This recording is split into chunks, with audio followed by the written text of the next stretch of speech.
That's the figure budgeted for the fiscal year 2024-2025, which begins on April 1. The national budget is everybody's business because it impacts every Jamaican. Join PBCJ via live broadcast and on our online platforms to hear how the government is proposing to use these funds. Finance Minister Dr. Nigel Clark will open the debate on Tuesday, March 12. Shadow Finance Minister Julian Robinson will have his say on Thursday, March 14. Opposition leader Mark Golding will make his contribution on Tuesday, March 19. Prime Minister Andrew Holness will speak on Thursday, March 21, and on Tuesday, March 26, the Finance Minister will close the budget debate. It's your money, our money, the nation's money. PBCJ, the People's Station, bringing you the 2024-2025 budget debates live.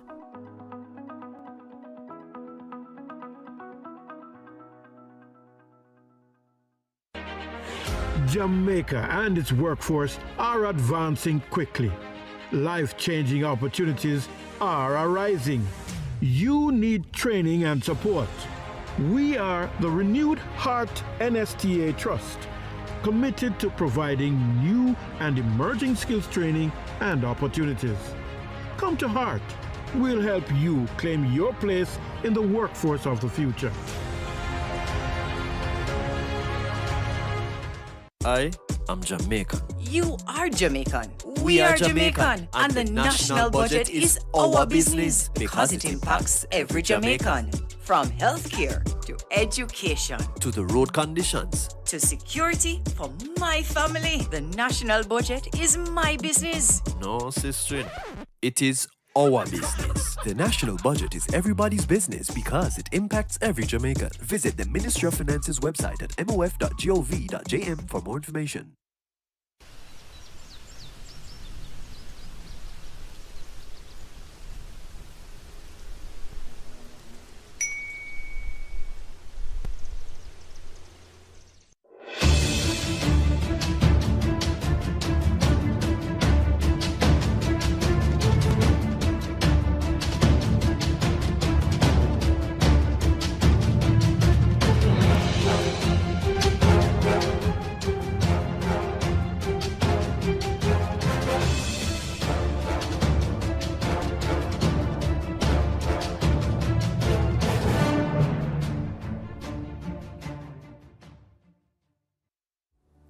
Welcome to PBCJ's coverage of the Lower House. I'm Simone Absalom Gale. The session will start with prayers, followed by a roll call of those in attendance. This is usually followed by questions and answers to questions, statements by ministers, items under public business, and private members' motions. But before we begin, here is a parliamentary trivia question. True or false? The Speaker of the House is formally elected by members of the House of Representatives from among their number. Get the answer at the end of this introduction to the Lower House. On this session's agenda, Prime Minister Andrew Holness makes his contribution to the 2024-2025 budget debate. The annual budget indicates what will be done with the finances of the country over the course of the financial year. The purpose of the budget is to decide how much money the government plans to expend on security, roads, water, housing, and other services it provides. The budget debate usually begins after months of intensive planning by financial experts. During the debate, you will hear the term estimates of expenditure. This is the legal financial document which provides details on the amount of money the government intends to spend during the fiscal year. The estimates of expenditure include allocations to the government ministries, departments, and agencies. Government revenue. It is the amount of money the government expects to earn or raise in order to finance public expenditure. Recurrent revenue. This is revenue earned from taxes as well as non-tax sources such as court fines, interest earned on investments, etc. And that's what's on the agenda. It should be noted that elements of the day's agenda can be changed or moved. But before we go, here are a few things you should bear in mind if you plan to attend a session at Gordon House. No visitor shall create any act of disorder within the precincts of the house. No visitor shall be admitted to the house without first obtaining an admission card. Visitors who remain within the precincts of the house during a suspension of the session are asked to keep silent. No photography, videography, or sketching of the proceedings is allowed unless so authorized by the presiding officer. And there should be no smoking inside the parliamentary building. Before we get to the main event, here's the answer to the parliamentary trivia question. We asked, true or false? The Speaker of the House is formally elected by members of the House of Representatives from among their number. That's true. The Speaker is usually appointed at the first sitting after each general election or when there is a vacancy. Although the Speaker is usually a member of the ruling party, a minority party member may be chosen. The Speaker's job is to see that all the members keep within the rules of the House, that the rights of the opposition members are protected, and that every member gets their fair hearing. Now over to the proceedings.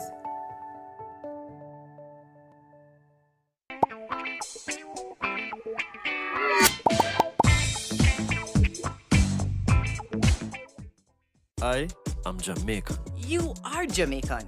We are are Jamaican. Jamaican. And the national budget is our business because it impacts every Jamaican. From healthcare to education To the road conditions. to security for my family. The national budget is my business. No, sister. It is our business. The national budget is everybody's business because it impacts every Jamaican. Visit the Ministry of Finance's website at mof.gov.jm for more information.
Jamaica and its workforce are advancing quickly.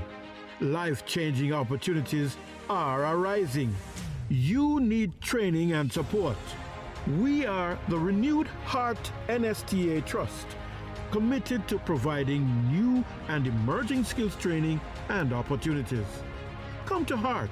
We'll help you claim your place in the workforce of the future.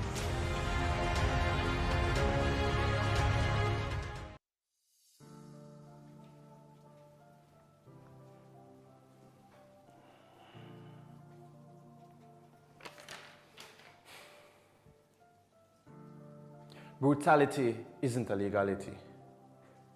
There's no rationality as to why this abnormality should become a mentality. A mentality which kills and tortures. Are you really telling me you're afraid to speak out because you might be called an informer?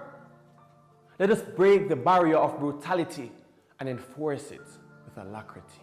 If you know someone who has been victimized, I charge you to I, interrupt their situations before their O. Oppressor continues to L, lurk in their lives. Let us E, extend our hands to our brothers and sisters who are being victimized, and N, never see violent acts and ignore them. Let us C, come together and be the E, example, so we may end a barrier on brutality.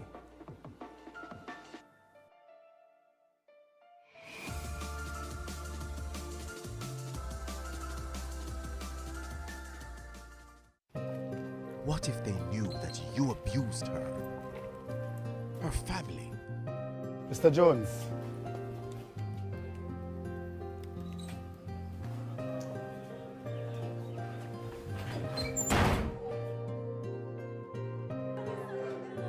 And your colleagues, how will they look at an abuser?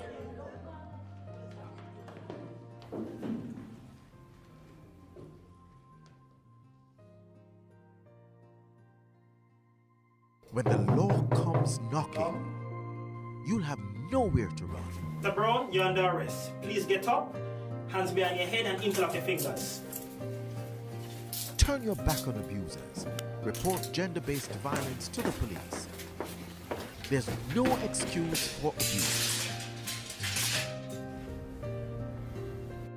Call the Bureau of Gender Affairs at 876-754-8577. Jamaica, home of the resilient, passionate and hard-working. A people and a nation who have achieved and defied all odds, working to keep their economy growing, their country thriving, from investments made in innovative opportunities and exports demanded globally. We have a vision, now within our grasp, where Jamaica becomes the place of choice to live, work, raise families, and do business. We will not let go of this vision. We will grow. We will overcome these challenging times and look to the future with hope and positivity. These are special times. The world as we know it has changed, but home will always be in our hearts. And in Jamaica, you can always find a home. Think you know Jamaica? Look again. You will be surprised. Tell me something. How much time you ever hear the government announce a project and wonder why they must spend millions on this and not on that? Well, if you think there's nothing you can do about how your money is spent, think again. Jamaica's budget is more than just numbers. It reveals our biggest problems and goals, our plans to fix them, and what to prioritize. We can even call it a promise book of what will be done to improve our lives. Now, let's talk about the 4 stages of the budget cycle so we can understand how it works and get involved. Stage 1, planning and review. The Ministry of Finance sends out a budget call to every ministry, which outlines the priorities and constraints to guide how those ministries prepare their budget. After ministries submit their drafts, the Finance Ministry reviews, compiles, and sends them to Cabinet for review and approval. Stage 2, parliamentary debate and approval.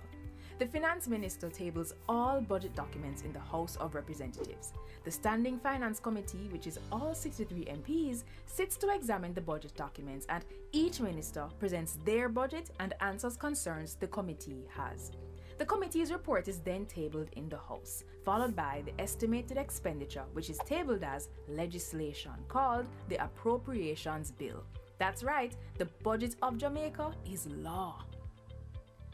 The budget debate formally opens. We have presentations from the Minister of Finance, the Prime Minister, Opposition Leader, and the Shadow Finance Minister. After their presentations, our MPs vote for or against approval.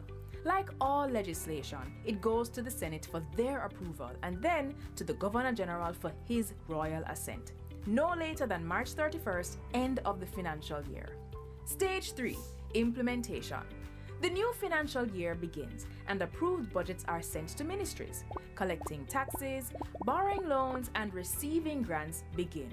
And so does the spending. Stage 4, budget oversight. Now, this is where citizens don't need permission to get involved. Throughout the year, operations and spending are assessed by internal auditors and the Auditor General's department that makes sure public entities are compliant with laws and that their financial reports are accurate. All Auditor General reports are submitted to our Parliament's Public Accounts Committee for review and cross-examination of public officials.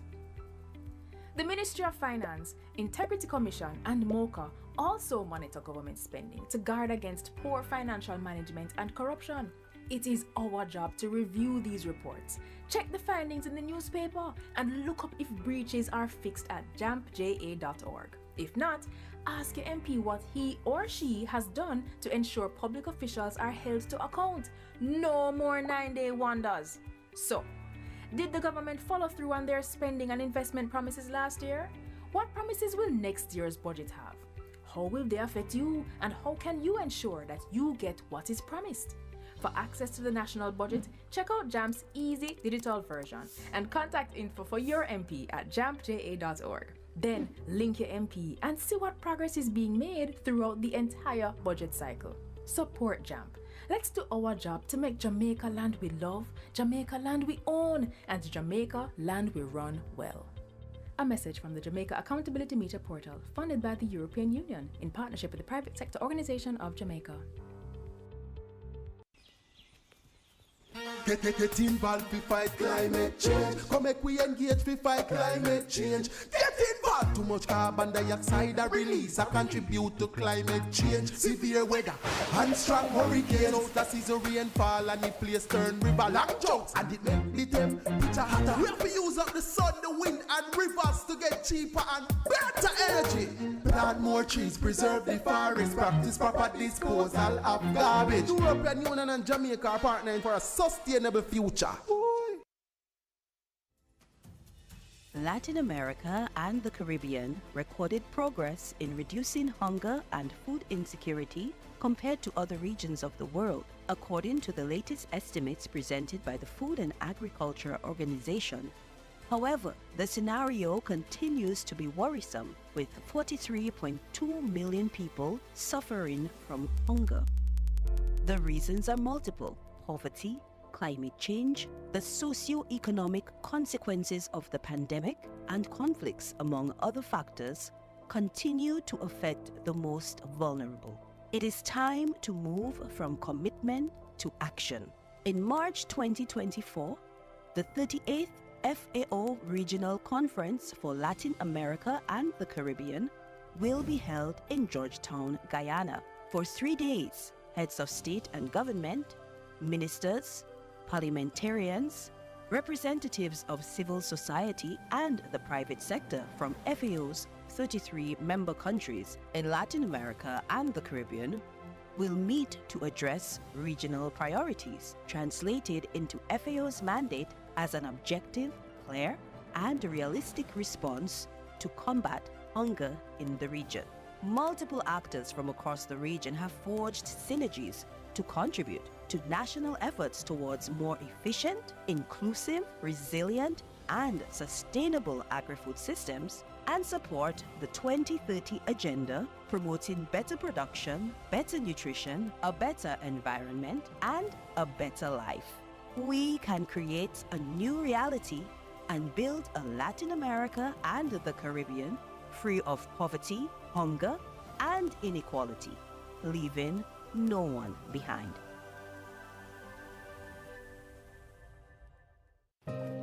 What if they knew that you abused her?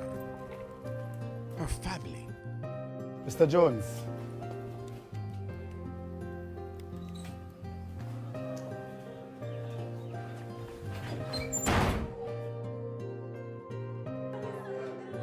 And your colleagues, how will they look at an abuser?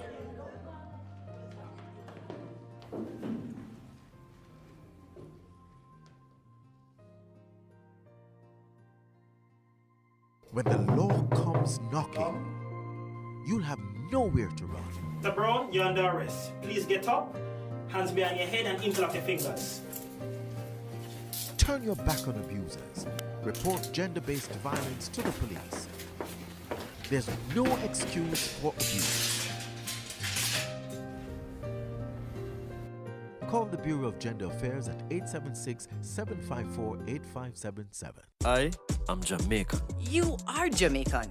We are Jamaican. And the national budget is our business because it impacts every Jamaican. From healthcare to education To the road conditions. to security for my family. The national budget is my business. No, sister.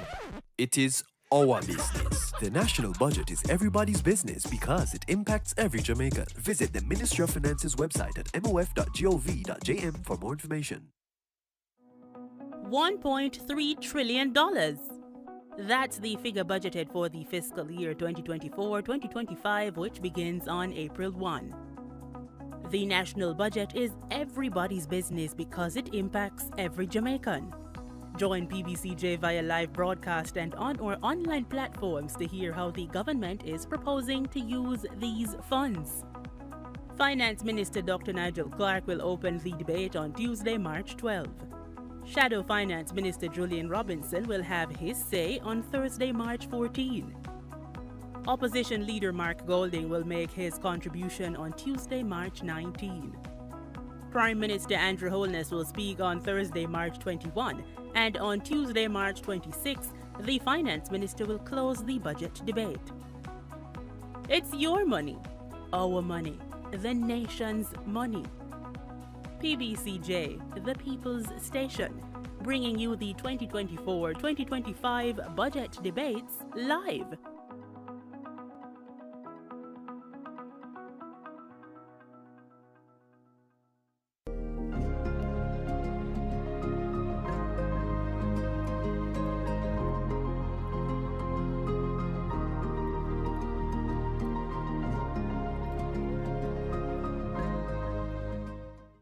We work to make communities safer by essentially looking at the structures in the community that contribute greatest to social capital building. Try to reinforce, build, and establish those structures in a way that the community can sustain their own safety and own their own peace. When we say, for instance, we're doing a zinc fence removal program, what we're really doing is improving the line of sight. If you're on the street and you can see better what is behind the fences, then as you walk along the street or children play and etc., you're able to contribute to crime prevention. We believe in terms of our mandate and our responsibility that by making communities safer, we can make Jamaica safer.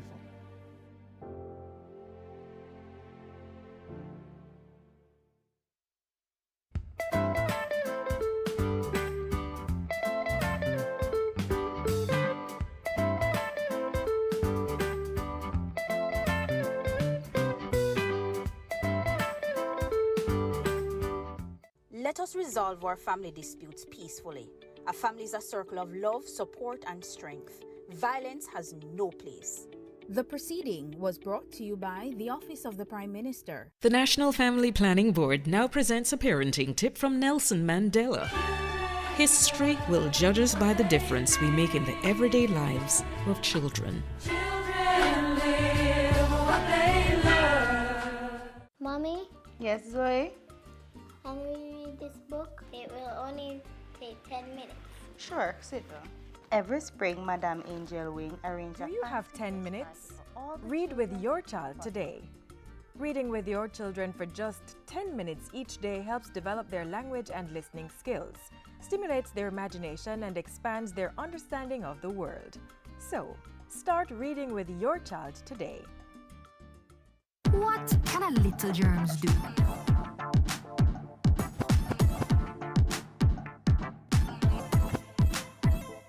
Pink eye running belly, even flu. Germs can make them happen to you.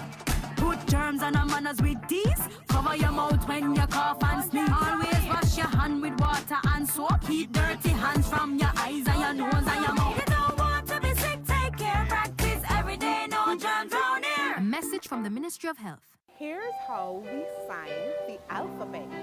A, B, C, D, E, F, G, H, I, J, K, L, M, N, O, P, Q, R, S, T, U, V, W, X, Y, and Z. Now I know my ABCs. Next time, won't you sign with me? Do not use your cell phone while driving, please. That call or text can wait. Do you really have to stream that video while driving? It's not worth your life, nor that of other road users. Stay alert, stay off your phone, and arrive alive. Do you wish there were a way your community could get funding to improve a school, health center, sports program, and more? There is. It's the Constituency Development Fund.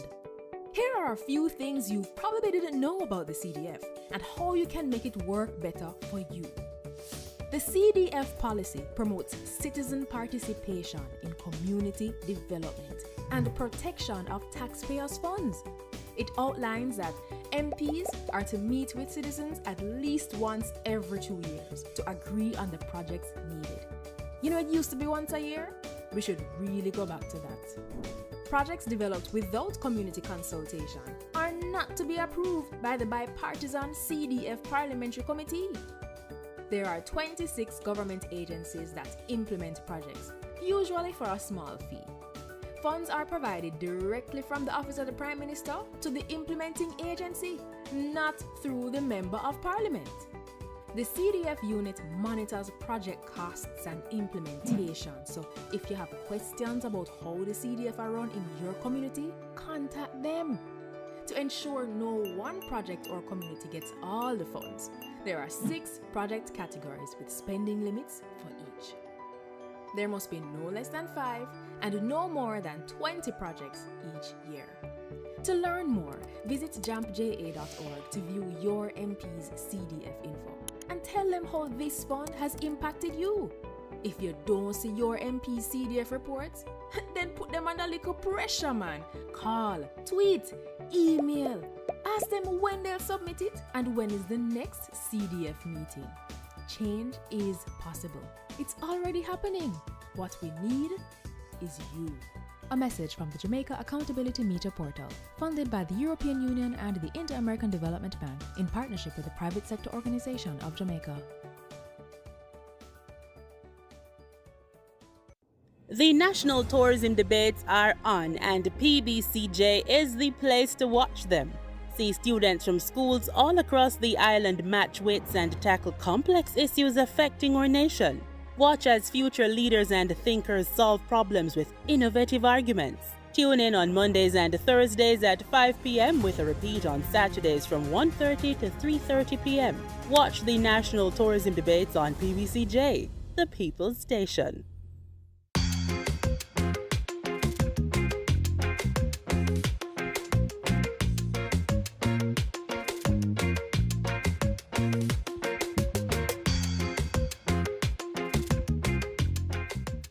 I am Jamaican. You are Jamaican. We are Jamaican. And the national budget is our business because it impacts every Jamaican.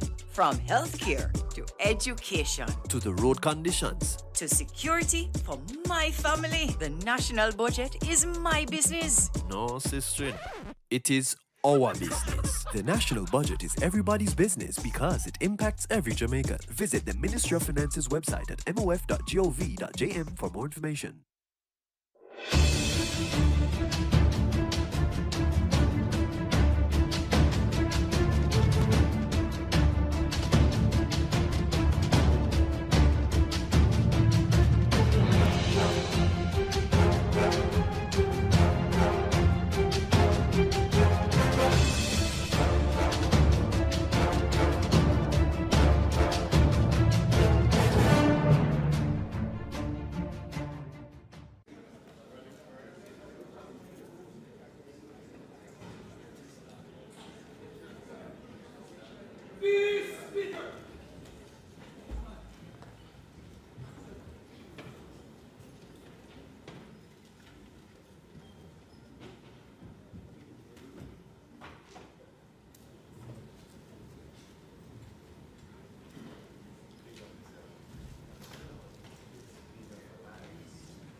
The Speaker upward.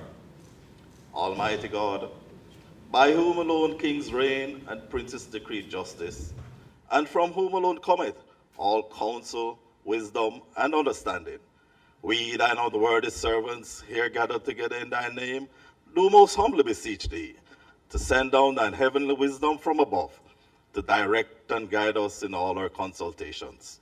And grant that we, having thy fear always before our eyes, and laying aside all private interests, prejudices, and partial affections, the result of all our counsels may be the glory of our blessed name, the maintenance of true religion and justice, the safety, honor, and happiness of the King, public weal, peace, and tranquility of the island, and the uniting and knitting together of the hearts of all persons and estates within the same, in true Christian love and charity, one towards another, through Jesus Christ our Lord.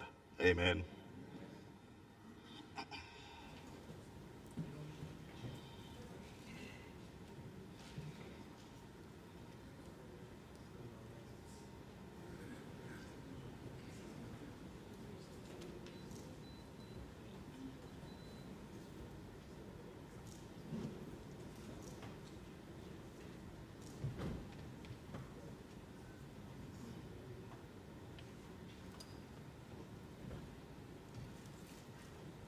You may be seated.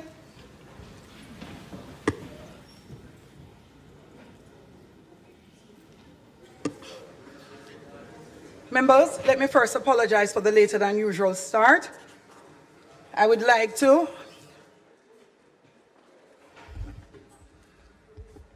say first and foremost that this Honorable House resumes its sitting for today, Thursday, March 21st, 2024, particularly for the continuation of the budget debate. I would like to extend special welcome first to the mother of the Prime Minister, who is seated in the gallery.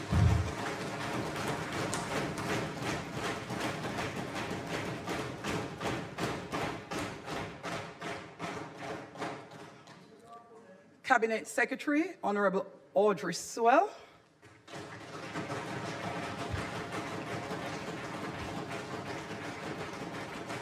Permanent Secretary in the Office of the Prime Minister, Ambassador Rocky Mead.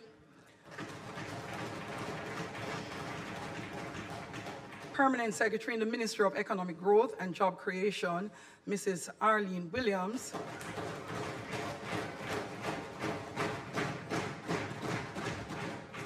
The many members of the Diplomatic Corps are seated in the gallery.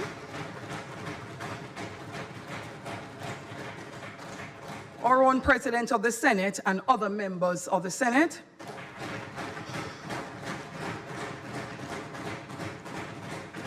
To those who continue to join us online via the various social media platforms, and particularly PBCJ live stream, welcome to the Parliament. To all the guests seated in the gallery, welcome. Welcome to the Houses of Representatives. Call of the roll.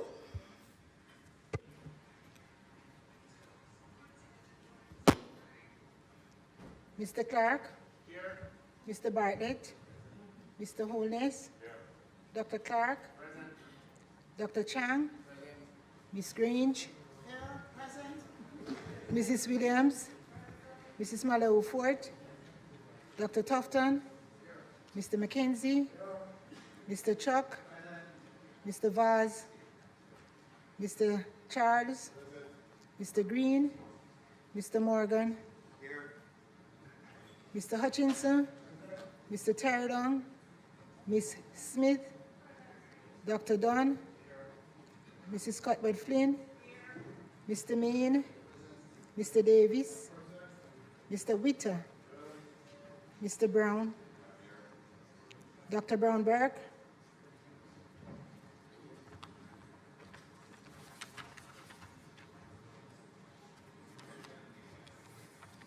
Dr. Charles, Mr. Chin, Mr. Cousins, Ms. Crawford, Ms. Daly, Ms. Davis, Mr. Golding, Mr. Graham, Dr. Guy, Ms. Hamilton, Ms. Hannah, Mr. Henriquez, Mr. Henry, Mr. Hilton, Mr. Jackson, Mr. Lawrence, Miss Lee, Mr. Miller, Mr. Montague, Miss Morrison, Mrs. Nita Garvey, Mr. Paulwell, Mr. Phillips, Dr. Phillips, Mr. Robertson, Mr. Robinson, Mr. Samuda, Mr. Shaw, Mr. Siblist, Mr. Slowly, Mrs. Vaz, Mr. Warmington, Dr. Wheatley, Mr. Williams, Mr. Wilson, Mr. Wright.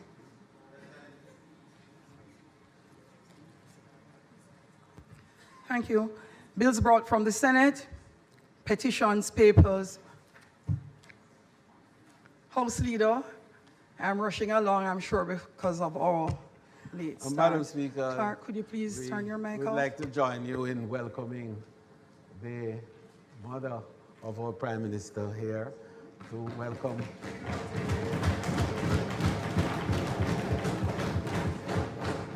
To welcome members from the other place, the higher place that are here, the Senate, that is the other chamber, President of the Senate and the ministers who are from the Senate as well as senators, permanent secretaries, members of the diplomatic corps, and of course, other invited guests who are in the gallery. Today promises to be a very momentous day for all of Jamaica and definitely for this honorable House. Madam Speaker, the agenda as is put forward will flow as per stated. And the sole item today will be the contribution of the Prime Minister of Jamaica, the Most Honorable Andrew Holness, to the appropriations budget.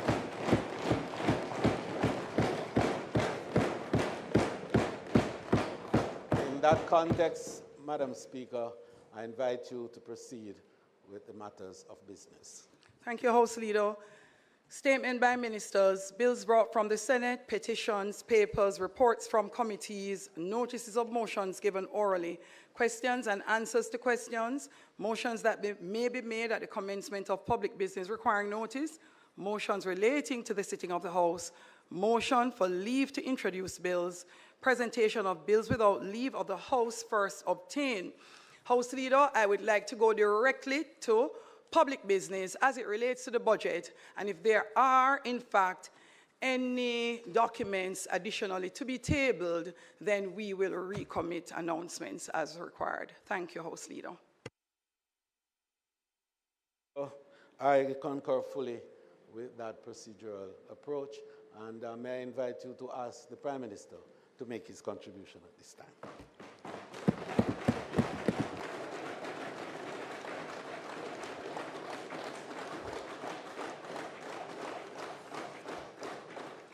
Let us make welcome to his feet our Prime Minister, the Most Honorable Andrew Holness.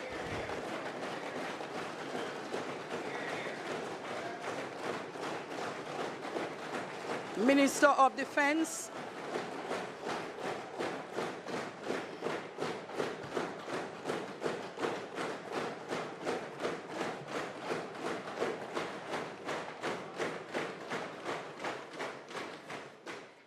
Minister of Defense and Minister of Economic Growth and Job Creation.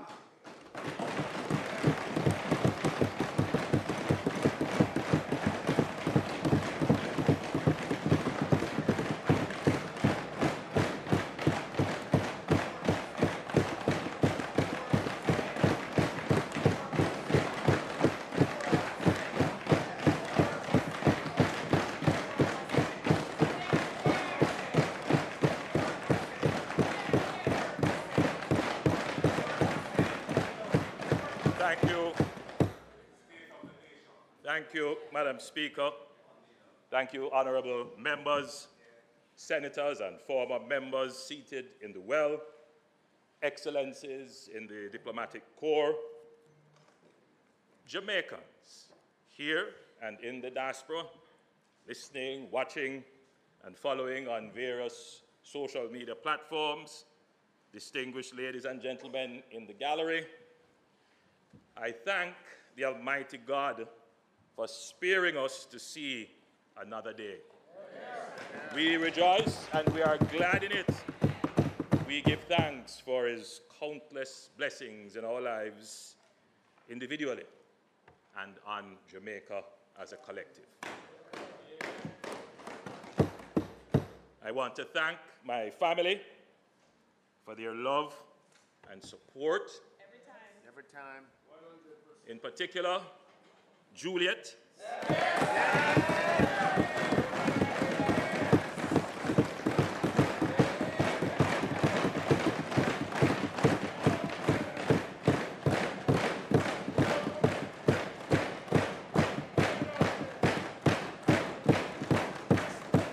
An independent woman.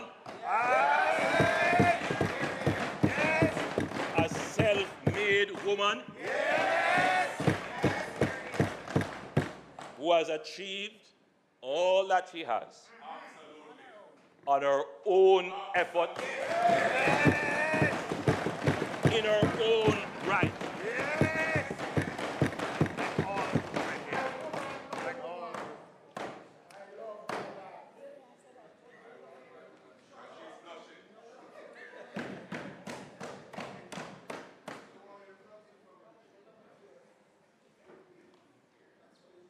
Like my mother, who is here as well.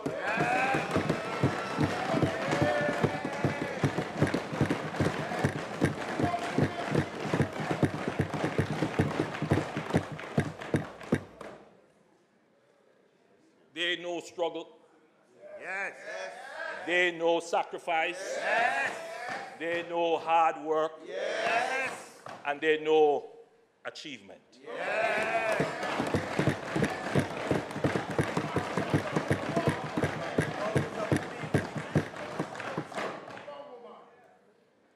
I want to thank my colleagues in cabinet, our parliamentary caucus, our party members, and especially the people of West Central St. Andrew for their steadfast and loyal support. I want to thank my personal staff and advisors for their tireless work. I want to thank the hard-working public sector workers.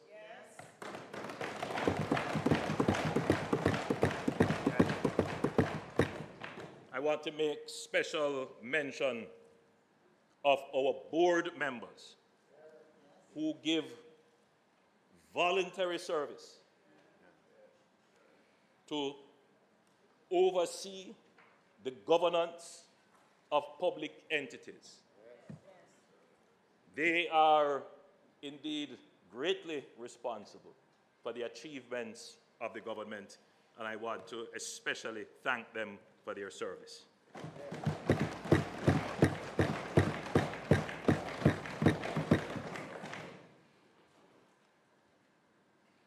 I want to thank my security detail.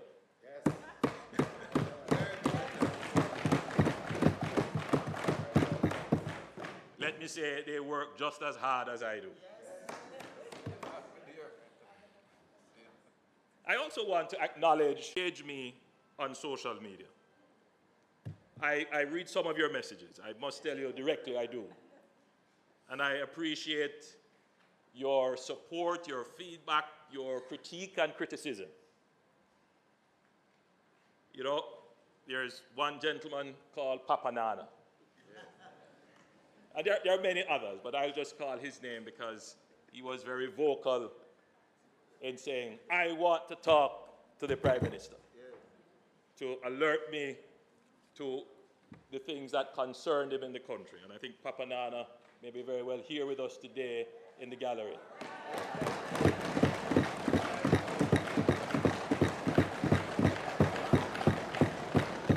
Representing all the people who give critical support to the policies of the government.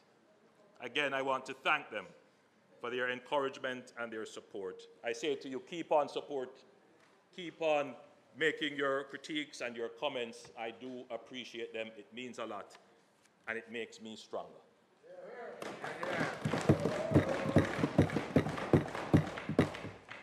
Madam Speaker, there is no challenge that faces Jamaica that God has not endowed us with the strength and wisdom to overcome. Just look at what we have achieved. We have had 10 consecutive quarters of economic growth since the pandemic. Prior to the pandemic, we had 20 consecutive quarters of economic growth. This is the longest unbroken period of economic expansion in the history of Jamaica. More Jamaicans have work today than any other time since independence. Unemployment is at a record low of 4.2%. And since 2016, 156,000 new jobs have been created. No other government has created that many jobs. Our national debt as a percentage of GDP is the lowest in 30 years. Just over a decade ago, it was the highest level in our history.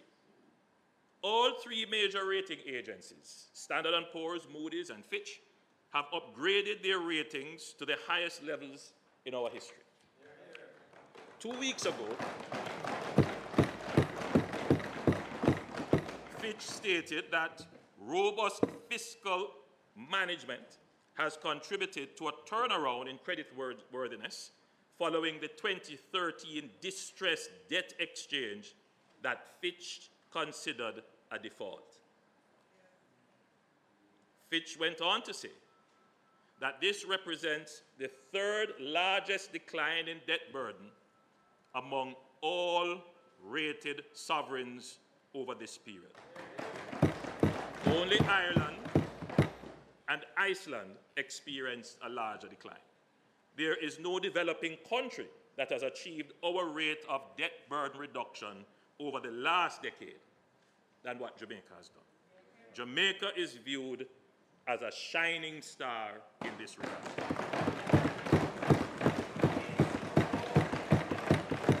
Madam Speaker, there is an additional statistic not often spoken about, but which fills me with great optimism for the future. For the last fiscal year, 2022-2023, Jamaica recorded a balance of payment surplus on our current account of US $352.4 million. The last time that Jamaica had a current account surplus was in 1966.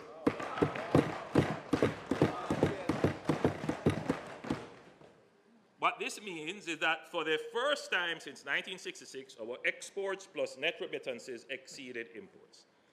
This is a good sign that we are heading in a sustainable direction of increasing exports relative to imports. For the period January to October 2023, Statin reported a 16.9% increase compared to 2022. So we're continuing the growth in our balance of payment. We have created a stable and robust macroeconomic environment of fiscal certainty, which supports employment and income generation, capital investment, and increased economic activity. This has allowed my administration, the Andrew Holness-led administration,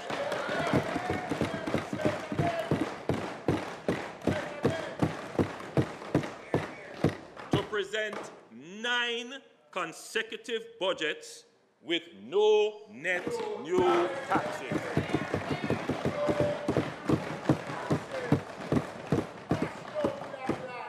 More than that, my administration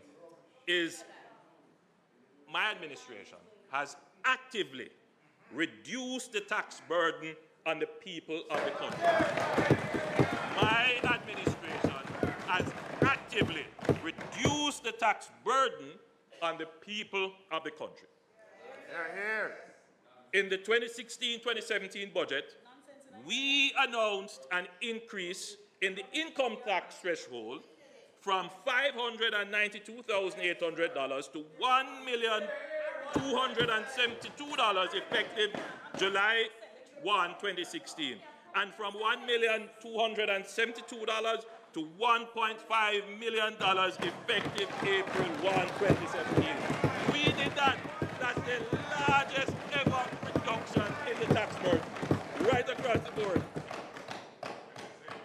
2019-2020 budget, we increased the turnover threshold required for registration to pay general consumption tax. And we did that, we increased from $3 million to $10 million. Significant relief. We reduced the rate of transfer tax on property from 5% to 2% and replaced the ad valorem stamp duty with a flat rate of $5,000 per document. You think we did done? We increased the minimum estate value on which transfer tax is levied on a deceased person's estate from $100,000 to $10 million.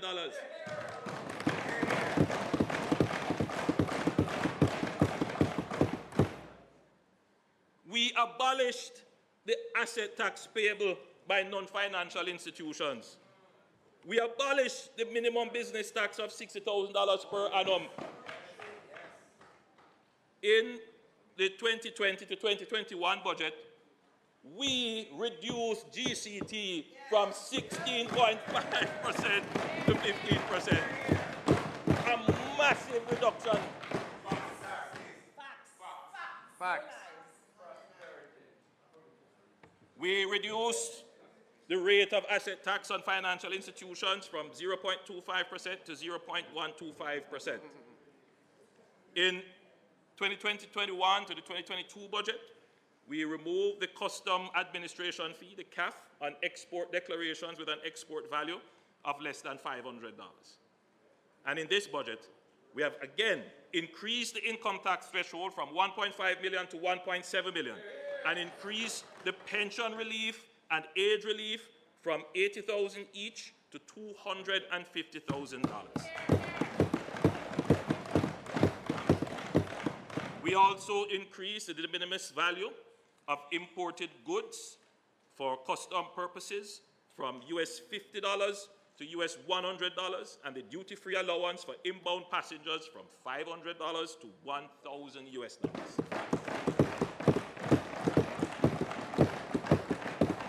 For a long time, in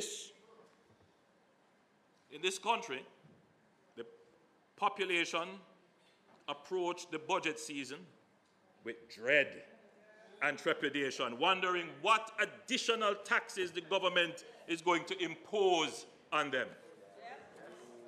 Madam Speaker, we have completely changed that. Now we are approaching a budget.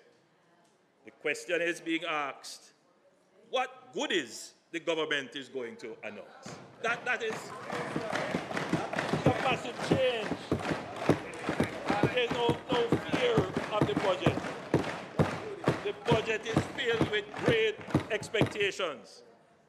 This is a profound change. Workers, families, small businesses, investors can plan their affairs and think long-term without worrying that the government will impose some random tax to mash up their plans.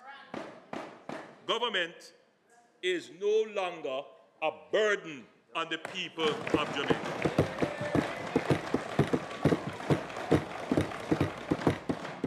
It puzzles. It is a puzzle to the opposition how a government can eliminate some taxes completely, relieve a significant number of persons from paying taxes, reduce the tax rate itself, and still have more tax revenue collected.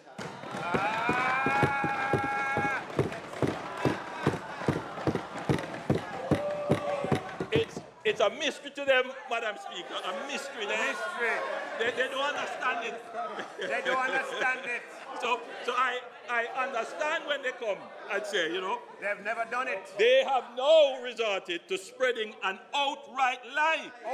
That the government has increased taxes in order to explain what they don't understand, or are too ashamed to admit that their government has never been able to do this.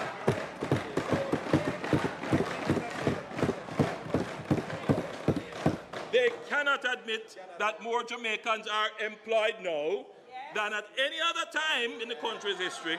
So more Jamaicans have income and purchasing power, the new hotels that have been built, the new BPOs that have been constructed, the new real estate projects that are being constructed, the new small businesses that have opened up, all have been contributing to the tax revenue.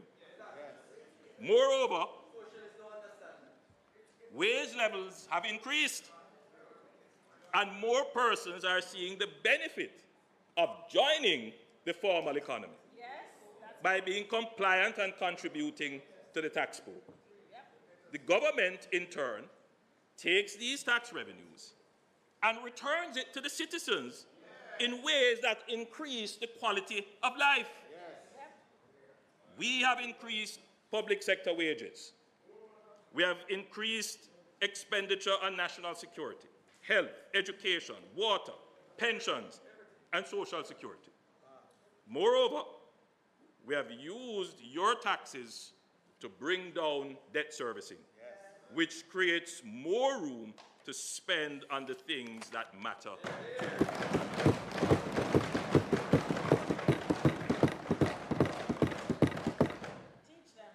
I can understand why the opposition would continue to lie about taxes. They have never been in the position, quite frankly, they don't know how to get to this position of financing their budget mainly from tax revenues without borrowing or putting on new taxes. They have no clue. And this is why we say that it is always better for the Jamaica Labour Party to manage the economy of the country.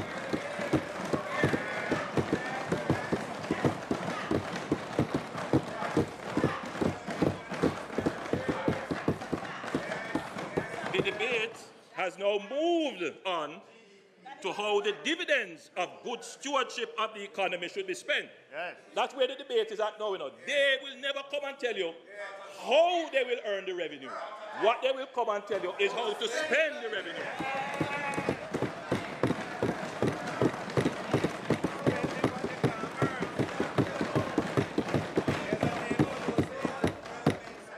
There have been many decades of neglect and disinvestment in our people and our infrastructure, which makes the competition for expenditure, attention, and benefits intense and agitated, especially when it coincides with the political cycle or the election cycle. Everything is a priority now. Yes. In such an environment of expectation and frustration, it is easy for the opposition to make wild promises without considering cost, to want to spend the dividend of skillful stewardship of the economy that they did not create, to play upon the emotions of people and abandon reasonableness and fiscal prudence. That is what they want to do. The pressures to run with it are not limited to opposition parties. Internally, governments face the same pressures. In fact, even more. They face sometimes angry constituents who, at the point of their frustration with bad roads, lack of water, garbage piling up, don't want to hear about maintaining fiscal discipline, reducing debt to GDP, complying with procurement rules, or the improved ratings from Fitch. True. They put pressure on MPs. No road, no vote. That's the reality. On this side and on that side, we face it. The pressure that existed in 2002 when the then finance minister made his now infamous statement of run with it, are the same pressures that exist today. Absolutely. In other words, the problems that we face didn't start in 2016. They have always been around. Yes. So the conversation which would want to make it seem as if problems have just started. It is unreasonable, it is unfair, indeed mischievous, and hypocritical. What should be clear to constituents and electors and to politicians is that the fundamental problem of a weak economy and slow government bureaucracy is not solved by running with it.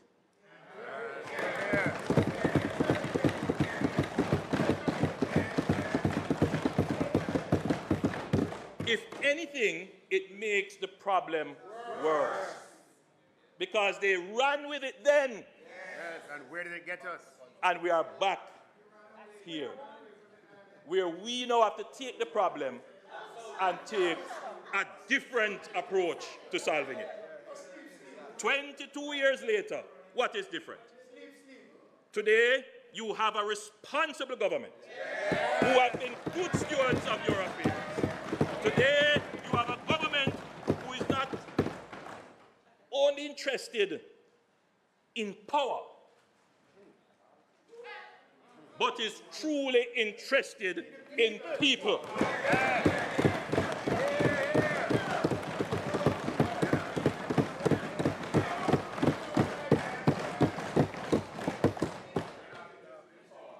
You have a government who will face the electorate Tell them the truth. with the truth about our difficult circumstances. I can stand up here and tell you that I have never been afraid to face the public and tell them the truth.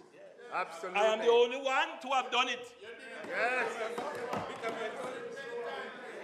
So the people know that when I speak, there is no sugarcoating on it. You're going to get the facts.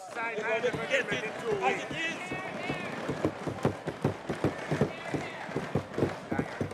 You're not going to hear any sweet words. Yes. You're going to get it as it is. You know why I do that? I do that because I respect you. Yes.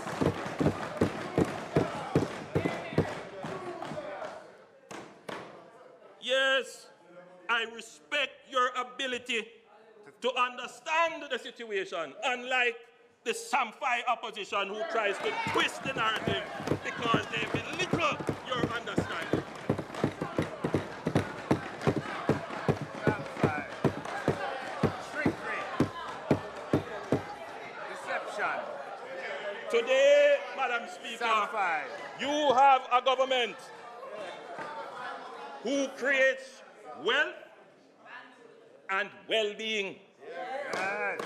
You have a government, Madam Speaker, that balances lives and livelihood.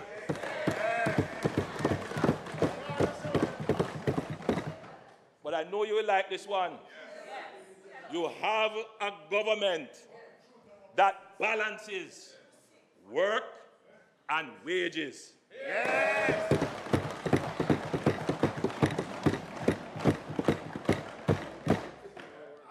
What is different today, Madam Speaker, is that we have a government that will resist the temptation for reckless policy decisions.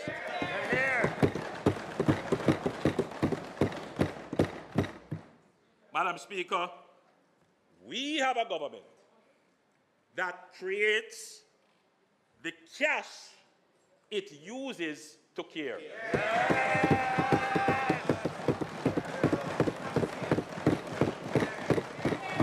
Today, we have a government that creates the cash it uses to care. Not a government that borrows the cash to care. Not a government that put on new taxes to show they care. No. That is something that the opposition will never be able to do. It's not in their DNA. They cannot do it.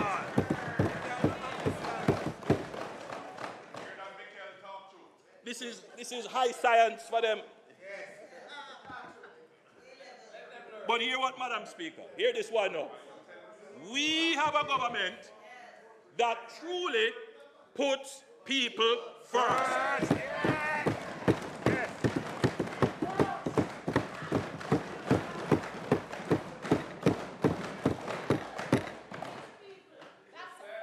Madam Speaker, the campaign for the recent local government elections was an opportunity for constituents and electors across the length and breadth of the country to express their frustrations, agitations, and grievances.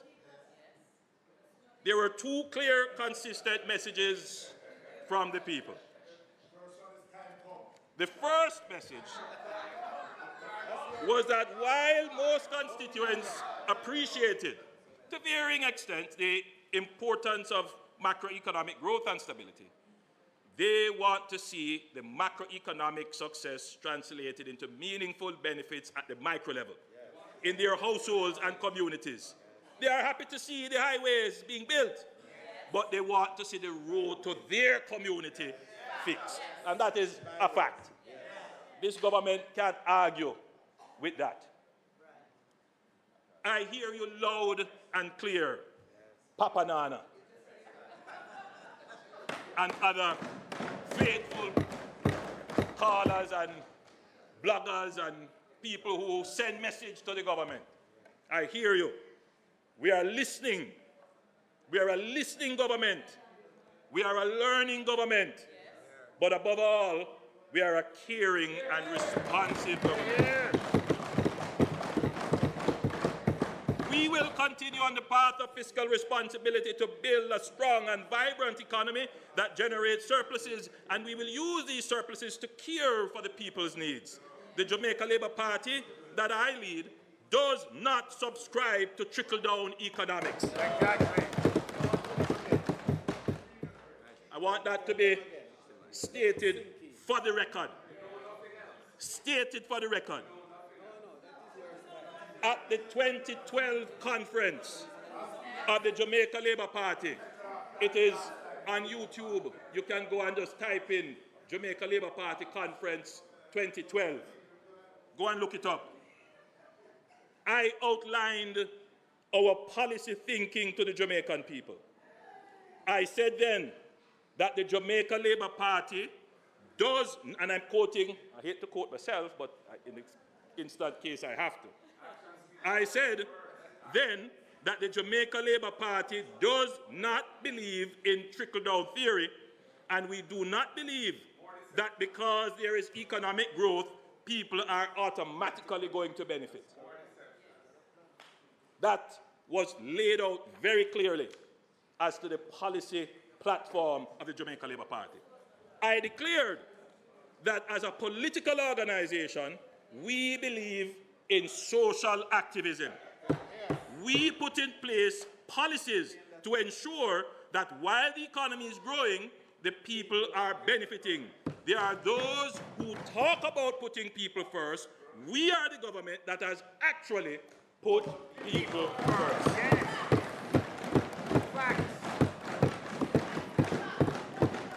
Madam Speaker, that is why we introduced tuition-free education. And as a result, we are now moving closer to universal secondary education. It was the opposition who tried to remove it when they took government. That is why we... House Leader, the Prime Minister's time for speaking has expired. Madam Speaker, the member's time for speaking having been expired, I beg to move that the Prime Minister's time be extended sufficiently to allow him to complete his presentation. May it please you, Madam Speaker. Thank you, House Leader. Members, the question is that the Prime Minister's time be extended to allow for completion of his presentation. Those in favor? Aye. Those against? The ayes have it.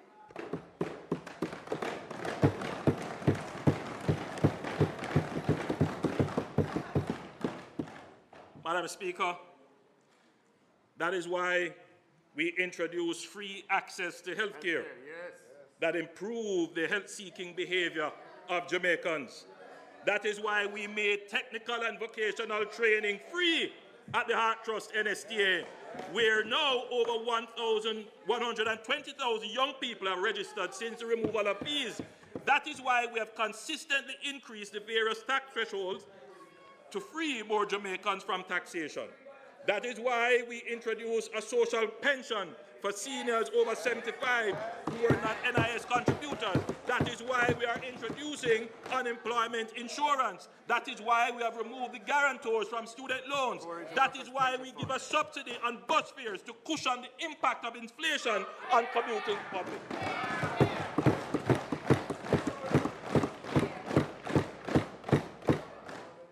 We use economic gains to implement people-centered policies that care for and protect the most vulnerable among us and ensure that the gains are shared equitably to improve the lives of all Jamaicans. We are deliberate in what we do to help the poor.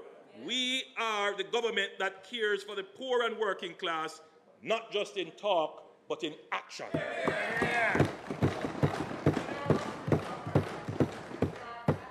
Madam Speaker, the second message from the people was that while they see progress, they have been waiting for a long time and want to know when it is going to be their turn. We all know that the pain points which frustrate the poor, garbage collection, bad roads, lack of water, they have existed for decades. They know that my administration is building the economy that provides the resources to address the pain points systematically and simultaneously. Because of our skillful management of the COVID-19 pandemic, some may have forgotten that some of our plans and programs were severely derailed, and the government was forced to redirect its efforts and over $70 billion for pandemic relief, including $40 billion in the CARE program. That is just forgotten in the conversation. I mean, when you hear, the opposite side speak, it's as if COVID didn't happen. Bring table to Parliament and leave out 2020. It's amazing. Take Jamaican for food. Come on, man. Come on. Better than that. There can be no greater testament to how far Jamaica has come than that we have withstood the worst global health and economic shock in 100 years and recovered stronger than we were before. To the point where today the pandemic is like a distant memory in the minds of Jamaicans. This administration has been the most resilient in Jamaica's history. Nevertheless, we understand that the people want their government to accelerate the speed of project implementation and the effectiveness of program delivery. Yes. In other words, the people want their government to increase its productivity. Yes. And nobody can argue with that. Yeah. We must increase productivity.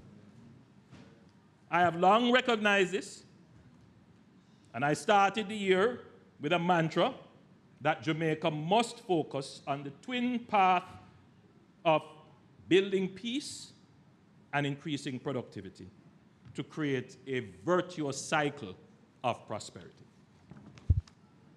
Madam Speaker, despite the setback of the COVID pandemic and the ensuing economic fallout and the lingering inflation as a result, Jamaica is back on track.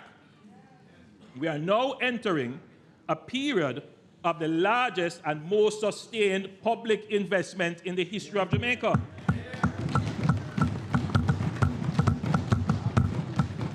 The projected central government capital expenditure in the next 5 years is over $500 billion. A number of projects will be implemented through public-private partnerships, so the overall investment will be over $1 trillion on highways, local roads, including community roads, bridges, public parks, hospitals, schools, markets, rural and utility water supplies, sewage, irrigation, houses, police station, fire station, tax office, courthouses, buses, garbage trucks, entertainment zones, stadium and sporting facilities, digital infrastructure and ICT system. My God. Woo! Woo! Projects that others dreamed of. That is the bad mind, you know, Madam Speaker. That is the bad mind. Projects that others dreamed of. Look, listen, I always say, members, the brain is not all in one head. You can have great ideas.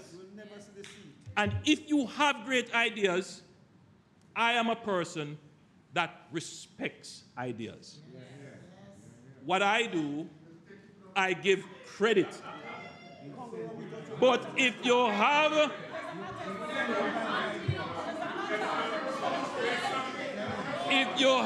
good idea, don't let it go to waste. Give it to me, let me implement it.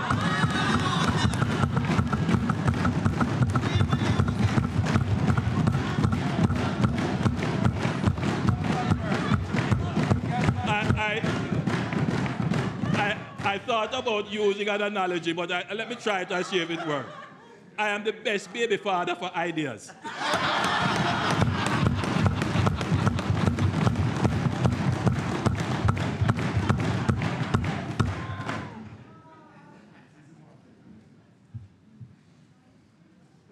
Madam Speaker, the Andrew Holness-led administration will convert those dreams and ideas into reality.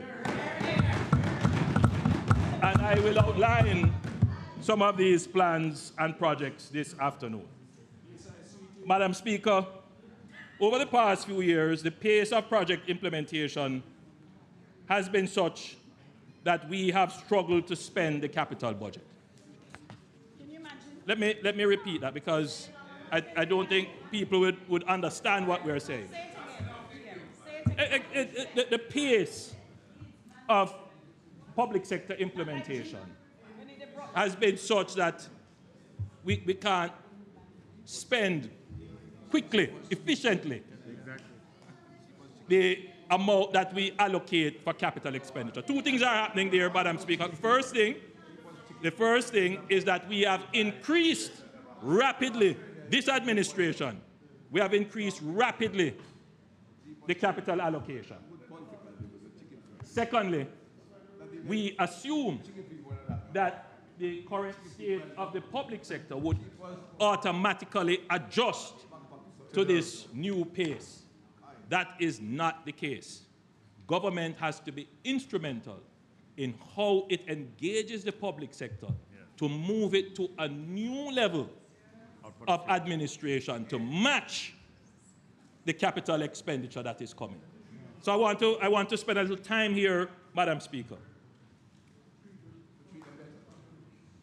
We will not be able to implement all of these projects that we have mentioned at the pace required unless we increase public sector efficiency and productivity. Based on our long-term strategic planning of the economy, we saw on the horizon that low productivity, among other concerns such as shortage of skilled labor, would be a constraining factor for growth. With our existing level of productivity, our growth path can be defined as between 1% and 2% on average. If we were to secure a level of productivity to the point where we are able to spend the full capital budget and implement projects as scheduled, we could move our growth pathway to 3 to 4% conservatively over the next 5 years. This would mean a doubling of the rate of project delivery, which means getting better roads, water, hospitals, buses, garbage collection to the people than we are currently doing at the current rate.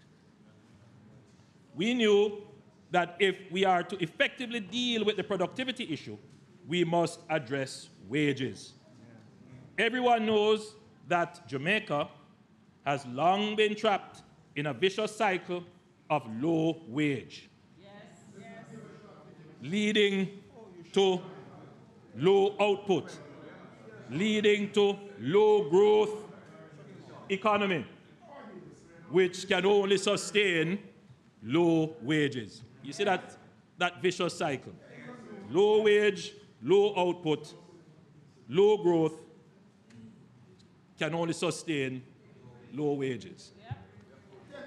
The constant struggle of public sector workers is to bring their wages into reasonable alignment with market compensation and keep a pace with inflation. In the mid-90s, there was an agreement to move public sector workers to 80% of market. In the early 2000s, the government of the day implemented 2 tranches, that is in 2002, implemented 2 tranches of the salary increase for central government workers, including parliamentarians. 100% increase and another percentage at the time. But then had to suspend further increases and, in fact, implemented a wage freeze shortly thereafter in 2004. In 2008, the Bruce Golding administration brought teachers up to 80% of market and gave increases to some other sectors of workers. By 2010, a wage freeze had to be in effect. And by 2013, another wage freeze was put into effect, which lasted up to 2015, I believe. None of the attempts at aligning public sector wages to market treated with the entire public sector at once, and none of them were sustainable. In fact, the history of compensation adjustment is that rounds of adjustments were followed by rounds of high inflation, financial crises, and implementation of wage freezes, which ultimately made public sector salaries uncompetitive. That's our history. As I say, I just tell it as it is. I'm giving you the facts. We understand that to build a partnership for increased productivity with public sector workers, our government must make significant allocations to reasonably align their wages to market without creating a fiscal crisis. That's what we have to do. For decades, this was something that every administration would have liked to do. They would have liked to have done it. But they never really had the courage, they never really had the wherewithal, and the economic conditions to do it. This administration has finally done it in a comprehensive way.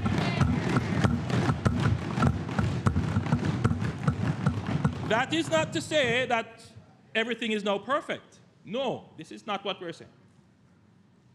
But when you take on such a massive exercise, you have to be prepared that there will be issues.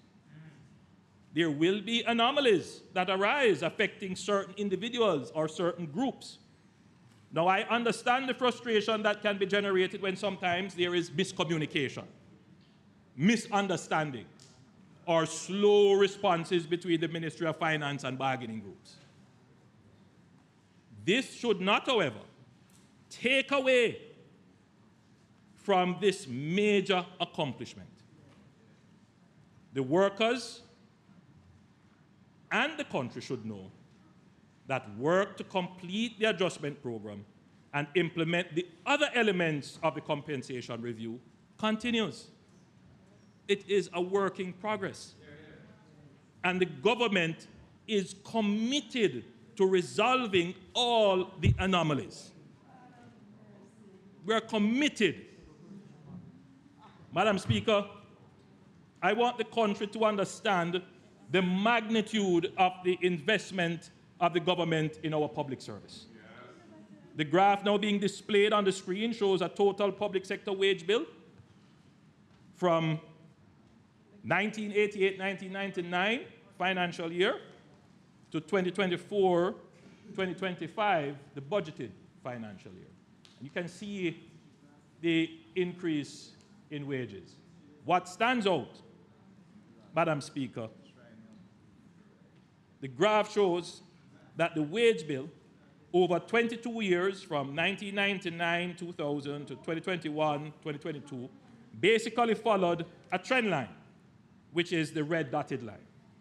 If we now compare the actual amounts paid for 2022, 2023, and 2023, 2024, and the budgeted amounts for 2024, 2025, we see that they are significantly higher than the trend line. So what you see there is you can say we're not doing. You can try to twist it and turn it and try to sell it. But the facts are there.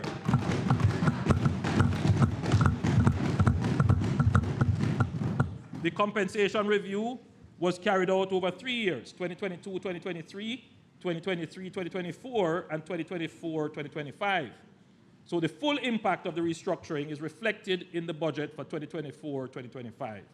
The total wage bill for 2021, 2022, which was before the restructuring exercise, was $241.75 billion. The total wage bill budgeted for 2024, 2025 is $442.05 billion. That is a significant increase of $200 billion, or 83% in favor of public sector workers.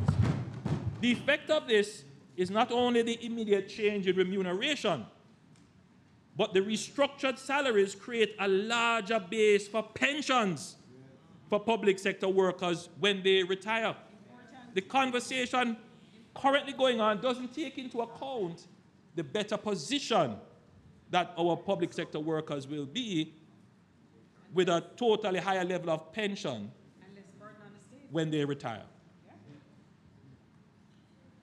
Having increased the level of salaries, Madam Speaker, we must protect this new level from high inflation. Having made the adjustment, government policy must protect it.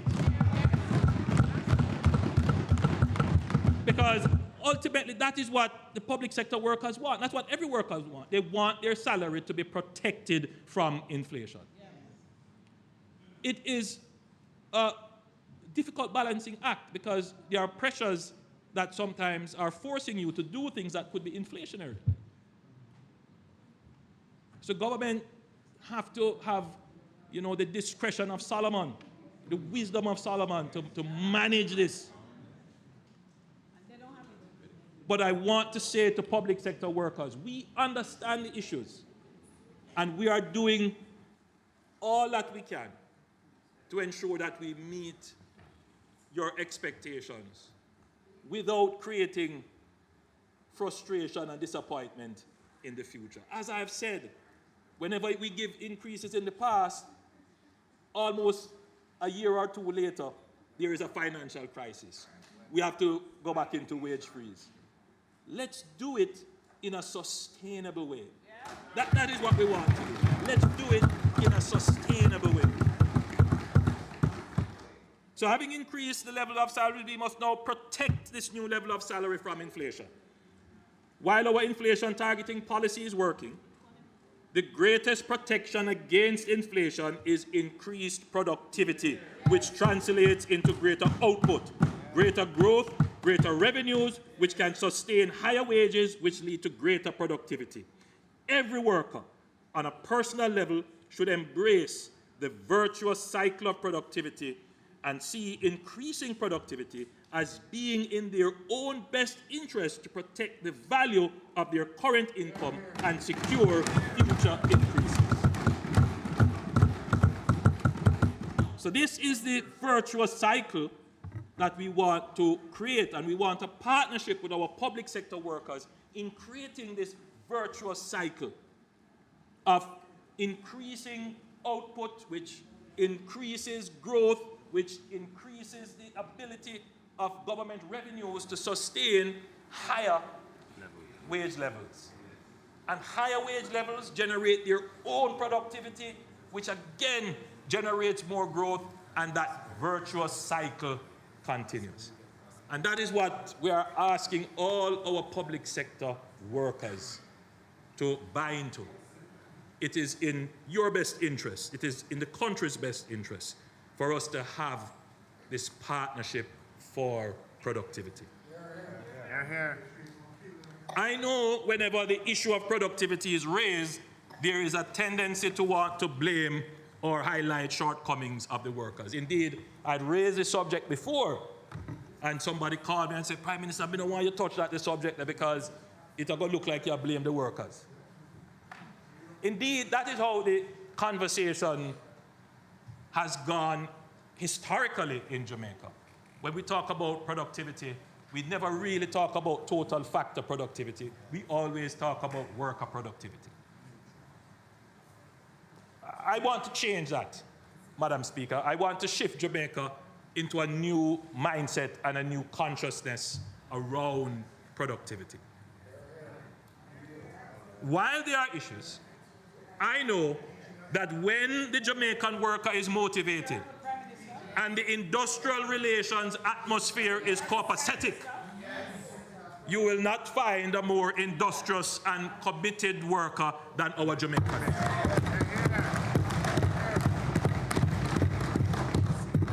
Labor, however, is only one factor in the productivity equation. While we want workers to be independently responsible for their productivity, management has an indispensable role in restructuring the work environment to enable workers to give of their best. This is why performance management is such an important part of the compensation restructuring exercise. We must restructure work, re-engineer processes, and introduce systems and technology to empower the worker to be innovative, to work smarter, to measure their output, and we must reward them for their efforts.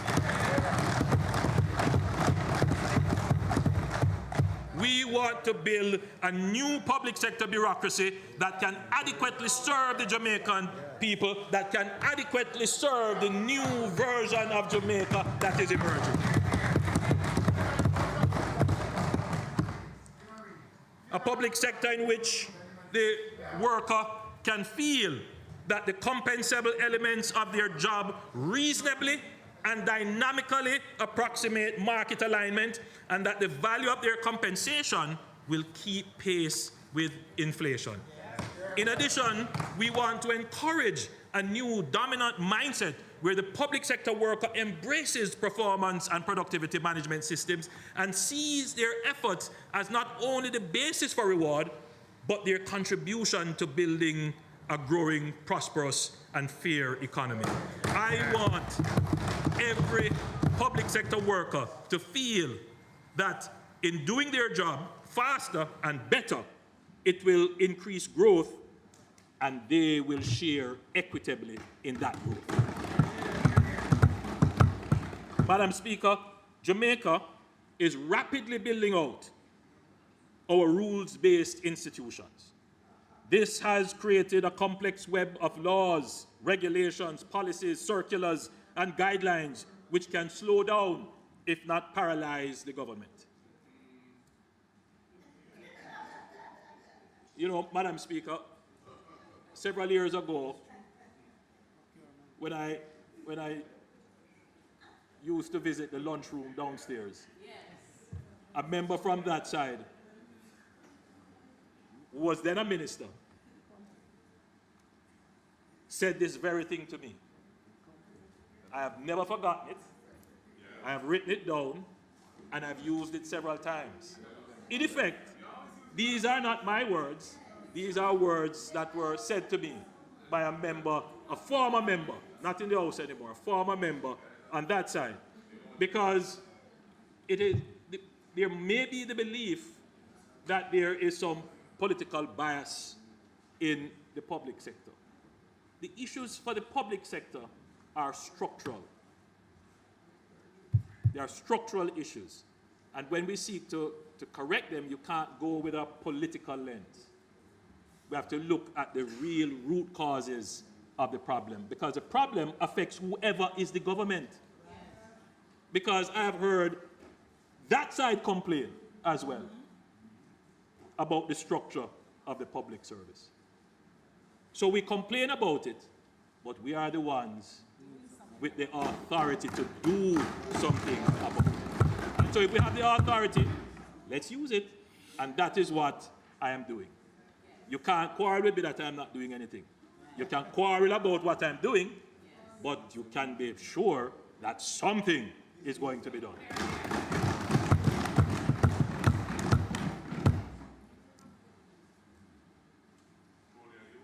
There have been numerous calls from MPs on both sides, from the private sector, from boards and management of MDAs, to reform the system and processes. The Minister of Finance and the Public Service outlined some changes to the procurement process, streamlining of the existing public investment appraisal process to increase speed and efficiency while preserving accountability and probity will also be necessary. The tortuous and lengthy process to repair the Troy Bridge makes the case for the urgent need for review and reform. The bridge collapsed in August 2021 during the passage of Tropical Storm Grace. The bridge, which was built in 1869, served residents of Trelawney, Manchester, and St. Elizabeth, including students of the nearby Troy High and Troy Primary School. The bridge represents critical infrastructure for the residents, and there is unanimity that the bridge must be replaced. Under the current public investment management guidelines, however, the project is required to go through a full public investment appraisal process. This is even before we get to procurement. This has resulted in significant delays in implementations. However, today, I can finally announce that a contract has been awarded and work will begin early in this first quarter of the coming financial year.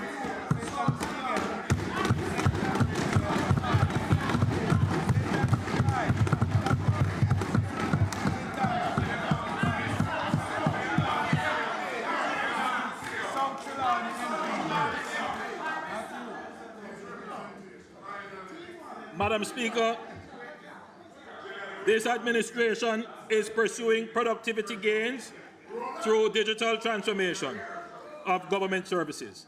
The National Identification System project has been very integral to building out the underlying public key infrastructure to support secure online services.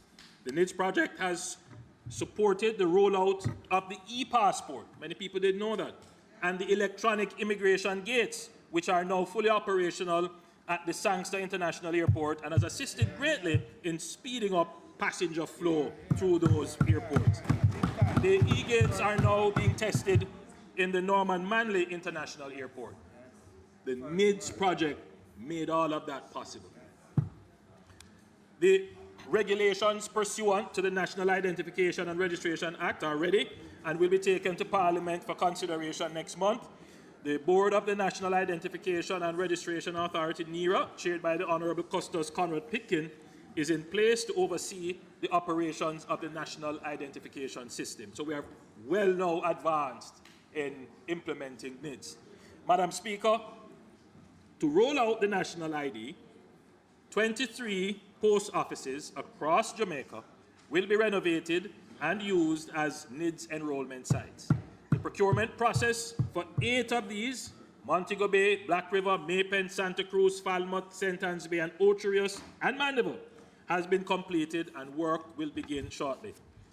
The renovated post offices will double as digital service points, which will become dedicated areas for people to receive help and to have access to digital services free of charge. So,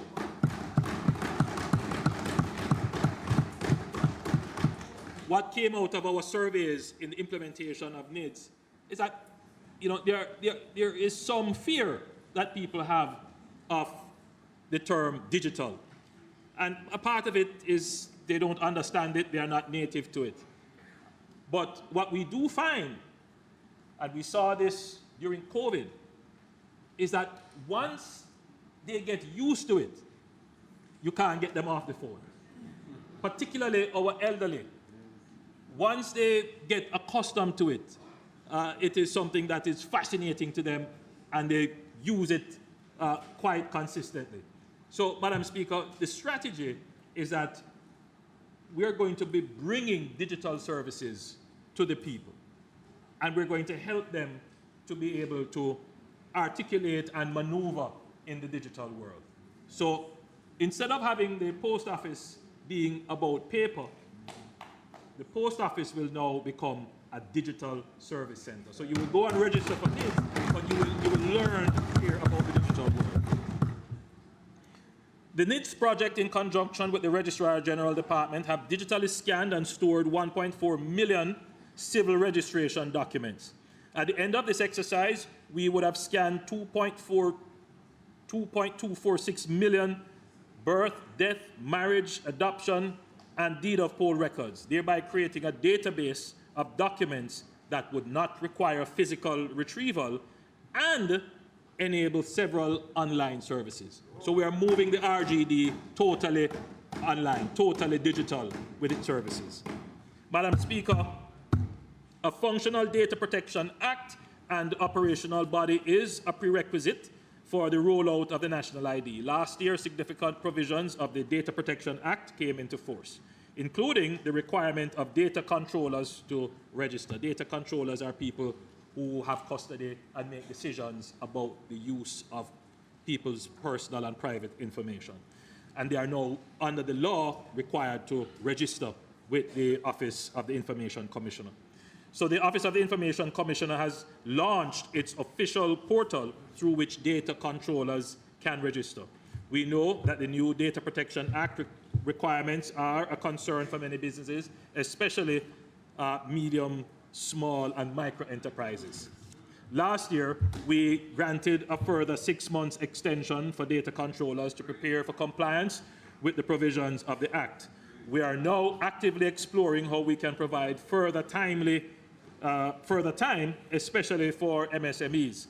To this end, the Office of the Information Commissioner will be following general international best practices for adopting a strategic approach to the implementation of the Data Protection Act.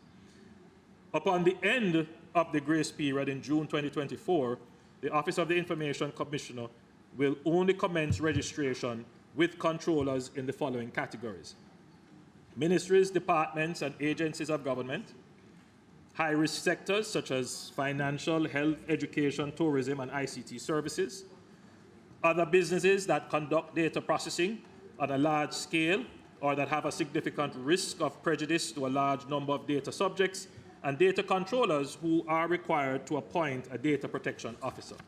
The Office of the Information Commissioner will publish the categories of controllers who will be required to be registered at the end of the extension, and persons can liaise with the Office of the Information Commissioner to clarify whether or not they need to register in June.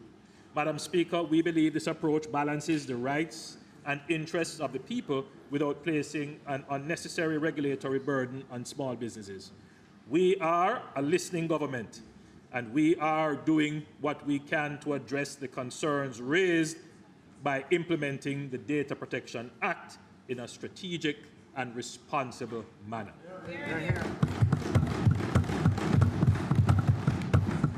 Madam Speaker, I'll turn quickly to security. The multifaceted approach taken by the government, including social transformation initiatives, strategic investments in technology and infrastructure, and legislative changes, is paying dividends with a sharp reduction in major crimes, the country's lowest crime rate in 24 years.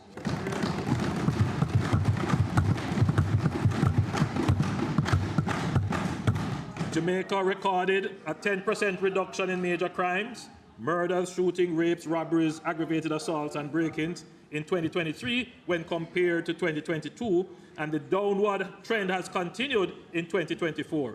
Notably, the number of active gangs in Jamaica, this is very important, the number of active gangs in Jamaica decreased by approximately 36% in 2023 to an estimated 176 gangs, down from an estimated 276 known gangs in 2018. That is a massive reduction. Former Commissioner of Police Major General Anderson can claim meaningful progress and success in the transformation of the JCF, in organizational leadership, structure, doctrine, and culture, infrastructure and technology, and in operational strategy and tactics. We are now beginning to see the positive impact of the transformed JCF as a force for good.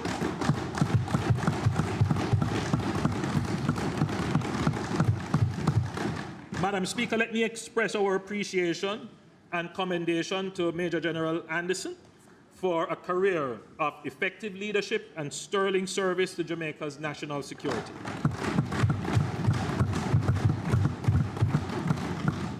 I also welcome Dr. Kevin Blake, our new commissioner, and task him to continue the transformation of the JCF. Madam Speaker, the government continues to invest significantly in the transformation of the JCF. We continue to build out the human resources of the force to keep ahead of attrition and to be commensurate with the law and order challenge through a robust program of recruitment and training of over 2,000 officers, which puts the force almost at its full establishment. That's the first time in a long time. We are procuring an additional 280 cameras to be installed in downtown Kingston under the Jamaica Eye program. That will create a security blanket in that area. We are investing approximately $650 million in the JCF's mobile network and microwave data network to improve its communication infrastructure, increasing island-wide coverage from 67% now to 90% by 2028. We continue to upgrade and renew the JCF's fleet with the procurement of over 1,600 motor vehicles to date. 29 police facilities are slated for renovation this year, with investments amounting to approximately $460 million under the Project Rock initiative, which is aimed at converting all police stations into modern, citizen-friendly workplaces. It has never happened before, you know. We intend to start construction of the St. Catherine Northern Police Station, and we broke ground for the Westmoreland Divisional Headquarters last Friday.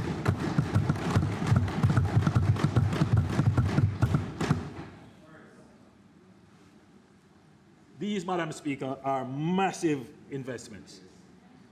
Madam Speaker, there's been a lot of talk about the government's strategy for social intervention. I would say this, Madam Speaker. If an idea works, we will use it. But we are not without our own ideas. And, Madam Speaker, we went through a very strategic process of developing zones of special operations. And we have sustained those zones of special operations from 2017. I don't take away from the strategy that was employed by the opposition in their social intervention in crime-torn communities. You know, I actually did admire the citizen security strategy with the community. It's a basic, the community. Help me, Minister Chang. What was it? There's a basic needs. They had the inner city basic services. I thought that was a good strategy. I don't take away from the strategy. And so when we developed the zones of special operations, we did look at what strategies were employed in social intervention. And so many of those strategies are incorporated in the zones of special operations. And in fact, as I go through what the zones of special operations is doing, you will see how the social intervention is working. So, Madam Speaker, the government social intervention programs in communities affected by high crime rates is mainly effected through the Jamaica Social Investment Fund under the zones of special operations. These are designed to be long-term interventions that will focus on the improvement of amenities, infrastructure, and human resource development in designated communities. The physical and social transformation in many of these spaces is evident. I will just mention a few of them. We have rehabilitated just over 17.5 kilometers of roadways and the build-out of water and drainage infrastructure in Mount Salem, Denham Town, Greenwich Town, and August Town at a total cost of over 750 million Jamaican dollars. So just that alone, look, social intervention is important, but there's not just only one way of doing it. And what we try to do is to take the best elements of policies that have gone before and put them into new policies that can deliver even greater results. 7 primary schools in Denham Town, Greenwich Town, and Mount Salem have been rehabilitated at a cost of $138 million. 2 primary schools are currently being rehabilitated in August Town. 3 primary schools have also benefited from the creation of safe passages, which is important for students to traverse main corridors on their way to and from school. The creation and rehabilitation of 14 parks and green spaces. 289 micro-enterprises provided with critical equipment and tools, business development training, and business registration services. Madam Speaker, this government has probably the best working and consistent model of social intervention.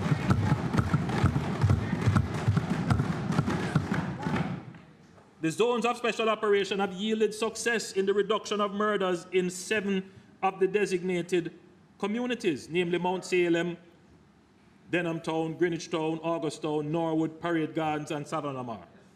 These communities collectively recorded a 40% reduction in murders when compared to the pre-Zozo figures. Not to mention reductions in all other major crimes in those areas. And in some communities, the reduction is as low as 20%. So the effect of the zones of special operation is significant. So I want to dispel this falsehood about government social intervention. Now, there is one thing that we have to address, where there is a policy difference between the government and the opposition, and that is the use of influential interventor. The proper term would be violence interrupters, right? Influential persons to interrupt violence. Now, I'm not closing the door on something like the Peace Management Initiative. I think it needs to be properly restructured, properly thought out. It has a place, and we will go back to the drawing board and see how we can bring it in.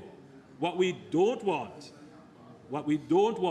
is any legitimization of gang leaders to believe that they can pretend to be peacemakers, and then when they are in another space.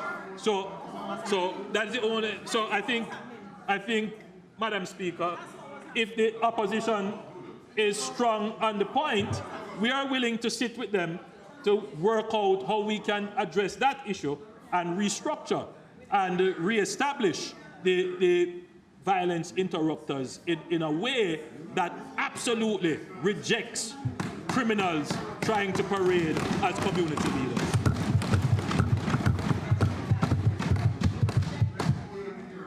Madam Speaker, I want to quickly deal with the environment. The world is facing a triple planetary crisis made up of climate change, that's one element of this triple crisis, biodiversity loss, and pollution. And in our country, mainly plastic pollution.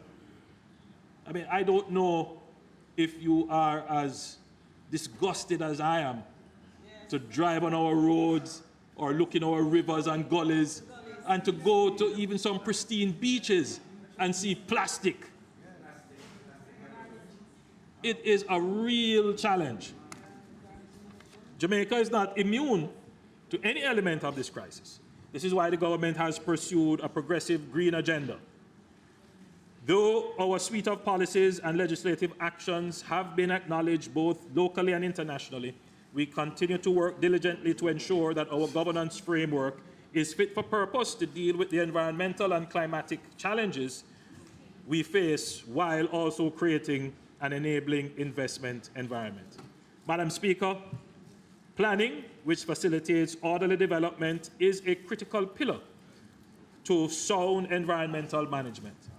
Last year, you will recall that we confirmed the Kingston and St. Andrew Pedro Keys Development Order.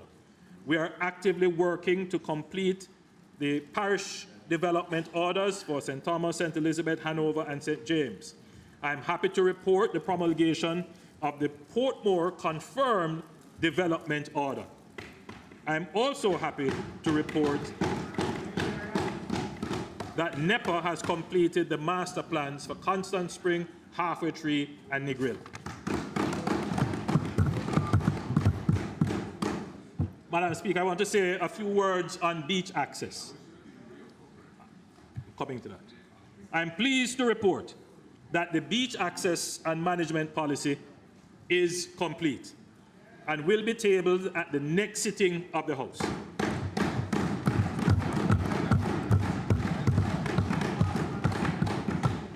The policy seeks to ensure Jamaica's beaches are preserved and sustainably managed to present and sustainably managed for present and future generations. And the provision, Madam Speaker, is made for Jamaicans to be able to access their beaches. Madam Speaker, I'm happy to announce that the government will be upgrading a number of beaches across the island for public access.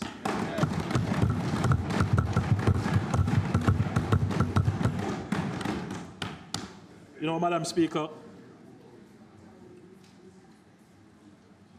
I've listened very carefully to the debate around beach access. I've had to do it because the policy falls under the Ministry of Economic Growth and Job Creation. And we have spent a lot of time going through the policy because the issues are fundamental.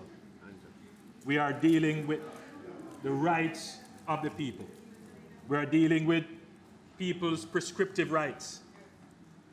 We are dealing with property rights. We're dealing with people's right to enjoy their environment. And we have to go through all of them carefully. But one thing must be sure, we must be certain, and we must be unequivocal. Jamaicans are entitled to access their beaches. Absolutely.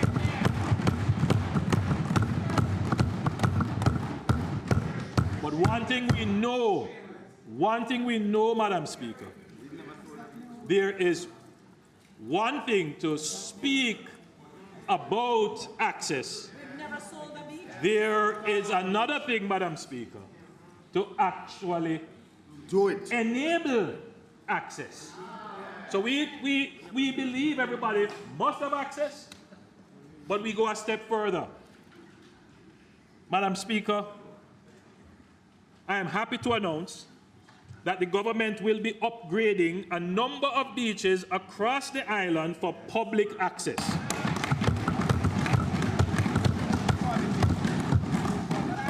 The existing Fantasy Beach Park in Priory St. Anne will be developed into a parish beach park,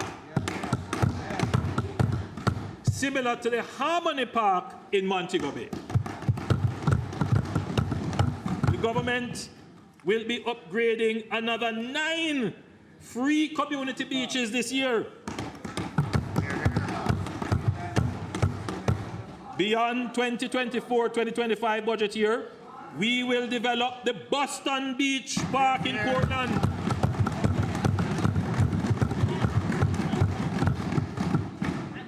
And we will do a major beach park in Negril.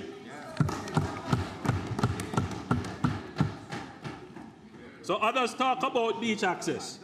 We actually give people beach that they can access. Yeah. They give you the words, we give you the beach. And we have never sold a beach.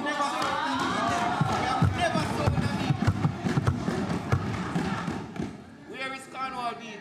Madam Speaker, Jamaica is on the front line of the changing climate and shifting weather patterns. We have already seen the impacts of coastal communities with rising sea levels causing erosion, salt water intrusion in our water supply, and deteriorating soil quality. We are particularly vulnerable because 70% of Jamaica's population lives within 5 kilometers of the sea. Coastal assessments and hazard maps have been completed for 8 priority coastal areas. We have already successfully implemented the 1.3 billion Port Royal street revetment that protects 1 kilometer of shoreline and the adjacent economic assets, transport routes, and communities in downtown Kingston. In the coming year, the budget includes funding for a revetment at Buff Bay in Portland and shoreline protection at Anato Bay in St. Mary. We are building financial buffers to strengthen our resilience to climate-related shocks. This is why Jamaica has engaged the IMF with the Resilience and Sustainability Fund in addition to an emergency line of credit for climatic shocks. We will also renew the catastrophe bond to guard against catastrophic weather events. Madam Speaker, this is an innovation that Jamaica is championing globally. Other countries are looking at Jamaica as the example of how to plan for shocks and make fiscal buffers and provisions.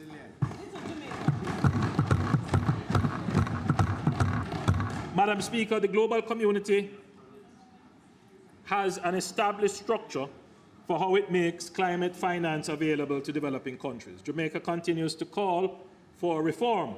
However, it is using the existing structures to enable access to finance for decarbonization and adaptation.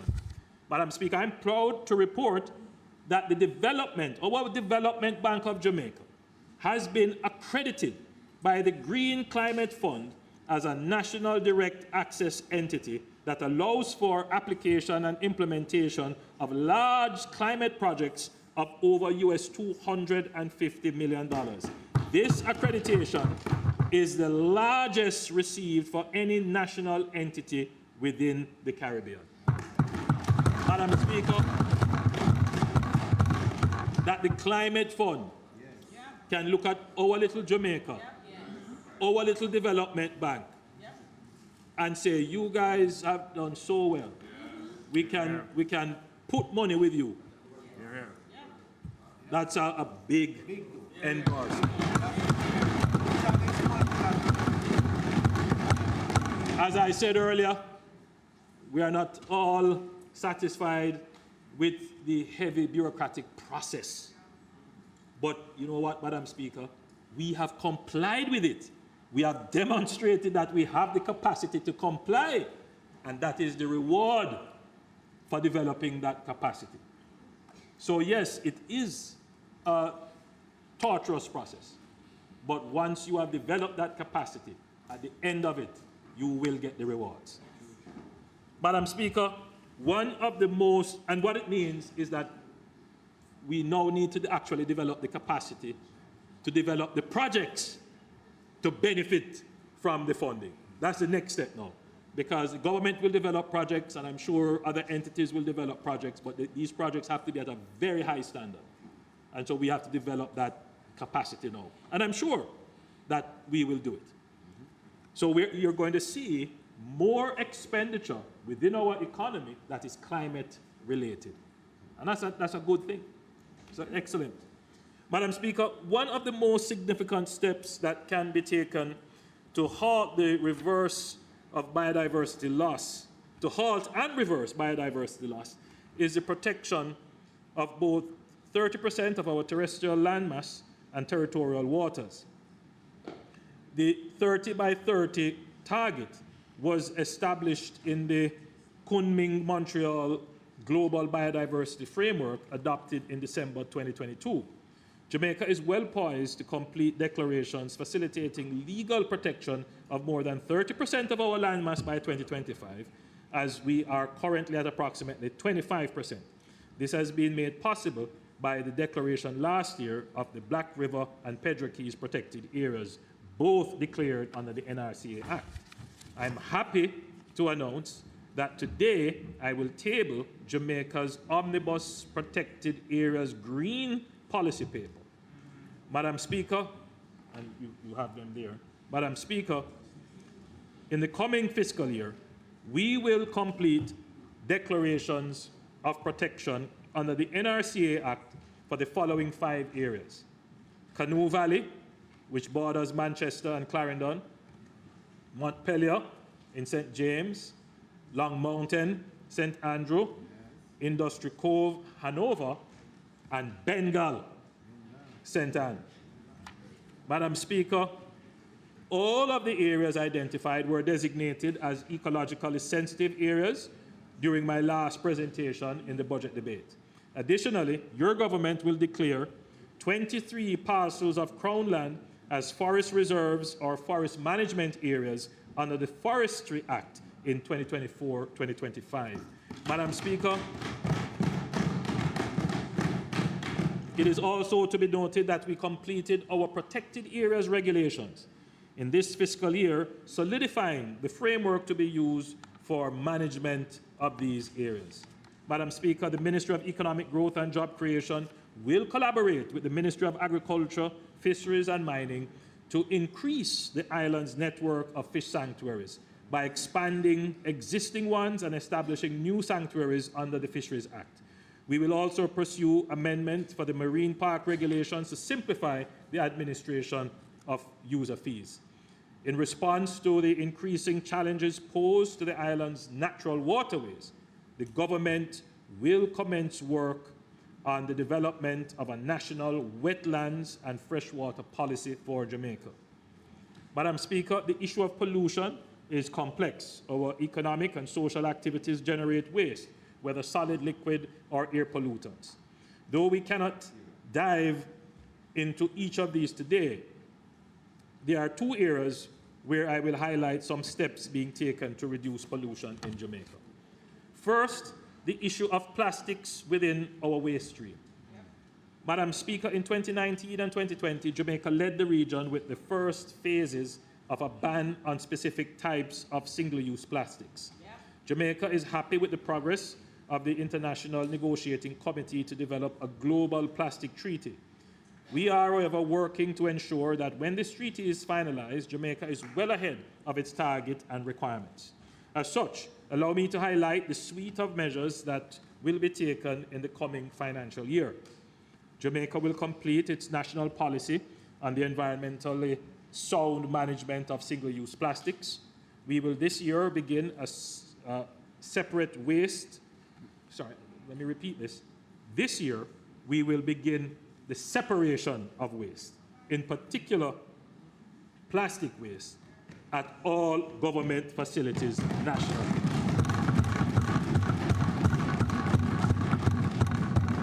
Jamaica will also enter phase 4 of the ban on some plastic materials on June 1 of this year. This phase will include a ban on the manufacture, import, and distribution of single-use plastic lunchboxes and on personal care products using microplastics. Madam Speaker, invariably, when the issue of a plastic ban is raised, the natural question is, what are we going to do about plastic bottles? Prior to the pandemic, approximately 7% of all plastic bottles were being collected. The percentage has increased significantly to 30%. In 2023, 278 million bottles were collected. 5 years ago, it was only 60 million. We will continue to work with the National Solid Waste Management Authority and recycling partners of Jamaica to ramp up collection for recycling. And later on in the presentation, I will make an announcement about another strategy which we will put in place to truly deal with plastics. Madam Speaker, it is well known that the fines in both the NRCA Act and the Wildlife Protection Act do not function as sufficient deterrent to polluters, and in some cases, rogue developers. This is why your government will be tabling for debate amendments to raise the fines in both pieces of legislation from a 50,000 ceiling under the NRCA Act and a 1.5 million ceiling under the Wildlife Protection Act to a 5 million ceiling in both pieces of legislation for individuals, but $10 million for corporate bodies. That's a substantial increase. Madam Speaker, the relationship between sound environmental management and the health and resilience of our water supply is obvious. So today, I'm happy to table Jamaica's new watershed policy, which you have here. Madam Speaker, I want to say a few words on Rio Cobre. Yes. Mr. Speaker.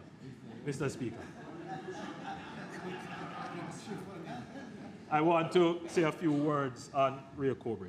I've given instructions to NEPA to start developing a policy, that would see the banning of any waste or effluent being discharged into the Rio Cobre.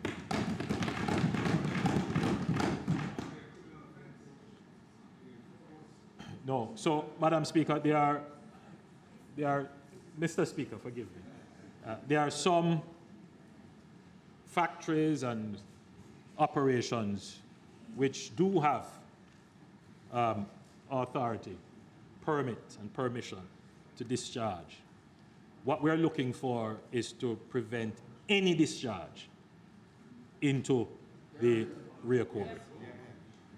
And it's not something that you could do overnight, because along the banks of the Rio Cobre are many establishments which have been there for years and which have predated many of our legislation. So the process of consultation has started. It is imperative that this be done, Mr. Speaker, because, as I will say later in my presentation, we have put in place a new water treatment facility, and therefore we must protect that body of water.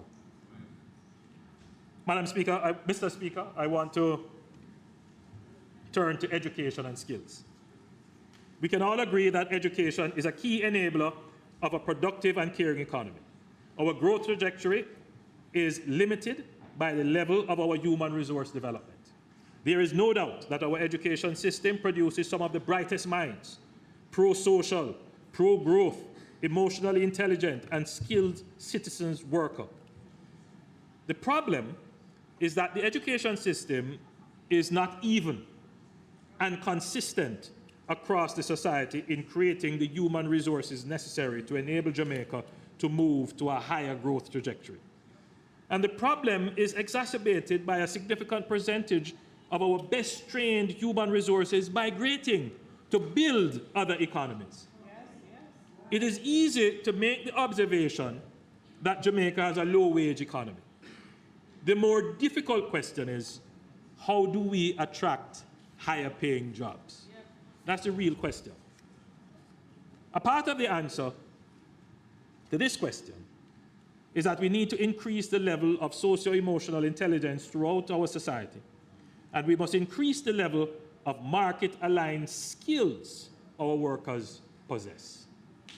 If every child leaving primary school was to be certified literate and numerate at the highest level, able to control their behavior, think critically and problem solve, and had a positive attitude towards society and authority, and if those children went on to secondary education and further enhanced those fundamental characteristics with functional skills and competencies in areas that support market demands, if they develop the confidence to be innovative and the freedom of thought to be creative, with a sense of social responsibility and good citizenship, Jamaica would have a different look and feel.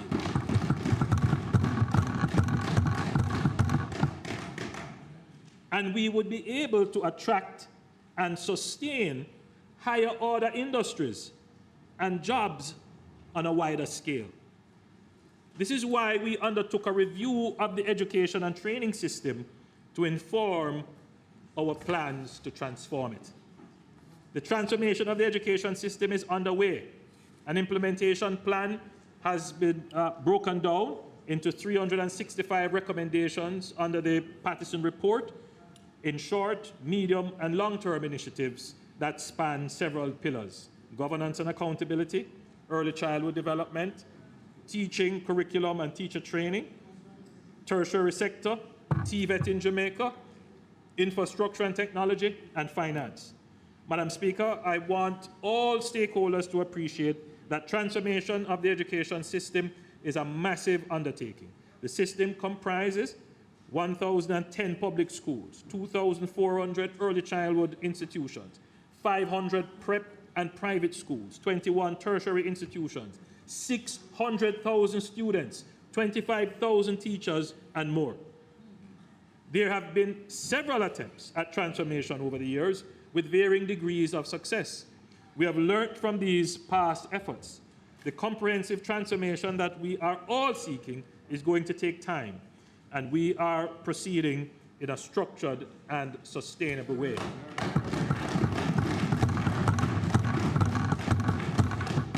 The Independent Education Transformation Oversight Committee, which was established to monitor, oversee, and report to the public on the progress of the implementation report, last week reported that of the 101 recommendations that were targeted for implementation to date, 97 of them are on track. Madam Speaker, this administration is very serious about giving our students the opportunity to access higher education and skills as we seek to move from a low-wage economy to a high-productivity economy. In addition to the removal of the guarantor requirement for student loans, the government will make available, through the Ministry of Education, $200 million to provide tuition support for at least 1,000 students who show that they are in good academic standing with their tertiary institution, but are in need of financial support. See, we care for the people. This support will be administered through the Ministry of Education in conjunction with the CDF, where each constituency will be allocated approximately $3 million, and each beneficiary can get a maximum grant of $200,000.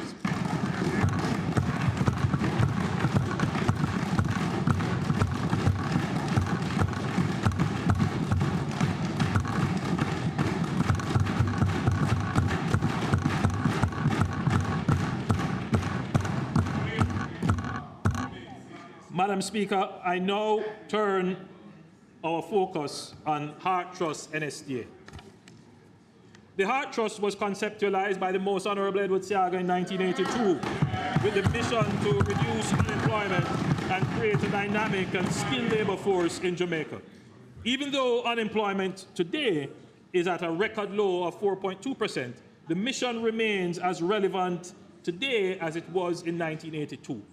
Madam Speaker, for the first time in our independent history, we face a new challenge.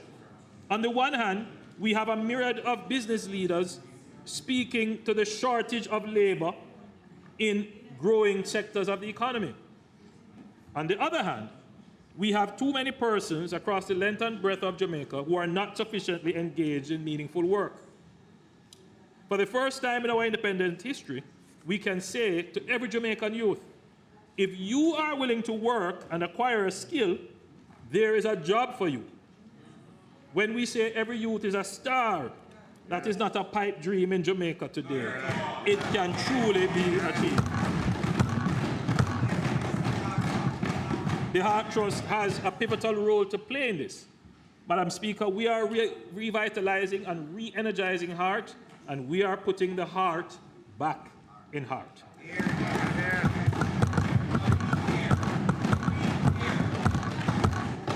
Madam Speaker, last year I announced the Learning and Investment for Transformation LIFT program designed to provide secondary school leavers with structured assimilation into the workplace. I'm pleased to report that 506 participants from the first cycle of the program have been placed in public and private sector organizations across. They are currently developing on-the-job skills while earning a monthly income of $85,000 with $15,000 reserved as compulsory saving that will be released at the end of year one of job placement. The trainees under the LIFT program come with a fairly high level of secondary level certification, but they lack work experience. The LIFT program is designed to improve their work readiness and prepare them for high-functioning jobs. An important component of the LIFT program is that the enrollees are assisted with social mobility documents. They will get their TRN, their passports, their NIS, and bank accounts will be open for them, and they get their driver's license.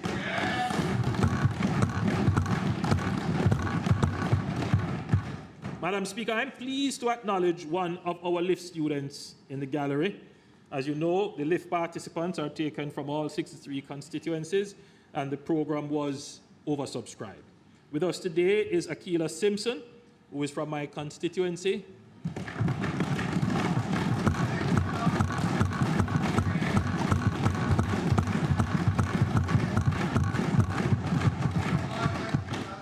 I don't know if any other LIFT student is here.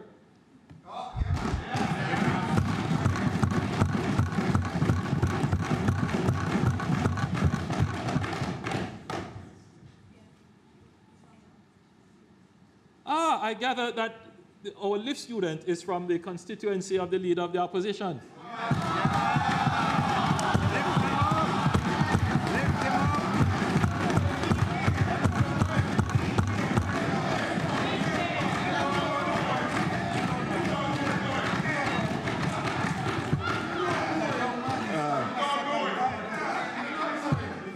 We're very grateful.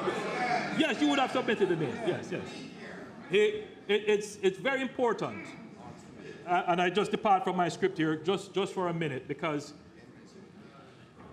there's usually great criticism when benefits are directed through MPs. I find, however, that when it is done in conjunction with an entity and with the CDF, that the geographic spread of the benefit is much better.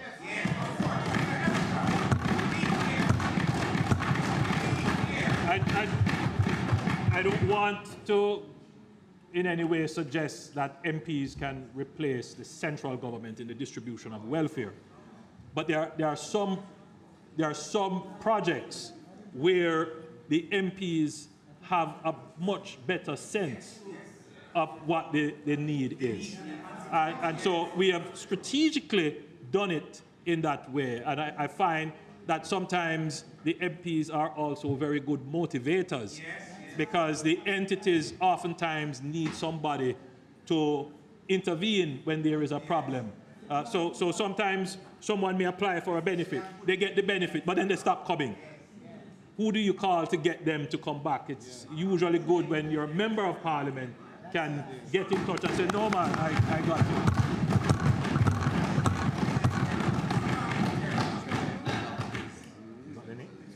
So, Madam Speaker, Akila, I'm certain, is now learning to drive.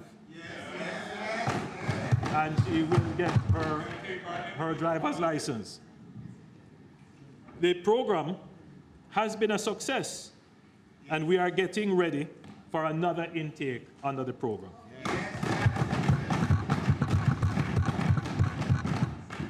We empower our youth and let them know you can do it. You can do it.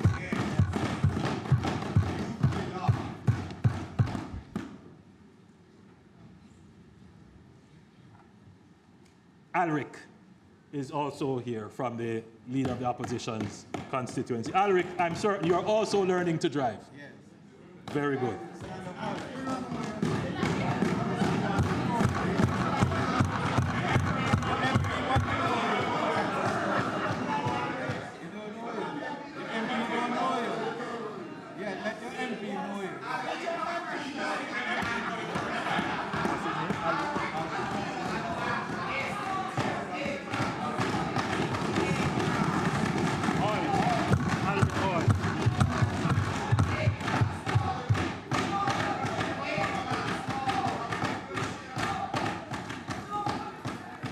No, and so I just wanted to, I want to thank Alric and Akila for coming to the presentation today.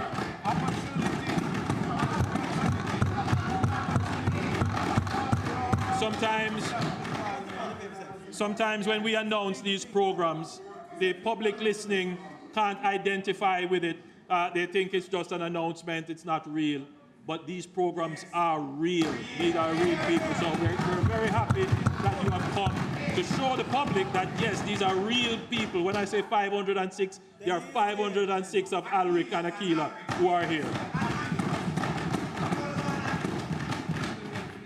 Madam Speaker, it is important to note that more than 120,000 trainees have enrolled in HART since the removal of fees.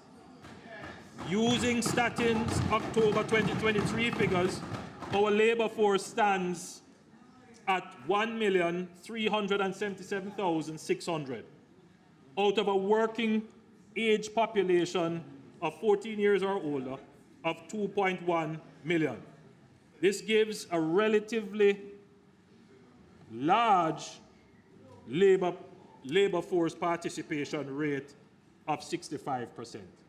It's a very important figure because the labor participation rate is the percentage of the working age, well, the percentage of the labor force relative to the working age population.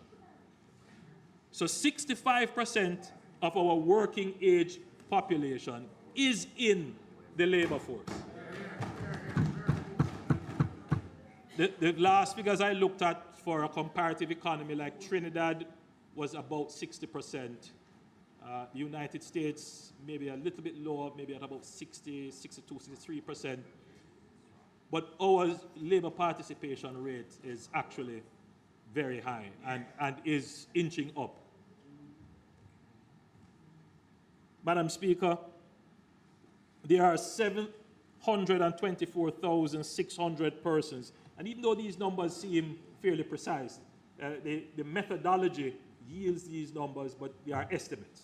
So there are 724,600 persons, 14 years and older, who are not in the labor force.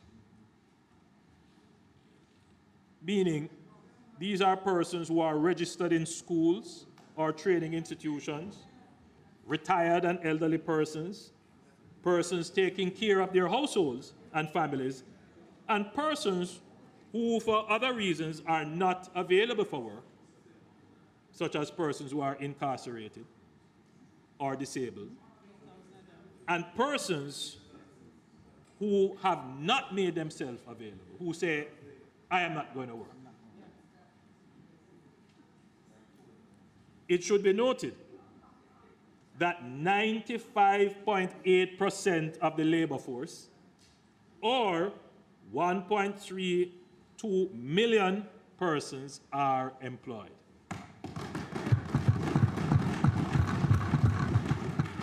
Think about it.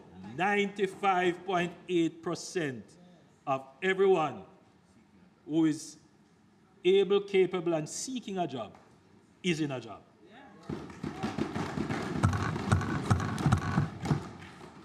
If you look at it from that perspective, you begin to understand the problem that the country faces. If the economy grows and job opportunities open up, where are we going to get the people from? So remember now, we have 724,000 persons outside the labor force. We have 4.2% who are unemployed, which represents 57,300 persons unemployed. Now, the member from St. Andrew South said, we must never contemplate importation of labor. Yeah, you said that, and I agree with you. I think we should do everything in our power right now to get all our youngsters, everyone who is available. We must get all of them, every one of them.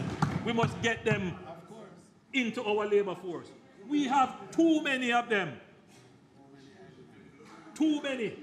So, Madam Speaker, in any economy, there is always a base level of unemployment due to structural changes in the economy. Businesses go out of operations, particular skills become obsolete, and workers are out of job while they retool, and new businesses come into operation. But there is also frictional unemployment, where the worker voluntarily changes job, and there is a lag between leaving one job and finding another. In addition to ensuring that labor is trained and constantly upskilled in relevant areas aligned to the market demand, in this era of virtual full employment, because that is where we are now. We don't say it, but technically that's where we are. Full employment. HEART must play the leading role in attracting persons into the workforce. As I travel across Jamaica, I come upon many young persons who should be working, who say they want to work. Some say they have certification. Some say they have skills, but they can't find a job. The youth that is 14 to 24, the youth unemployment rate in October 2023 was 12.6%, or 26,000 persons. So if you think about it strategically, if we're going to find new people to put in the labor force to get into jobs, we already have 26,000 persons that HEART needs to focus on to get them ready, to get them skilled, and to pair them with a job. So strategically, from a policy perspective, what we are going to do, right, is to focus on this area. We must find these young people and not so young people. We must find them where they are, and we must develop programs to increase their employability. So in the short term, yes, we're going to try and really reduce this 26,000. Because they are the ones who say they are looking for jobs, but they can't find jobs because they are youthful. Obviously, they may not have skills and they don't have experience, and they may not have a work-ready attitude. And so we're going to target HEART into that area. So this year, the HEART NSTA Trust will introduce the Community Action for Rewarding Engagement initiative called, what does that spell? That's the CARE initiative, to reach every young man and woman who is not working and is not enrolled in a training program. HEART will be proactive in finding you and bringing you to the well of training.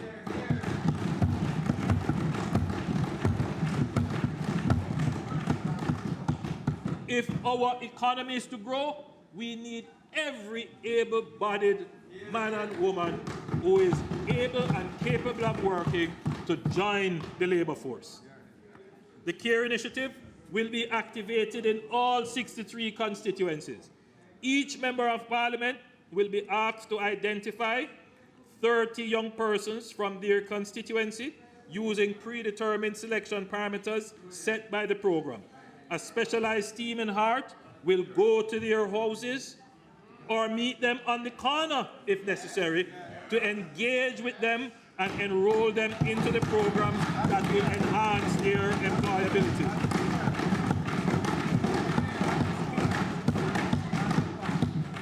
Madam Speaker, as I travel across Jamaica and I speak to our young people, they tell me that making Heart free of tuition is great, but some of them struggle to find money for transportation and to buy lunch. They say, Prime Minister, I want to come and do the training, but I don't have the bus fare. I want to get a skill, but I won't be able to buy lunch when I go to the training center. This is a dilemma. And this is why we have decided that every student enrolled in Heart under the new CARE initiative will receive a monthly transportation stipend of $15,000 to offset transportation costs to the Heart institutions in which they will be enrolled. The grant will be tied to their attendance, obviously, and we will go even further. All trainees under the CARE program will receive an additional stipend of $13,000 per week for the duration of the training.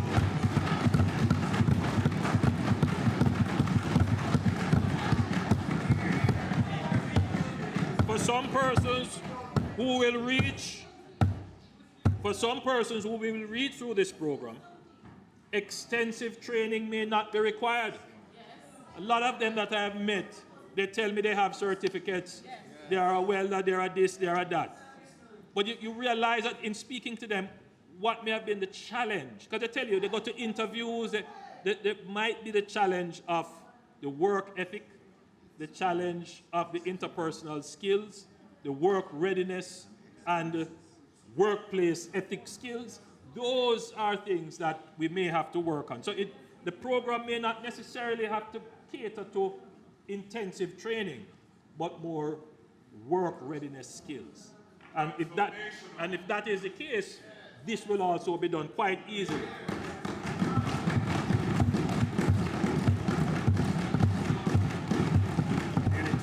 So this will do job placement, mentorship, and career guidance where necessary.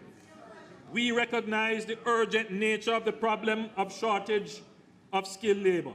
I would go as far to say that it is now a national emergency.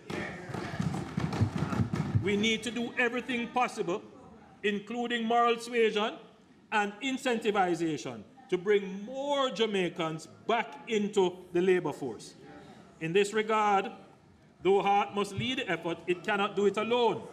Heart will partner with well-structured and accountable entities on initiatives to attract and train more Jamaicans to the workforce. Heart Trust is currently partnering with Project STAR. Let me repeat that. The Heart Trust is currently partnering with Project STAR, not outsourcing, partnering with Project STAR in 5 communities: Rose Gardens, Parade Gardens in downtown Kingston, Savannah Lamar in Westmoreland, Maypen West in Clarendon, and Salt Spring in St. James, to reach unemployed and unattached youth in these communities. Last year, I announced that Heart will partner with the JDF to add a component to the Jamaica National Service Corps program to leverage the excellent training and character development capabilities of the JDF. This program is still in the planning phase, and we expect to begin rollout later in the coming financial year. The JNSC program continues to provide an avenue for Jamaica's youth to access regimented training, serve their country, and earn. Since the start of the program in June 2017, a total of 6,220 persons have been trained, 5,070 males and 1,150 females. To date, 4,259 candidates have transitioned to become full members of the JDF. Other participants in the program have been certified and prepared for the job market, where they are highly sought after by employees in the security and technical fields. Madam Speaker, one critical sector that has signaled their need for additional labor is construction. We have developed an accelerated apprenticeship program in partnership with some construction firms, which will involve a 3-month pre-apprenticeship period to develop employability skills, as well as technical competencies, a 7-month immersive training placement on the construction site for 4 days, and in the Heart Institution for 1 day, an on-the-job mentorship phase, and an assessment and certification following 7 months of on-the-job exposure. This creative approach will make the training in construction more aligned to industry needs, and we will be able to put persons to work in a shorter time frame. Madam Speaker, and this is another partnership that we are pursuing. Madam Speaker, this administration believes in economic independence and self-empowerment. Not every young person will be an employee. We need more self-employed. We need more young entrepreneurs. Having removed tuition fees for all Heart programs up to level 4, this year we're building on that. Starting April 1, 2024, every successful graduate of a level 4 trade program will receive a grant of $50,000 to help them acquire the tools of their trade and to step up to the next stage of their career. For those who are on path or wards of the state, this grant will be increased to $75,000.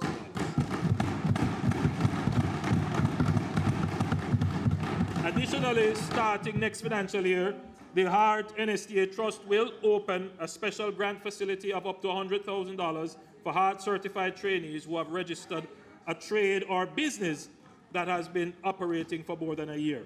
The beneficiaries will also be assisted in refining their business plans, executing marketing activities, further capacity building, and other forms of technical support. Madam Speaker, while we are on the subject of supporting graduate trainees, I would also like to mention that the Development Bank of Jamaica has introduced the trade person opportunity ownership loan. That spells tool. Interesting. The trade person ownership opportunity loan, which will be launched in June 2024. Under the tool program, loans will be offered to small contractors through the DBJ with partnership institutions at an interest rate of 9% for up to 24 months, and will provide up to $500,000 per applicant to assist with acquiring tools or upgrading tools of their trade. So technically, Madam Speaker, a graduate could get 50,000 grant and then go to DBJ and get another loan for 500,000 to buy the tools necessary to start off their business.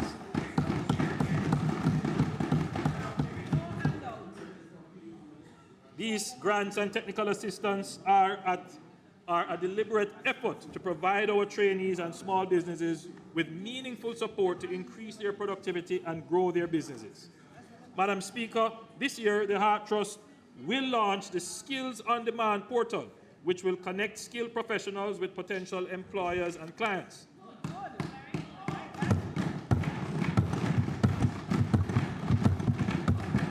If you need a plumber to fix a leak at your house, you will be able to go on the Skills on Demand portal and identify plumbing professionals who have registered and who have been verified as having training and certification from HEART. Skilled professionals will be able to advertise their skills, their previous employers' ratings, and their current location to potential employers and clients. Potential employers and clients will benefit from access to an array of talent that has been verified, and they will have the ability to post specific job openings to individuals with required skills. Madam Speaker, we are a listening government, we are a learning government, and we are a caring and responsive government. We have listened to our young people, we have listened to businesses who are clamoring for trained workers, and we are responding. We believe that by training and upskilling our workforce, we can break the vicious cycle of the low-wage economy. A skilled workforce is an attraction in itself for investments and location of high productivity jobs. Labor will drive growth and create a virtuous cycle of productivity and prosperity. Labor will drive growth and create a virtuous cycle of productivity and prosperity. Madam Speaker, I now turn attention to the build-out of Jamaica's road infrastructure. The vision of a more seamless, connected Jamaica is taking place. The Southern Coastal Highway Improvement Project is the largest integrated road infrastructure project ever undertaken in Jamaica.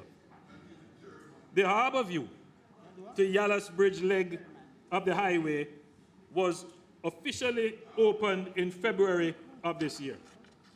This impressive 17.4 kilometers of roadway has significantly reduced travel between Kingston and St. Thomas from 45 minutes to 15 minutes. Wow.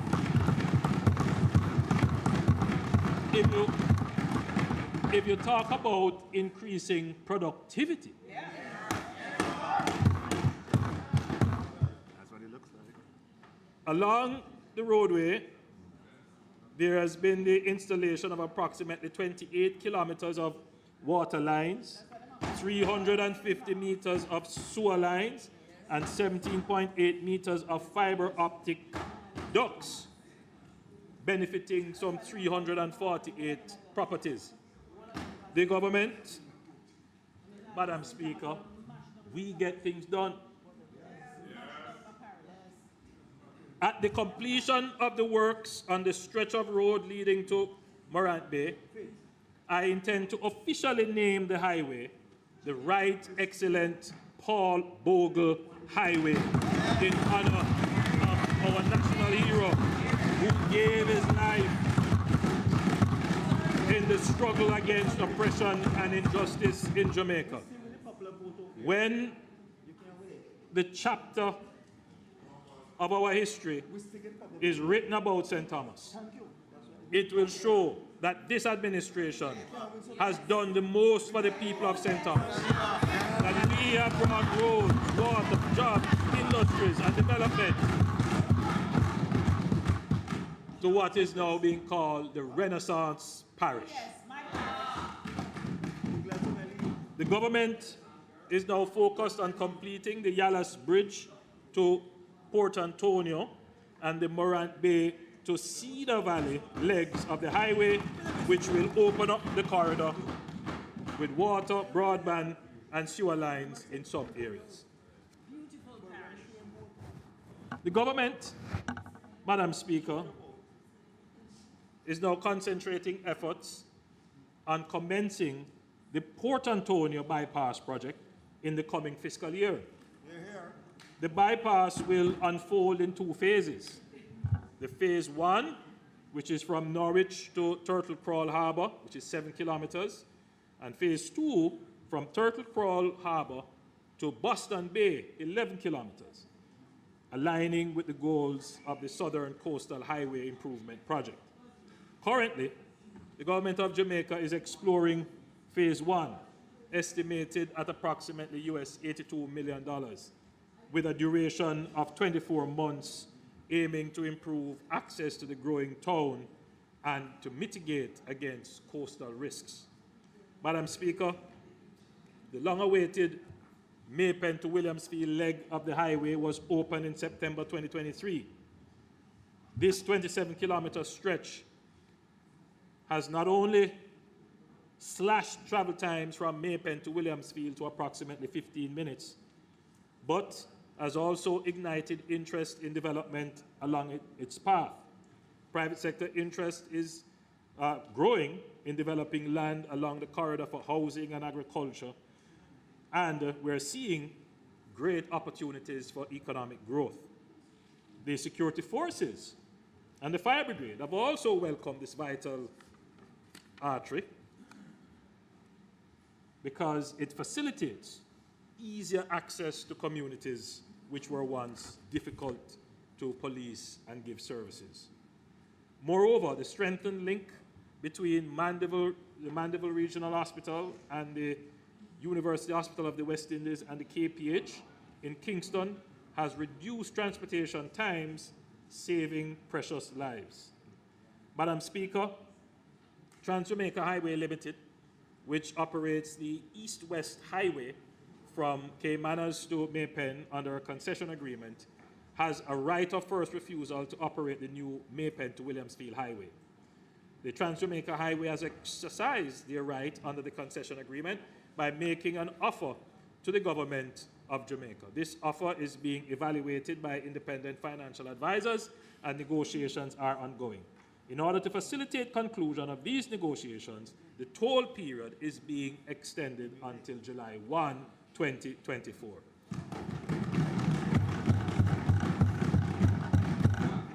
Madam Speaker, Madam Speaker, I noted last year that we would be moving further along the Williamsfield, Manchester to Hodges, St. Elizabeth corridor.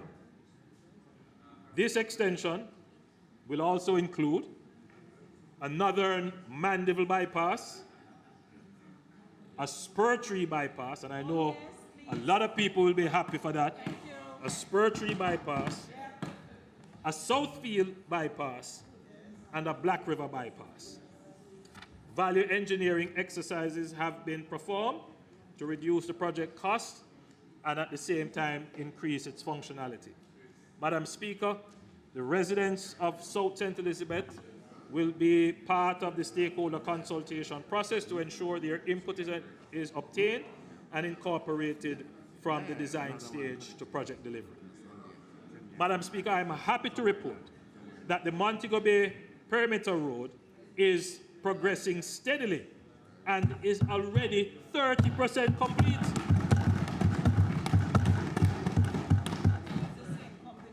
As a reminder, the project includes the Montego Bay bypass itself, which will be 15 kilometers. I keep saying bypass, the Montego Bay Perimeter Road, sorry, the Perimeter Road, because you can't really bypass Montego Bay. It's a perimeter road. The Long Hill bypass, 11 kilometers, and that is well needed. The current road is treacherous and in a really bad state. The Barnett Street and West Green Avenue road rehabilitation, and a comprehensive drainage study of the Montego Bay area. Yes. Madam Speaker, I now turn to the North Coast Highway. The North Coast Highway public-private partnership will see the expansion of the North Coast Highway from Sea Castles in St. James to Miami Bay in St. Anne from 2 lanes to 4 lanes. So that area of congestion which currently exists, the government is well advanced in its plans to deal with that area. As part of the due diligence process, a number of studies have been completed, including traffic studies, as well as environmental and social impact studies. The requisite documentation is now being compiled with an aim to launch the tender process in the fourth quarter of this calendar year. Madam Speaker, the old coastal towns of Lucy and Hopewell in Hanover did not benefit from modern urban planning. In fact, they both date back to hundreds of years ago, in a time when horse and buggy was the mode of transportation. Those roads are now a bottleneck. So the Lucy Hopewell bypass will be a 4-lane highway that will start at a grade-separated intersection along the new Long Hill bypass that is currently being constructed. The alignment will then traverse westwards for 30 kilometers with link roads to the main roads before and after the towns of Hopewell and before terminating on the west side of the town of Lucy.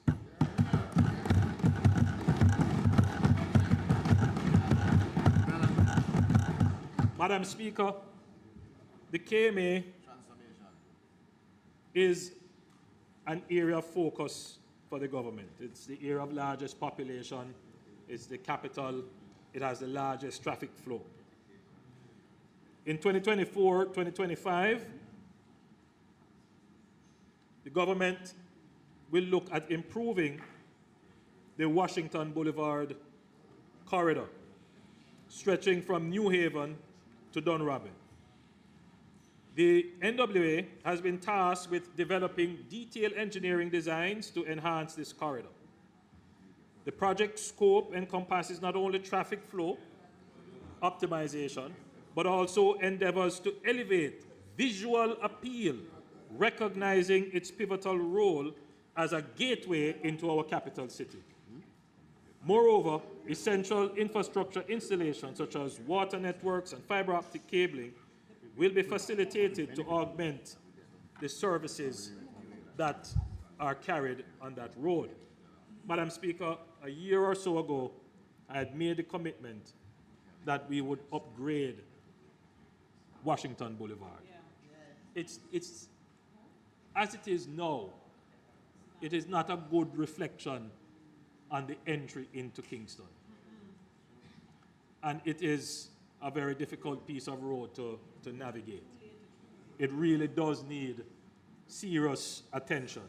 And so, Madam Speaker, I'm happy to report that work has actually started, if only the planning phase, on improving this corridor.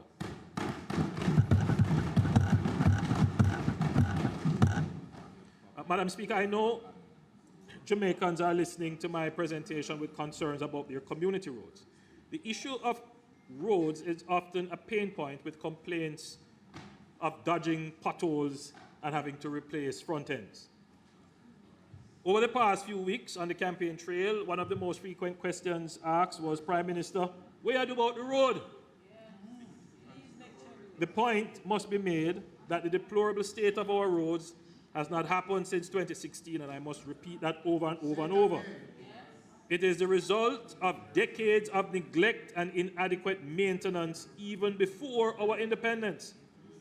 Today, there are 22,000 kilometers of roadways in Jamaica, and we estimate that roughly half of them are in a state of disrepair. Many politicians over the years have promised the people to fix their roads. Lest we forget, in 2002, a former minister of government promised that Jamaica would be pothole-free by 2003. My administration is not merely promising that we will fix your roads. We are today coming to the people of Jamaica with a multifaceted plan to focus resources on improving the state of local roads over the next 10 years of Jamaica's development. This will be one of the largest investments in roads from our capital expenditure that the country has ever seen. The government's multi-billion-dollar road improvement plan to address the country's road transportation network will be executed through two programs, the Special Capital Expenditure Program and the new Shared Prosperity through Accelerated Improvement to our Road Network, SPARK program. And you can thank the Minister of Finance for that acronym. We have commenced the first 6 CAPEX projects targeting urban corridors in Kingston and Portmore. In December 2023, the dualization of Grange Lane, which connects Portmore to Spanish Town, commenced, and drainage and potable water pipeline works are underway. Yes. Madam Speaker, just to be clear, we are doing serious infrastructure work in Portmore to ensure that it has proper access and connectivity, because, Madam Speaker, Portmore will become the 15th parish.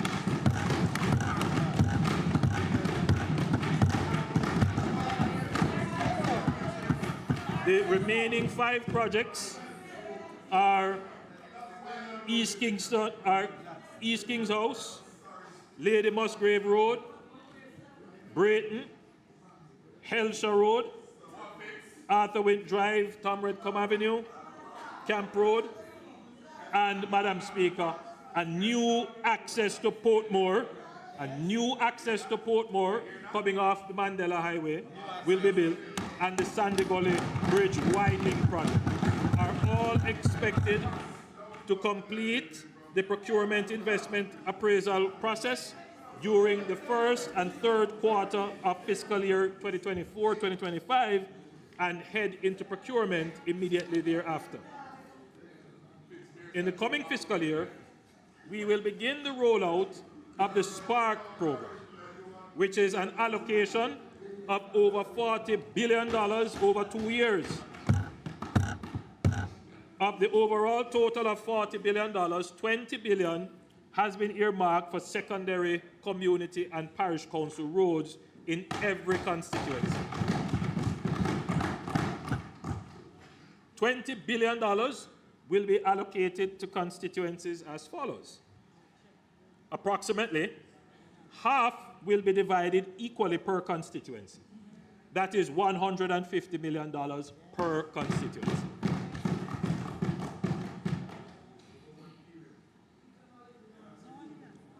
One year. The balance will be allocated to constituencies based on mileage of roads in each constituency, as well as the condition of the roads.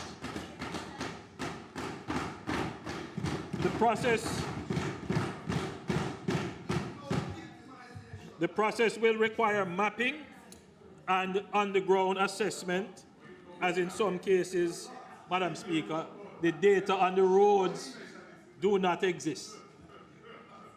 Madam Speaker, even with this massive allocation, we cannot fix all the roads at the same time.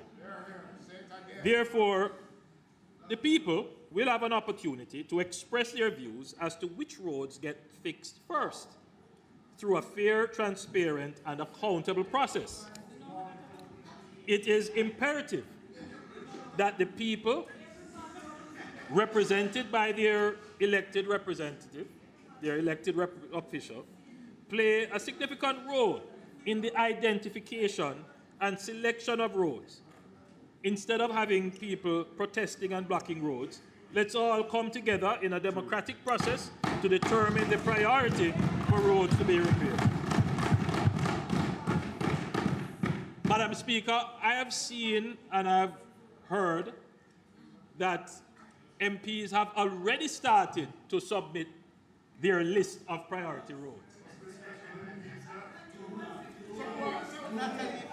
I'm hearing that even some parish councils have started to prepare their list. Madam Speaker, let me be clear about the process. There must be divisional, meaning that for every constituency, the divisions must have a consultation, at least one, to have residents come together to look at the list of roads that affect them within their division that they would like to see repaired. So, Madam Speaker, the mandate of the Constituency Development Fund in fostering community empowerment and promoting socio-economic progress by allocating funds through elected MPs has the expertise to manage this consultation process. And Madam Speaker, I know that the process has started and that there are constituencies that are ready and lined up for consultations to begin. Madam Speaker, the Spark program is no small feat. More than 2,000 roads across Jamaica will be rehabilitated and modernized under this program. This is a major operation that will see more than just road improvements in communities. This program will see pavement resurfacing and rehabilitation, intersection improvement and strategic locations, sidewalk rehabilitation in the capitals and towns, retaining wall construction along critical corridors, drainage improvements, water line improvements as needed, and the laying of fiber optic ducts. Additionally, let me note that this government will not be doing what was done in the past, where roads are repaired and then they are disturbed to repair pipes and address water issues. Instead, we will be allocating an additional $5 billion as a contingency in the next budget to address road infrastructure where water and sewage repair are critical to the wider community, and the cost of such repairs would significantly deplete the allocation to the constituency. So there are some areas, Madam Speaker, where when you are going to repair the road, you may have to scarify the road. You may have to put heavy equipment on the road. Inevitably, pipes are going to collapse. There are some roads that you will have to repair because the damage that was done to the road was done by a sewer main that was broken. So if we have to repair those roads, then it makes sense that at the same time we deal with the water issue and the sewer issue. However, Madam Speaker, we know that if you add water and sewer to it, it will substantially increase the cost of the road. And that is why we are making this additional allocation as a contingency in the next budget. So strategically, what you would want to do, members of parliament, is that those roads that you start the preparatory work on those, because those take much longer preparatory work in terms of engineering designs and all of that, and have those done in the next cycle. But do the other roads that don't require this kind of very extensive investment. So, Madam Speaker, the government will put to international tender. And I want members to monitor, to pay attention to this part carefully. Madam Speaker, the government will put to international tender for enterprise-level contractors to undertake the works, which will be divided into 4 packages: north, south, east, and west.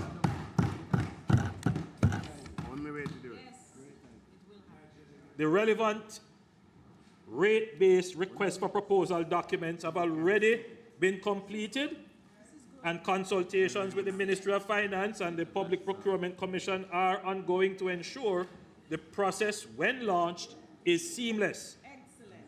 Now, I use the term enterprise-level contractors. What do I mean? Enterprise-level contractors are expected to have the engineering, project management, and financial wherewithal necessary to execute a project of this size and nature. It should be understood by all that these enterprise-level contractors would find it necessary to subcontract or partner with smaller local contractors. So, Madam Speaker, what we are trying to do here is not to take away work from local contractors. What we're trying to do is to bring in and augment the technical, the financial, and the project management skills necessary to undertake this many roadworks all at once. What I hope will happen is that our local contractors will be able to upskill and be able in the future to take on these projects by themselves. And I know we have local contractors who are close to or at that level. So even though we have said, Madam Speaker, it is an international tender, I'm almost sure that some of our local contractors are also going to bid for some of the packages. Now, Madam Speaker, while we work to address decades of neglect on roads, we must at the same time design and implement a proper system of ongoing maintenance of our roads, including routine patching, sealing the roads, cleaning and bushing where necessary. We must never allow our infrastructure to degrade to this level again. I am pleased to announce that the government will be working towards the creation of a centralized national road registry, which will be a census of all existing roads in Jamaica. The registry will contain information on the geographic location and establishment of ownership of these roads, which will inform future maintenance activity. The Spatial Data Management Division of the Ministry of Economic Growth and Job Creation will be critical in providing geospatial data on local roads to complete this database. This will be supported by on-the-ground site inspections. Madam Speaker, I don't know if you can see there, but the Data Management Division is presently going through each constituency and accurately mapping each road in the constituency. And this is my constituency being displayed. So I have a total of 39.16 kilometers of parochial roads.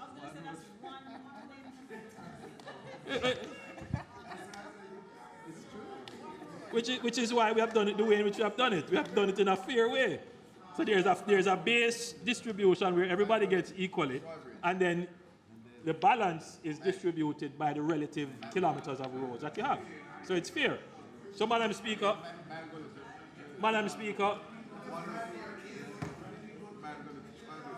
every member of parliament and every councillor will get this data, so you will know what is your length of road. But this central registry is going to be constantly updated. So we're going to make it a digital registry where the public can have access. So you can upload what they call a geotag, for example, a pothole or some other hazard that exists on a road. So we will have a national database that is real time in telling us what is the status of roads.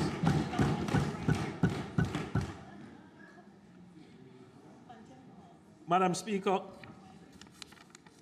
the public will be able to go on this central registry and they will see who is responsible for the road. Because sometimes you hear it's Parish Council Road, and then another time you hear it's NWA Road, and back and forth and back and forth. Madam Speaker, under the Spark project, we're going to be spending $40 billion in 2 years. It is clear, however, that for the next decade, there must be an elevated allocation towards road rehabilitation and maintenance if we are to bring our roadways to a reasonable standard of repair. Having now properly audited all our roads, we can now prepare a comprehensive maintenance and repair schedule to realistically inform the budgetary allocation necessary to improve our roads in a reasonable time frame. Madam Speaker, as we seek to upgrade road corridors, we recognize the ongoing need for waste management, debushing, and maintenance throughout the year. Jamaica is a naturally beautiful place.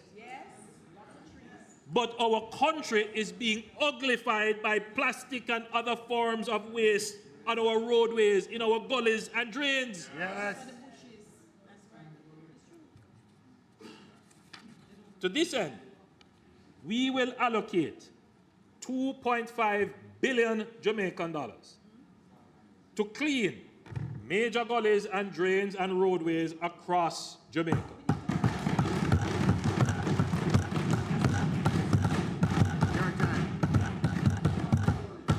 An important component of this project, however, is that the persons employed to do the cleaning up must collect the plastics for recycling, for which they will receive further payment when it is sold to the recycling entities. I have had dialogue with the recycling partners of Jamaica, who have an amazing system of purchasing and recycling plastics. You would have heard how much plastic bottles have been collected since they have started increasing their operations. There are other entities who are purchasing plastics.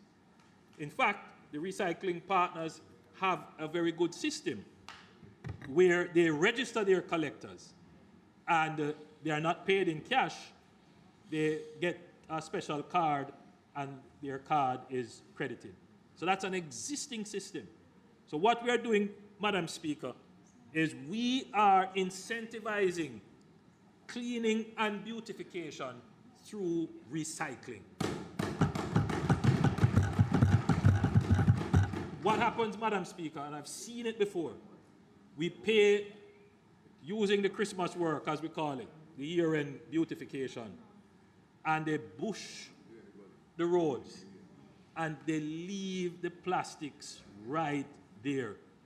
It is even more disgusting because you are seeing it now right in front of you. So this is not just about bushing. What we want is for them to actually take out the plastics, put them in a proper bale. I believe if you have a 50-kilogram bale of plastics, you can have that purchased from you from one of the recycling companies. So, Madam Speaker, it is an innovative way, I believe, of ensuring, Madam Speaker, that we have cleaning and beautification, but at the same time, recycling. So this $2.5 billion, I believe, Madam Speaker, will go a far way in cleaning up Jamaica. Madam Speaker, in 2024-2025, the government will prioritize 3 key bridge projects: the Troy Bridge, which I mentioned before, the Craig Mill Bridge, and the Spring Village Bridge. Madam Speaker, given the pressing threats posed by climate change, disaster mitigation must be prioritized.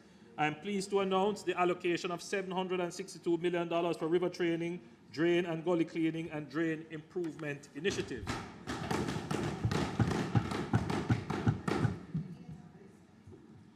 Madam Speaker, a quick note on the government's KMA fiber optics project, and that, Madam Speaker, has reached a critical milestone with the completion of 31,179 meters of trenching, ducting, and cabling. In February 2024, the project has achieved practical completion with 94% progress. Notably, this effort has linked crucial government entities, including eGov, Jamaica Limited, the National Works Agency, the Ministry of Finance and Public Service, and the Jamaica Urban Transit Company. The project demonstrates Jamaica's commitment to improving connectivity and enhancing the delivery of online public services. Madam Speaker, we are getting things done for all Jamaicans. Madam Speaker, I want to now turn to water. And the water section, I must warn you, Madam Speaker, is extensive. Because there's a lot of talk about the water situation, but it's important, Madam Speaker, that the country knows that the government is doing quite a bit for water. But such is the problem. The problem is that the problem has been so long in making, it is so extensive, that even when we think we are doing a lot, it is still so much more to be done. Madam Speaker, Jamaica's ambition and commitment to providing all Jamaicans with potable water and sanitation are well articulated in Vision 2030. It is well known that Jamaica has underinvested in its water systems. Much of our infrastructure for potable water and sewage is either aged beyond its useful life or inadequate to serve communities which have grown beyond design capacity. This would also apply to our national irrigation systems. Your government has been investing at an unprecedented rate in these systems to reverse decades of neglect. I am happy to report that the National Water Commission, which was once considered a fiscal risk, will now, for the second year in a row, declare a surplus at the end of March 2024. Madam Speaker, this surplus should be thought of as growing water investment capacity instead of a profit. The sound fiscal management of the NWC has led to several major capital investments completed over the last 24 months. These projects have improved connectivity and reliability in our water distribution network, resulting in the improvement of service to over 350,000 Jamaicans. For the benefit of those in this Honourable House and for those listening, the list of major projects that have been undertaken and completed and benefiting over 179,000 Jamaicans at a cost of $2.6 billion include, in St. Catherine, the Jericho Pipeline at a cost of $75 million, benefiting 3,000 people. Helsha Phase 3 Booster Station at a cost of $50 million, benefiting 2,000 persons. The Greater Portmore Wastewater Treatment Plant at a cost of $200 million, benefiting 100,000 people. The Pear Tree Grove Pipeline and solar panel installation at a cost of $15 million, benefiting 200,000 persons. The Watermount Water Supply Line Replacement at a cost of $25 million, benefiting 1,000 persons. In St. Elizabeth, Hopewell to Fort Charles at a cost of $51 million, benefiting 300 persons. 3,000 persons, forgive me. Old Pepper Bolted Steel Tank at a cost of $50 million, benefiting 3,000 persons. In St. James, the Rhine Park Water Supply System, $230 million, benefiting 6,000 persons. The Tarada Heights Storage Tank and the Cedar Hill Storage Tank. In Trelawney, there is a Martha-Bray Intake Project of $220 million, benefiting 100,000 persons. In Hanover, there is a Merlin-Otti Pipeline, $100 million, benefiting 3,000 persons. In Clarendon, we have the Mineral Heights Pipeline Replacement, the Mitchelltown Pipeline Replacement, the Yorktown Storage Tank Replacement Project, the Portland Cottage, Rocky Point, and Salt River Supply System, the Darlow Catchment Tank Rehabilitation Project, which is benefiting 650 persons at a cost of $1.2 million, and the Bunkers Hill System in Northern Clarendon, benefiting 1,000 persons at a cost of $10 million. In the KSA, we have completed work on several capital projects, the Port Royal Bypass Pump installation, as well as the relaying of the distribution main. The Hagley Park Road, Gretna Green Water, the Gretna Green Avenue Water and Sewage Improvement Project, the Padmore and Sterling Castle Heights Pipeline Replacement Project, the Kencott Collector Sewers Project, the Mona Heights Bougainvillea Sewer Installation Project, and the Bay Farm Collector Sewer Project, Gardenia Sewers Projects, the Montgomery Replacement Well. And Madam Speaker, this is a major point to note because this is providing 2 million gallons of water daily to the corporate area and ultimately reduces the geographic area supplied by the Mona Reservoir. So this ultimately reduces dependence on the Mona Reservoir. In Manchester, the Mother Fleur water system benefiting 2,500 residents at a cost of $15 million. The Mile Gully Pipeline, Additionally, the Greater Mandeville Water Supply Improvement Project is approximately 60% complete. This is at a cost of $4.5 billion across 3 budget cycles.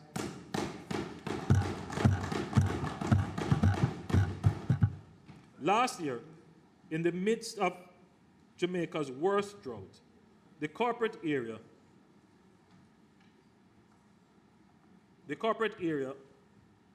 undersupplied potable water by just 12 million gallons daily. This is why, Madam Speaker, I am happy to report to this Honourable House that we have entered the implementation phase and broken ground of the long-touted Rio Cobre water treatment plant in Content, St. Catherine.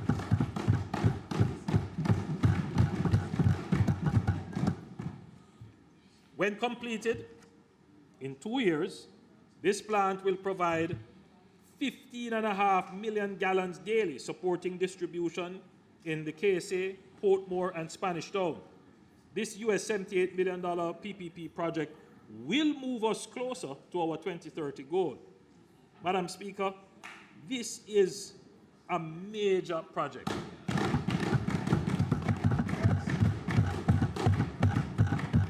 We have been talking about this project from 2009. Project developed when our now Deputy Prime Minister was Minister of Water. It has gone through several iterations, several starts and stops. But you know what, Madam Speaker? We get things done.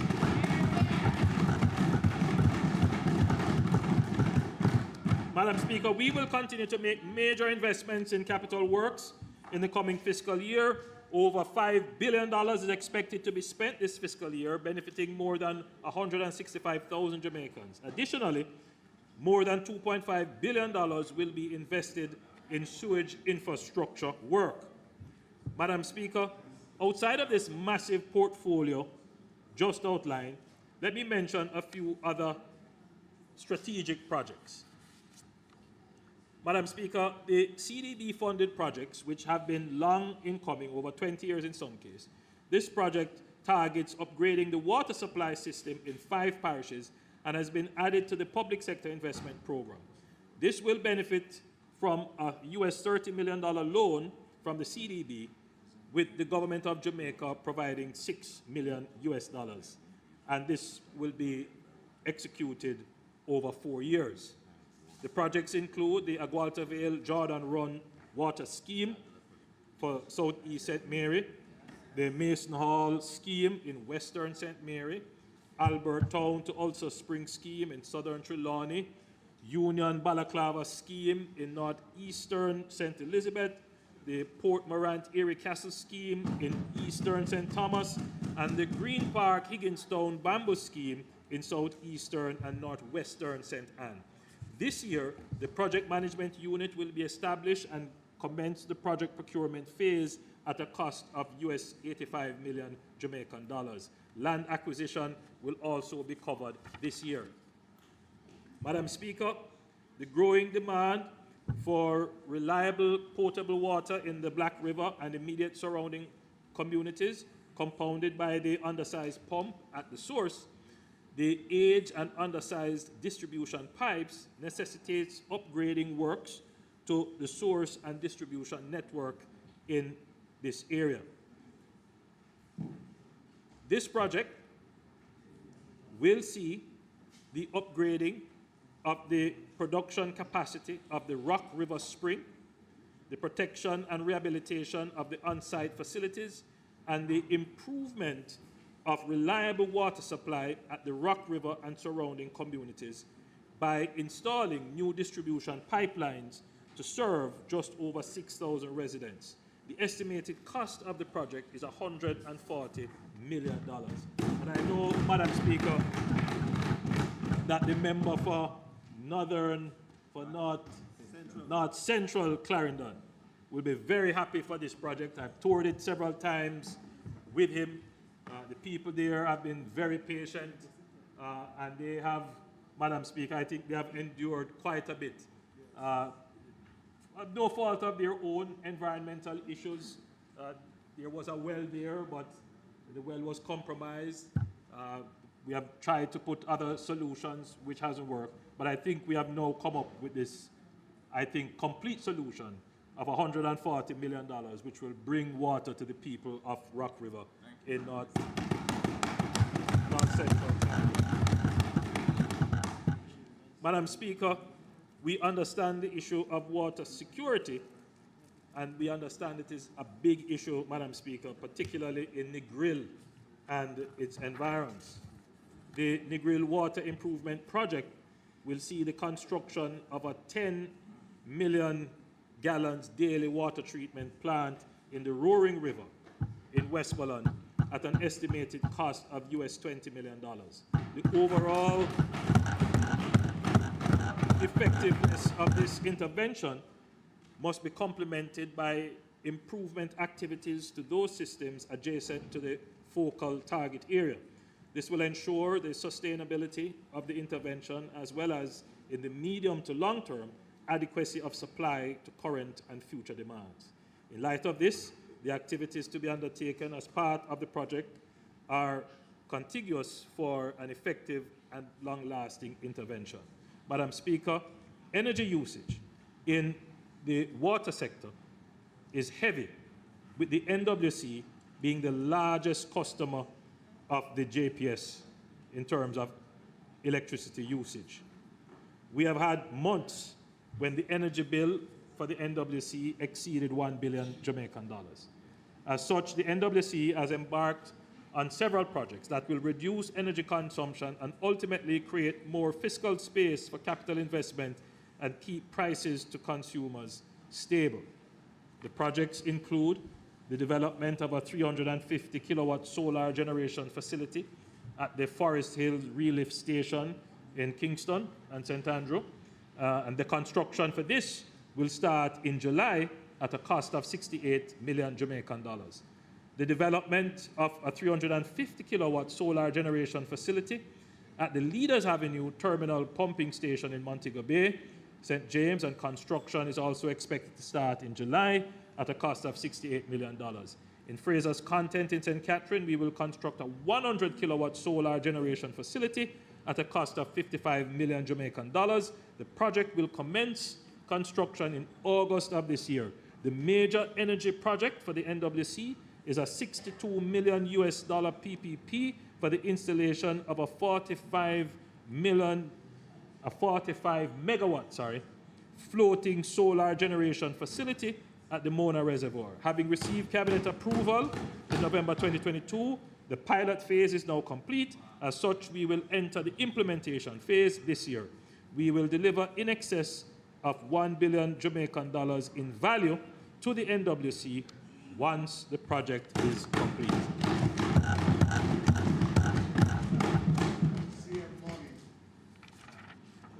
Madam Speaker, I'm skipping out some of the water projects because they're really a lot. But I want to go to rural water. Madam Speaker, having gone around the country into the rural areas, I have heard the cries loud and clear from persons who complain bitterly about not having water. To be clear, many of these communities are not NWC customers. They, Madam Speaker, are not part of the utility system. They rely on natural sources, springs and rivers, or local supply systems, such as catchment tanks and entombments. I want to announce, Madam Speaker, that the rural water supply, that rural water will be investing $409 million into the following projects nationally. They will be doing Riversdale in northeastern St. Catherine for $53 million. They will be doing spring gardens in southern St. James, $19 million. They will be doing Maroon Town in southern St. James, $53.2 million. They will be doing Stepney. I hope that is how it is pronounced. Stepney. Stettin.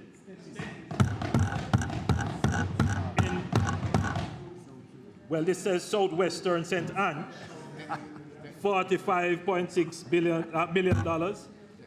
The Rocky Point unplanned settlement in southeastern Clarendon for $22.8 million. Petersfield in western St. Mary, $11.4 million. Fallen Spring in Brockway in western St. Mary, $7.6 million. Bamboo in eastern Hanover, $30.4 million. Orange Bay Crystal Spring in western Portland, $60.8 million.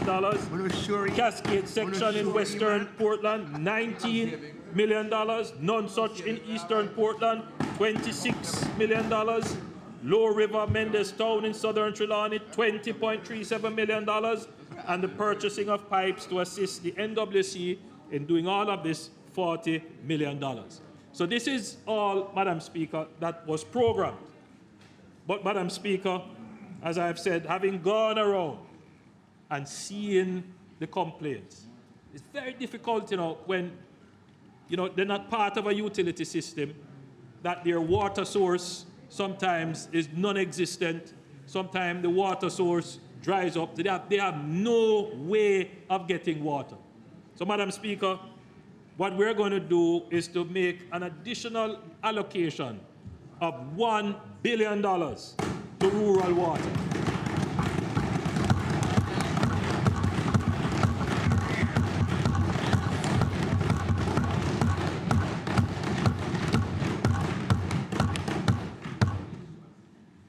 I know, Madam Speaker, that they have several projects on the books, but not funded. So they have developed projects, but because it's not financed, they have put it in File 13. What we're going to say to rural water now is bring out those projects. We have $1 billion which we're going to reserve under capital. Get those projects in and let's get water to the people.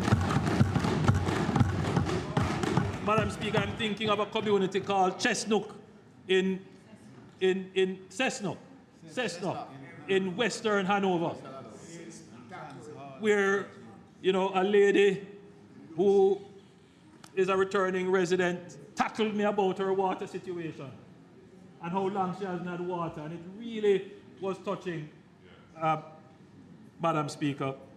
As the Prime Minister, I am in a position to make allocative decisions that are responsive to the people's needs. And, Madam Speaker, one thing is clear, is that we are doing the investments in water. There's no question about that. But when a 70-year-old lady says, Prime Minister, I can't carry water anymore, you have to respond to that. And so, Madam Speaker, we are responding.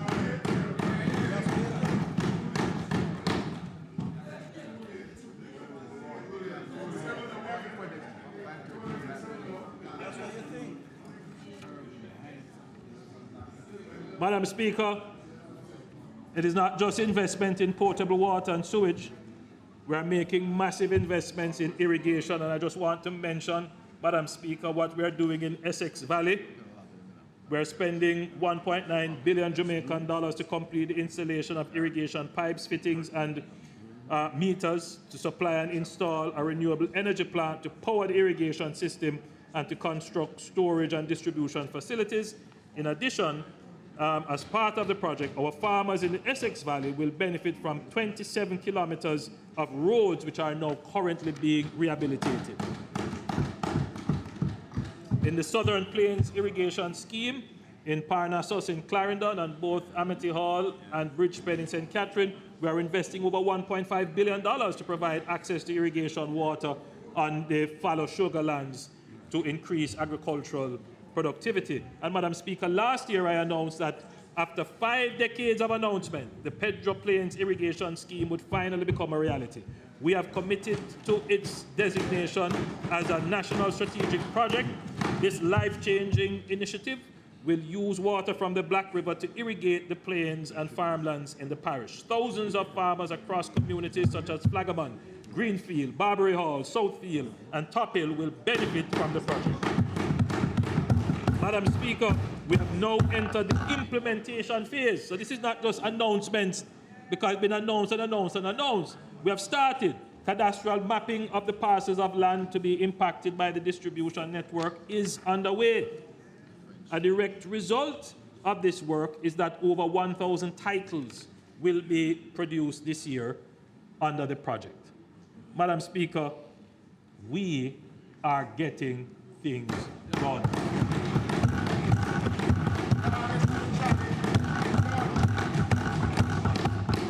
Madam Speaker, we have an ambitious long-term plan to provide housing for all our people by looking closely at the various areas of need and ways in which we can provide solutions.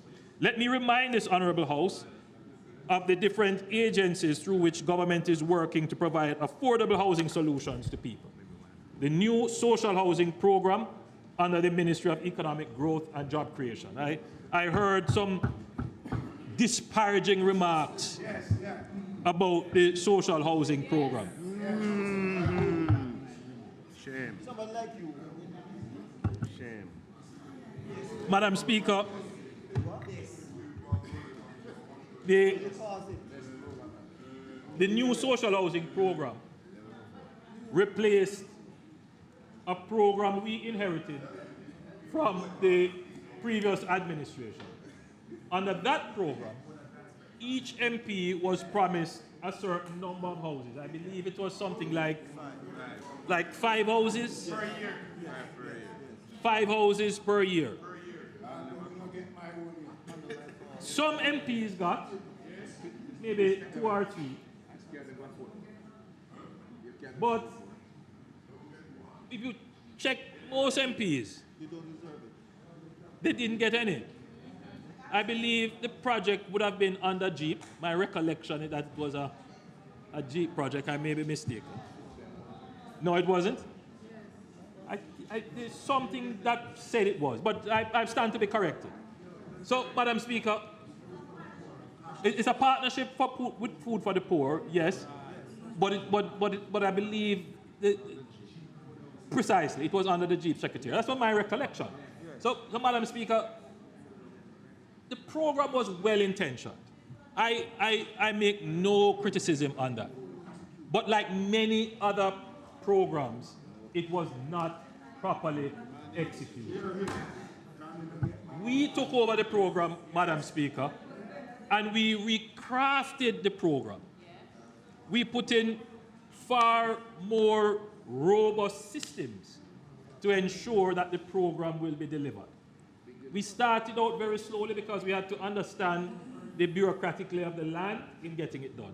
But now, Madam Speaker, we are delivering houses, concrete structures, with sewage and water tanks, and we are doing it, Madam Speaker, in, we are building a 3-bedroom in 6 weeks.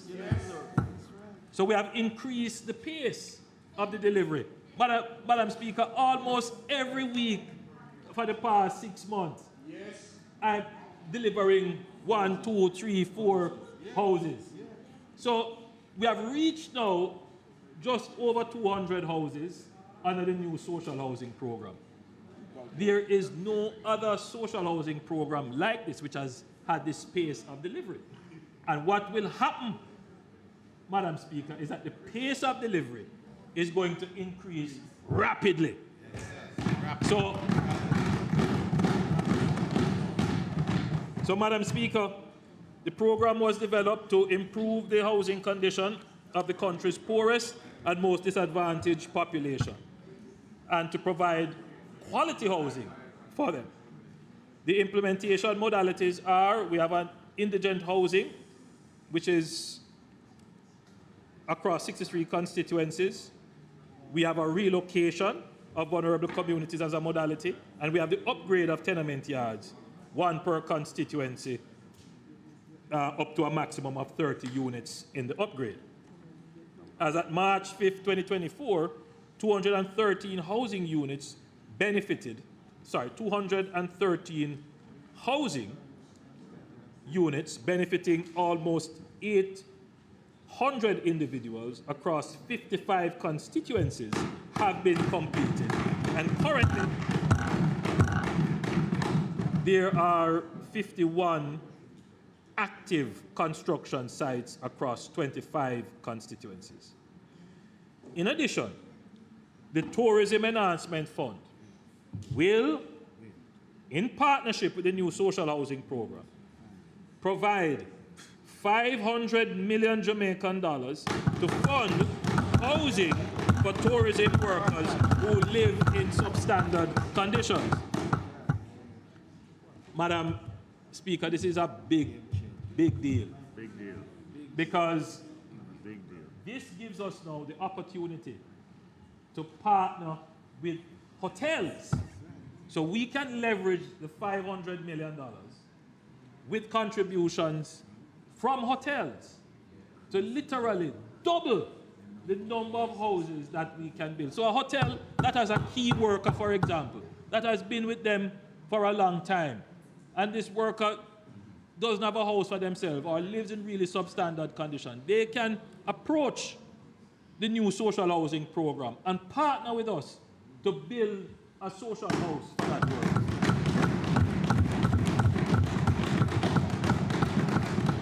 So don't worry when you kind of disparage 200 houses. You're going to get thousands of these social houses soon. So when we go uptown, that's why. When we want downtown, people get a house. Doing a big mansion. Madam Speaker, the HAJ continues to provide affordable housing solutions for low and middle income earning Jamaicans, as well as provide for the regulation of informal settlements. Of the 14,000 housing solutions the HAJ has committed to start, I'm pleased to announce that approximately 4,000 of them have been achieved. Over the next 4 years, the HAJ is projecting approximately 10,000 housing starts and just over 6,000 deliveries. In 2024-2025, construction will commence at the Bay Farm Road project, where 72 housing solutions will be built. Madam Speaker, again, Clarkstown in Trelawney was disparaged when I said, Madam Speaker, that we're going to turn Clarkstown into a modern township. And there are persons who, look down on some areas and say, "Chow, it can't happen." That's him. But, Madam Speaker, 721 housing solutions are slated for Clarkstown.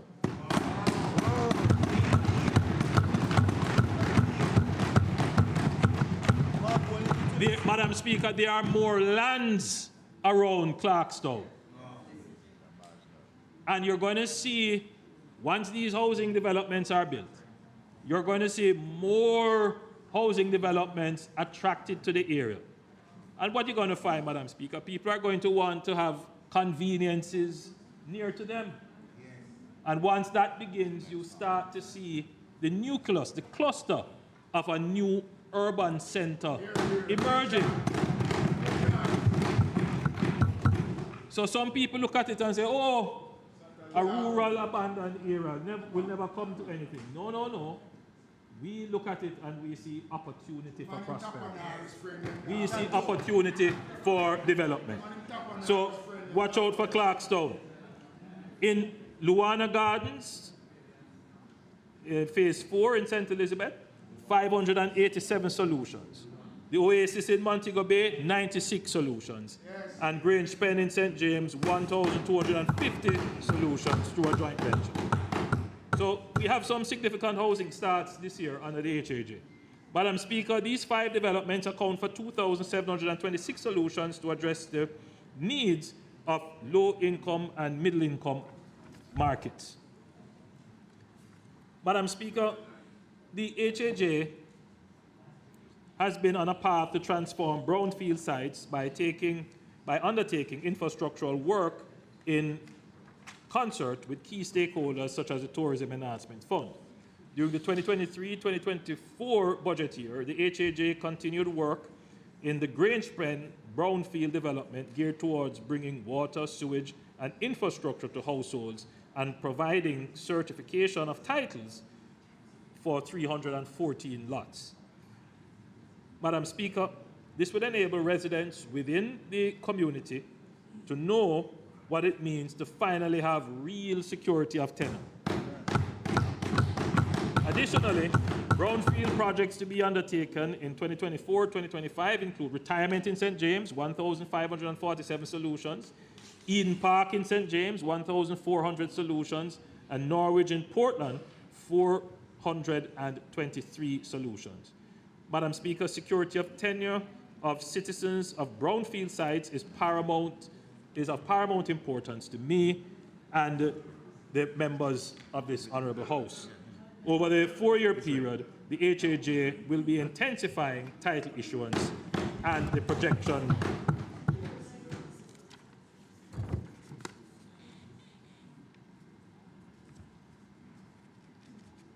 Madam Speaker, you know, in my presentation,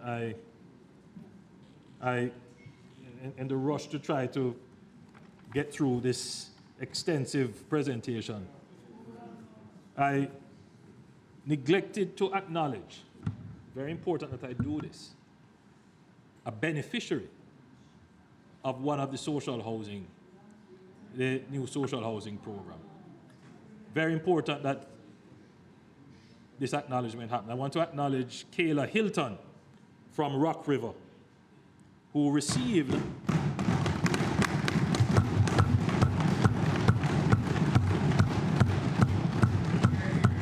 again, Madam Speaker, when we explain what we're doing, persons hearing, listening may not be able to identify with it because it's not in proximity to them.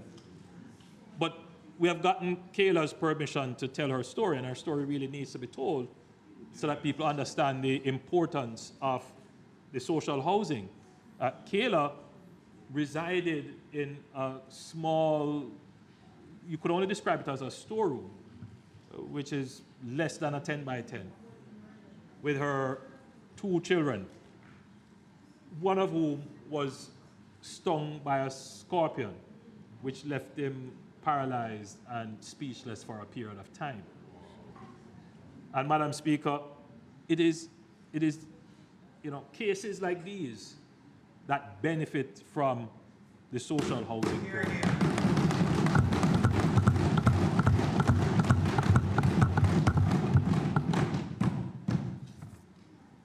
It has been transformational to the lives of the people who benefit. Transformational. It comes from a place, Madam Speaker, of social equity. That's what it is. As we pursue some of these projects where people are able to purchase their own homes, the society has a social conscience which says that there is a minimum standard of shelter for all Jamaicans. By virtue of the demands that MPs face and report, we don't have the census data yet, the new census data, but you can estimate that there are 6,000 Jamaicans, roughly, who live in the worst shelter conditions, such as what Kayla suffered. And the government must put in place programs, must, to address that, because that is the only way you're going to break the inequality in the society. That's the only way you're going to break the intergenerational poverty. And that's the only way you're going to engender hope in the people of Jamaica that their needs will be addressed. Madam Speaker, in my presentation last year, I introduced the development of the St. Paul's Lane project in West Central St. Andrew, in my constituency, comprising 24 units to benefit families who live in that area and whose houses were devastated by fire. You will recall that I mentioned that this project is being done as a pilot, given the various dynamics involved and the extent to which informal settlement is prevalent in Jamaica. Today, I'm pleased to report that the project has been almost 90% complete, as you can see, Madam Speaker, and in short order, the families will benefit from this.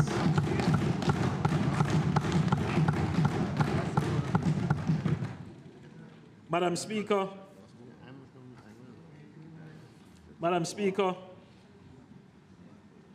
I want you to, if you are able to see it, Madam Speaker, to look at the buildings and to see the design and see the construction. And it's a pity we don't have what existed before. But what happened, Madam Speaker, is that this community, like many other communities, live in really substandard conditions. There was a fire, and the fire destroyed the dwellings of about 24 families. It gave an opportunity, Madam Speaker, to truly make an intervention. The persons there, Madam Speaker, agreed that they would be decanted from the site. They would, some persons who still had their homes standing, that those houses would be demolished, and that the entirety of the land that is made available would be developed using this model. So note, Madam Speaker, that it is almost like a strata development where houses are on the bottom, houses on the top, and there are shared walls. So, Madam Speaker, we have learned quite a bit from doing this project. We have learned how to get the community mobilized. We have learned what to do in terms of decanting the persons, because whilst this is being built, the family members have to live somewhere. And where are they going to live? How are we going to pay for this? So we have quite a bit of learning from this project. And so, Madam Speaker, I'm now pleased to announce that having gone through the concept and proven that we can rehabilitate, rejuvenate, renew, rebuild urban areas that suffer from blight, we are now announcing a $15 billion program earmarked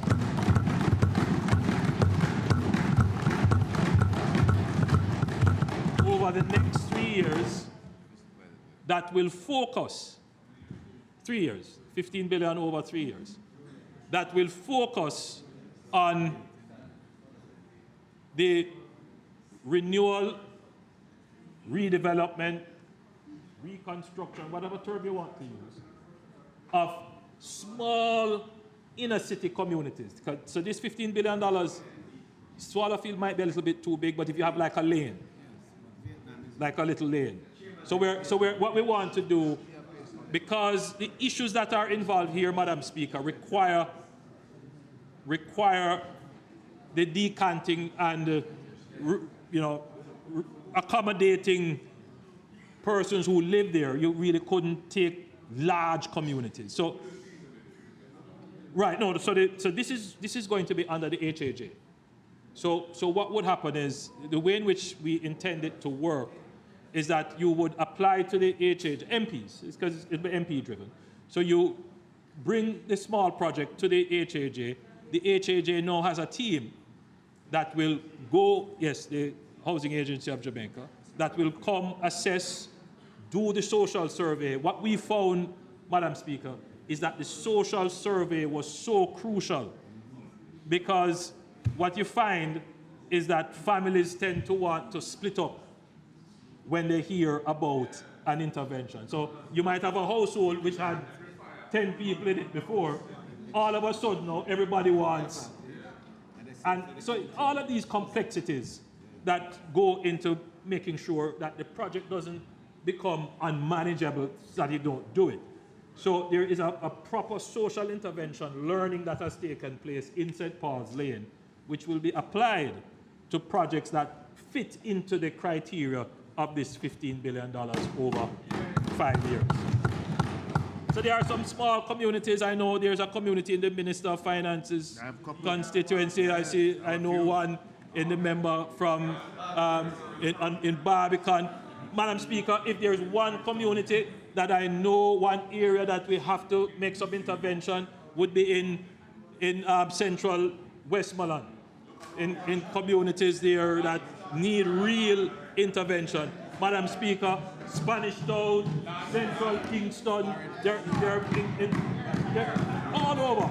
So they're constantly, Madam Speaker, in the constituency of the leader of the opposition, in the constituency of my adjoining neighbor for Southwest.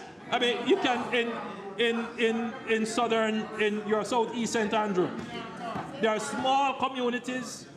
They pop up, Madam Speaker. Madam Speaker, we toured a community in Portmore.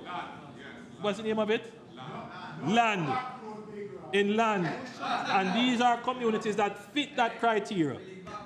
So we now have this program of intervention slated for that. Madam Speaker, Spanish Town, definitely.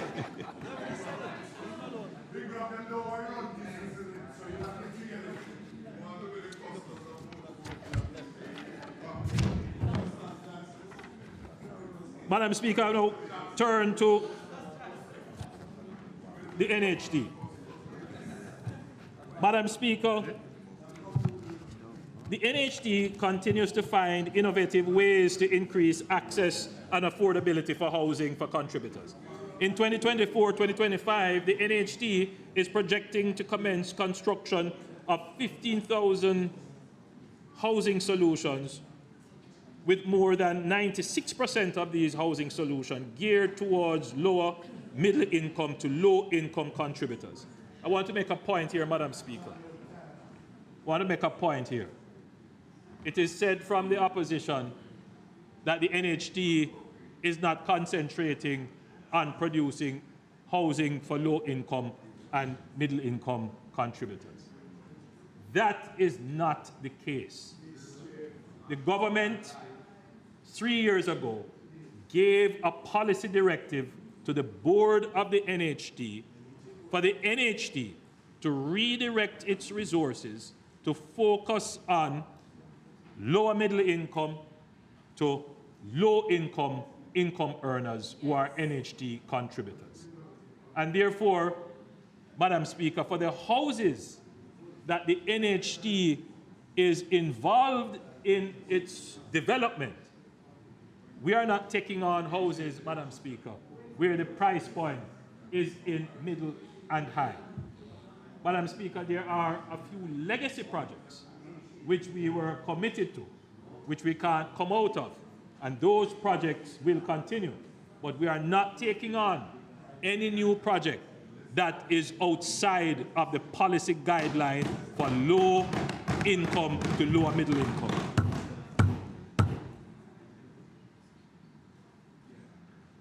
Madam Speaker, these 15,000 houses comprise 4,309 two-bedroom solutions priced at an average below $13 million. And Madam Speaker, if you're coming to the market with $13 million, that's a reasonably very good price for a two-bedroom solution. 7,600 one-bedroom units priced at an average of $10 million. Madam Speaker, that is for the price. And Madam Speaker, we will provide 3,100 service lots priced below $4 million. Madam Speaker, I want to just read out the housing starts by parish and project for 2024-2025. For Kingston, we have JDF Housing, Rasta City, now Royal Estates, and Bay Farm Road, that's 9,666 housing solutions. Madam Speaker, for Rasta City, I am overjoyed. That's the only word I can. This is being done. Madam Speaker, this housing development was promised over and over and over again. 966. So this is the JDF housing, the Rasta City, and Bay Farm Road. So those projects will start, and they total 966 solutions. In St. Andrew, Ruthven Road 2, 400 units. In St. Catherine, Brampton and Colbeck, phases 5 and 6, 2,842. In Clarendon, Longville Park, Penn, and Carlsberg, that's 2,277. In Manchester, Mount Nelson, 1,464 units. In St. Elizabeth, Friendship 2 and Brampton Manor 2, that's 543 units. In Westmoreland, we have Negril Spot and Chantilly, making up 1,175 units. In Hanover, we have Point, 365 units. In Trelawney, we have Dry Valley, 1,040 units. In St. James, there is Barrett Hall and Spot Valley, 1,983. In St. Mary, we have Galena, Highgate and Industry Pen, 580. In St. Thomas, there is Roselle, 660.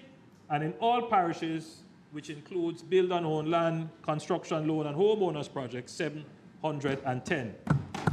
So that is, Madam Speaker, when we talk about building houses, yes, it's good to have houses concentrated in one area. We are building houses all over Jamaica, all over Jamaica.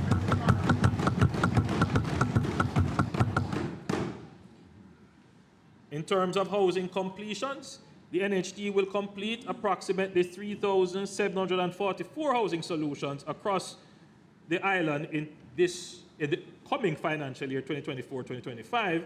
And let me just repeat those. Let me say those. We have Vineyard Town, Maxfield Park, and we just said St. Paul's Lane, and that gives us 32. We have the Foreshore Project, 46. We have Silver Sun and Colbeck, 1,105.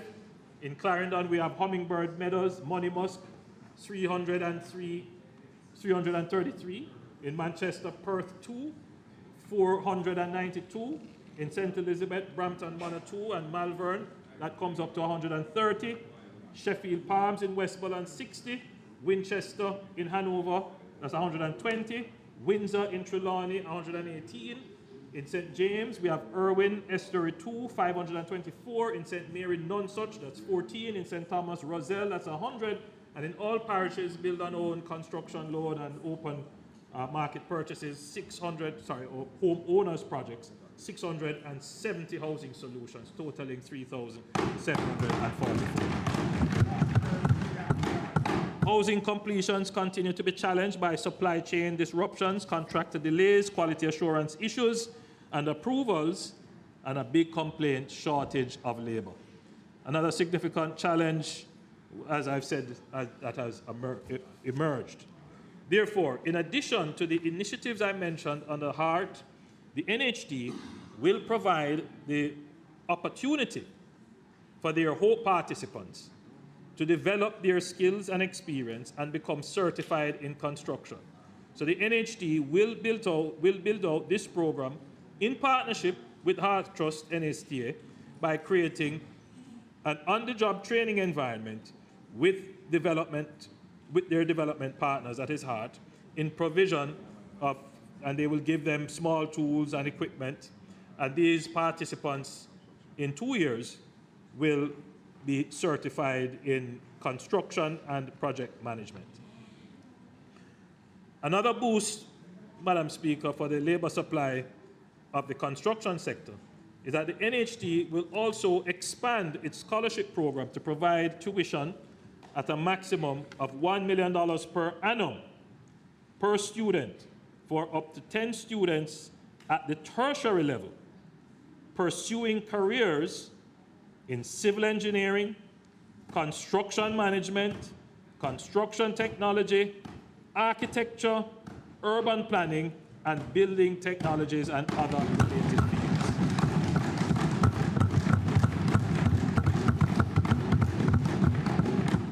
Madam Speaker, this is a significant program because the challenge is real, Madam Speaker, when it comes to finding the technical skills and finding the labor in construction. So, Madam Speaker, I'm very happy that the NHD is making this significant contribution to the training and education of people in the construction field.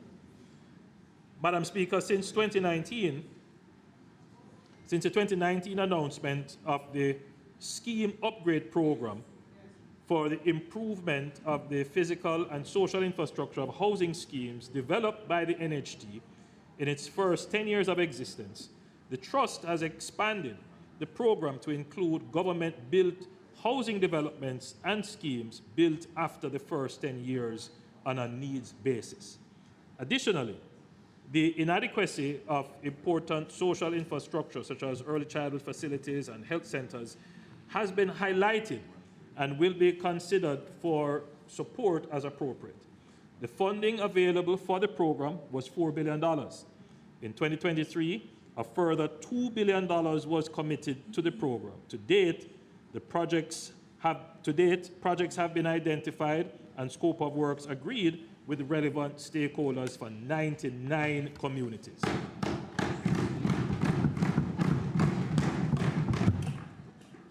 Madam Speaker, let me say that this is one of the most fulfilling projects that I have been associated with. I announced this project, Madam Speaker, because, well, Madam Speaker, as you would know, I grew up in an NHD house, in a housing scheme, and I'm well aware of which was built in the first 10 years of the NHD's inception. And many of these housing schemes, Madam Speaker, have fallen into disrepair. And so we made the allocation in 2019.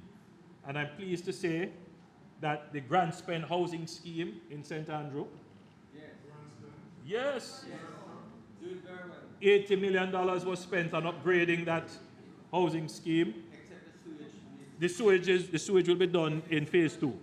So that is done. The Charlie Mount housing scheme in St. Catherine,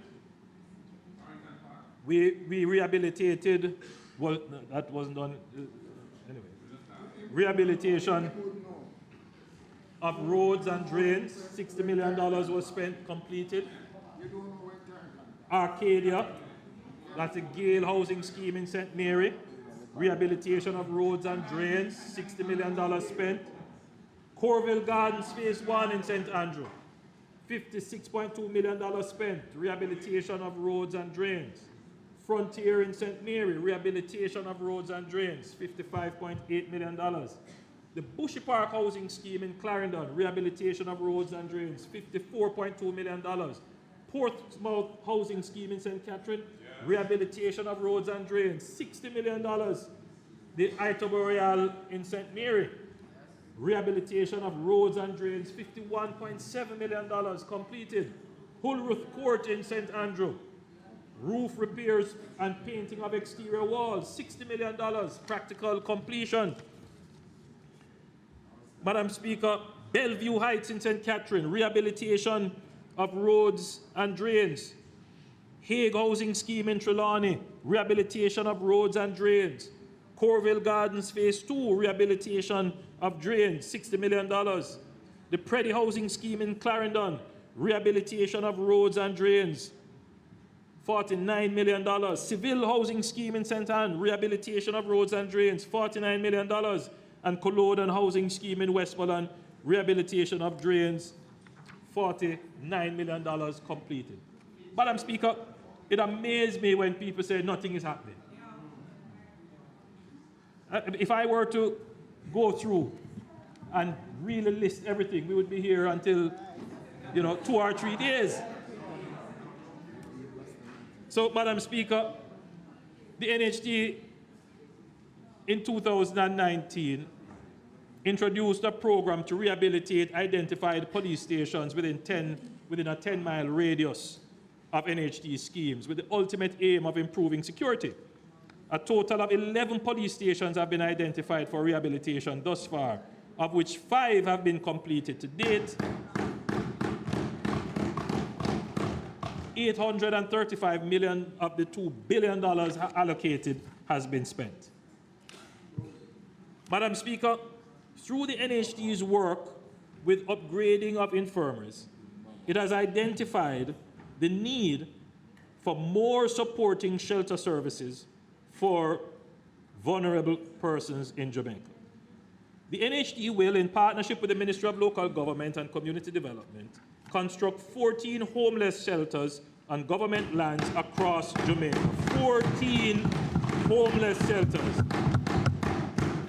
These shelters will vary in size and design based on needs assessment carried out by social workers and housing specialists to properly address the unique needs of the homeless, as well as genuine social cases identified by the Ministry of Health and Wellness. Madam Speaker, we also recognize that our wards of the state on attaining age 18 need assistance with accommodation over a 2 to 3 year period, while mentoring continues for them to achieve personal and career goals to lead independent lives. An assessment will therefore be done to determine the need in particular parishes, and NHD will look at the provision of appropriate housing solutions.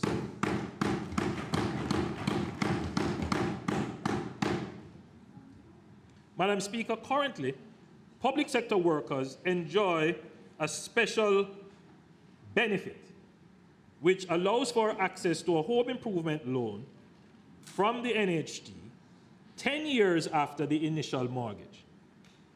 For non-public sector workers, these contributors, the time to access the loan is 15 years.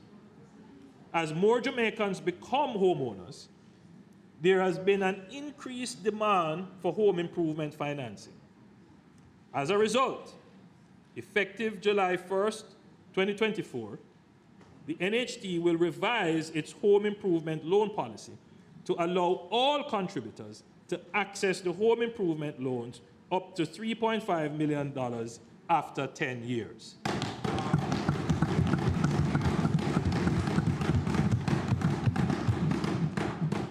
Madam Speaker, the NHD is developing a new green energy initiative to be responsive to the climate change effects on dwellings.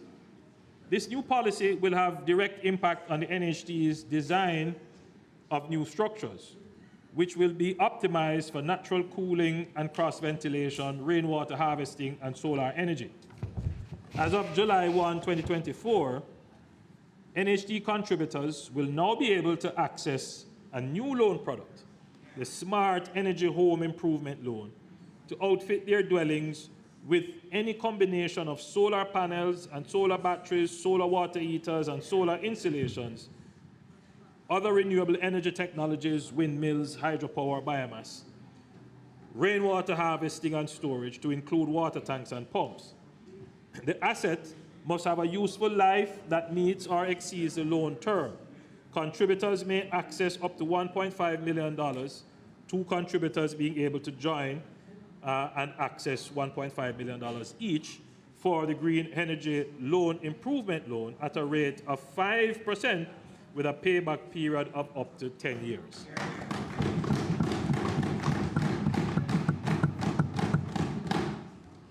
Madam Speaker, in the coming year, 2024 to 2025, the NHD will expand its home grants to include the installation of solar panel systems on the houses of public sector pensioners at a maximum of $1.5 million each. The program will target 30 of these pensioners per parish each year for the next 3 years.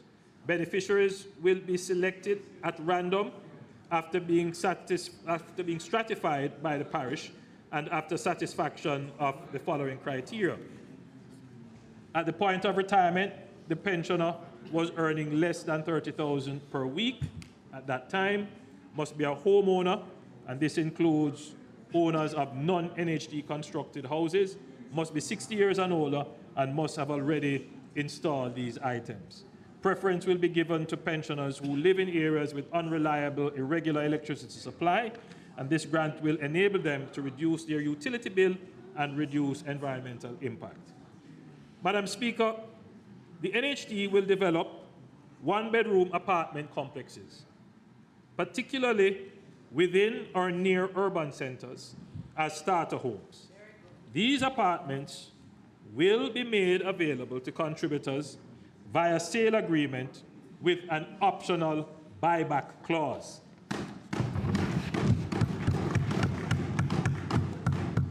The buyback clause will give mortgagors the option to sell the property back to the NHD after a determined time.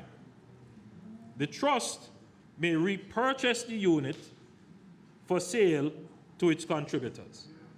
The mortgagors who sell their unit to the NHD under this arrangement will be allowed to access a new benefit from the NHD in full towards the acquisition of a new home.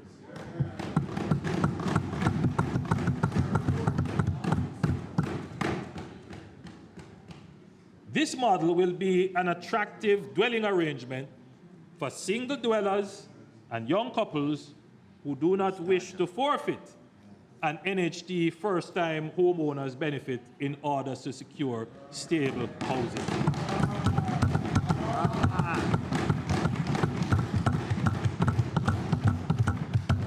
Units that are currently under construction at Vineyard Town and Howard Avenue in St. Andrew, that is 264 one-bedroom units, will be sold. There's a construction there, I'll tell you. An additional 300 units at Barracks Road in Montego Bay are also earmarked and will be targeted to workers in the tourism, BPO, and security sectors. So, Madam Speaker, again, a government that is listening and finding creative solutions. So there are a lot of young people, Madam Speaker. And,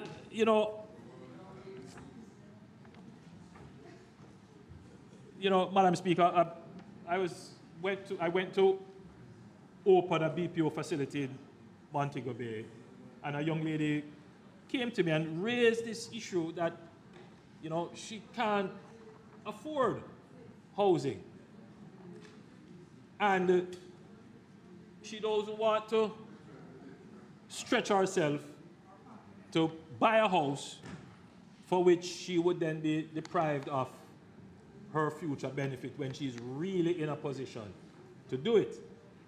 What this does, Madam Speaker, it allows younger persons to enter the housing market at an early stage, enter the housing market, acquire a property, and then when they are at a better stage in life, they can sell the property back to the NHD and still get access to their full benefit. Madam Speaker, what this is going to do, it is going to incentivize private developers to come into that market to build these kind of starter home units, to get young people on the property ladder, to invest in them, knowing that they can always come out of the property, save their equity, get their benefit, and move to a better property. So we are targeting those young people who are just starting out. A lot of young people getting work in the BPO sector, they are straddled with rent. They would really want to be able, instead of paying rent, to make that investment in a mortgage towards the equity in a property that they can then use to further improve their equity holding in another property. So, Madam Speaker, this is, I believe, a big move for home ownership for young people. It is a big move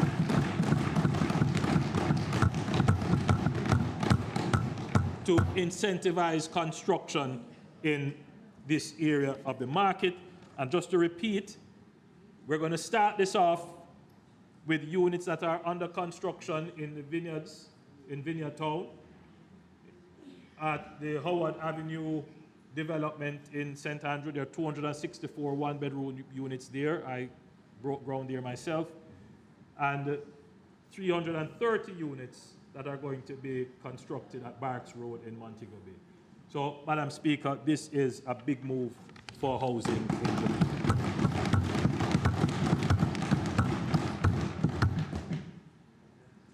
Madam Speaker, the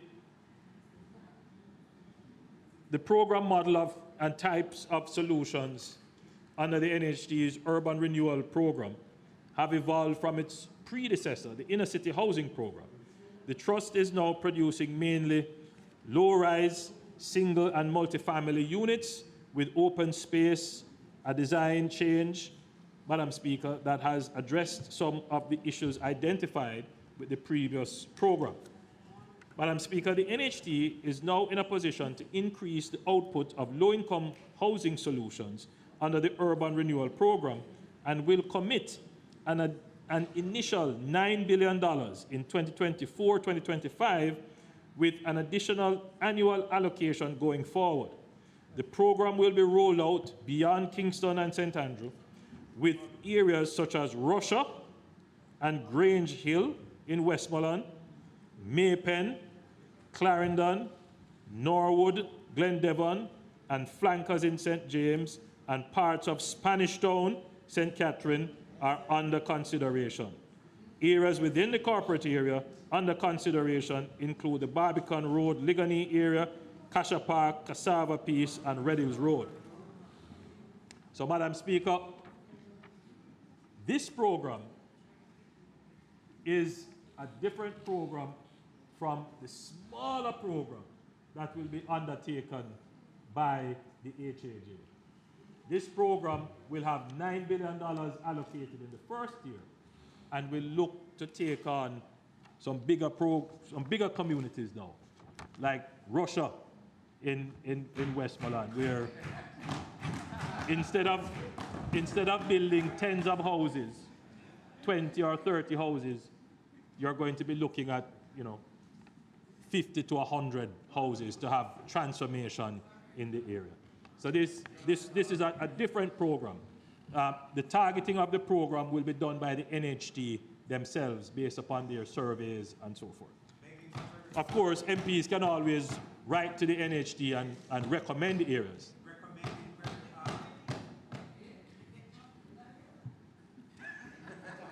Madam Speaker, in recognition of the housing needs of various workers and to support national efforts to attract and retain talent in strategic fields, the NHD will develop housing targeted to workers in strategic areas in health, security, education, and tourism, where employers and companies in these sectors own lands in close proximity to their place of employment.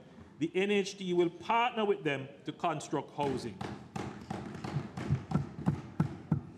The NHD will also reserve units in these select housing developments for sale or lease directly to these companies, who will then make them available to their employees. So, Madam Speaker, the NHD has been directed to actually now seek out partnerships with hotels, with BPOs, with other companies that are having mass employment. In the same way that we have partnerships with some of the public sector unions, that we will now have partnerships with some of these large companies where employment for their work, where housing for their workers is a critical challenge.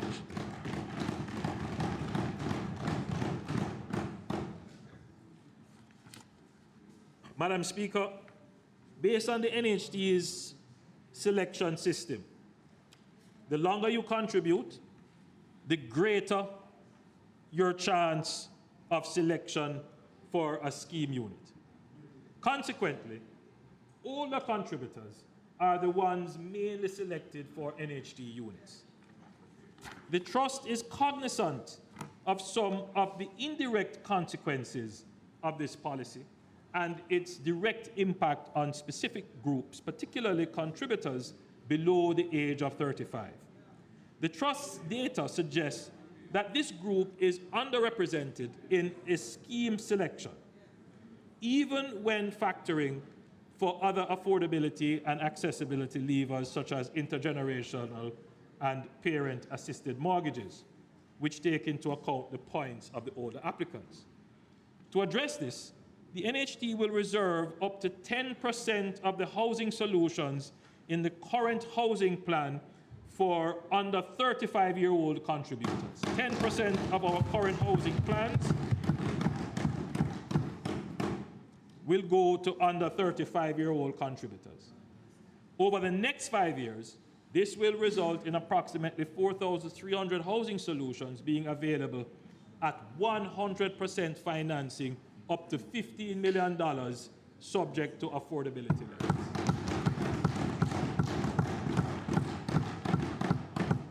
Madam Speaker, this policy represents another wealth creation initiative of the government targeted towards youth. Madam Speaker, the NHT is mindful of the difficulties that micro, small, and medium-sized enterprises and charitable entities have faced in recent times, particularly with adverse effects of the pandemic. To support the recovery of these entities and encourage their regularization during the coming year, the NHT will offer relief from interest and penalties on outstanding contributions. As at the 31st of December 2023, a total of $6.78 billion in contributions and interest was outstanding from these institutions, with charitable organizations accounting for $129 million. In respect of charitable institutions and MSMEs with 50 or fewer employees and annual revenues less than $425 million, the NHT will offer a contribution amnesty as follows. 1, for all contributions settled by September 30th, 2024, the NHT will waive the penalty interest on employee and employer contributions, as well as offer a 20% discount on outstanding employer contribution sums.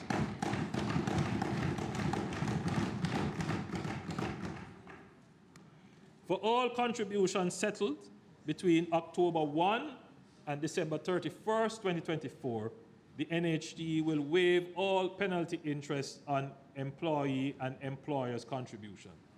And for all contributions settled between January and March 2025, the NHT will only waive penalty interest on employer contributions only.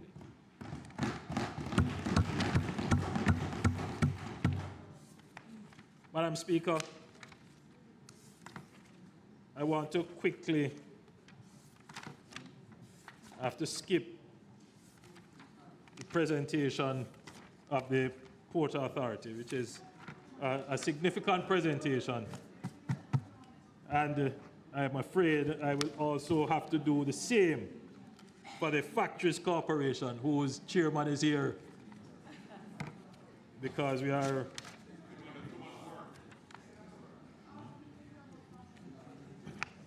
Madam Speaker, I commit to making these presentations as statements to the House,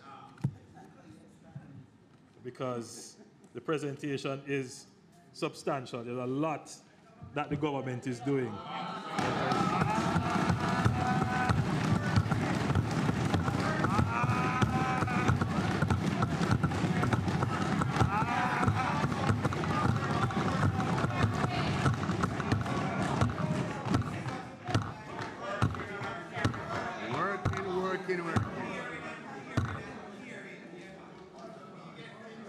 Working and caring.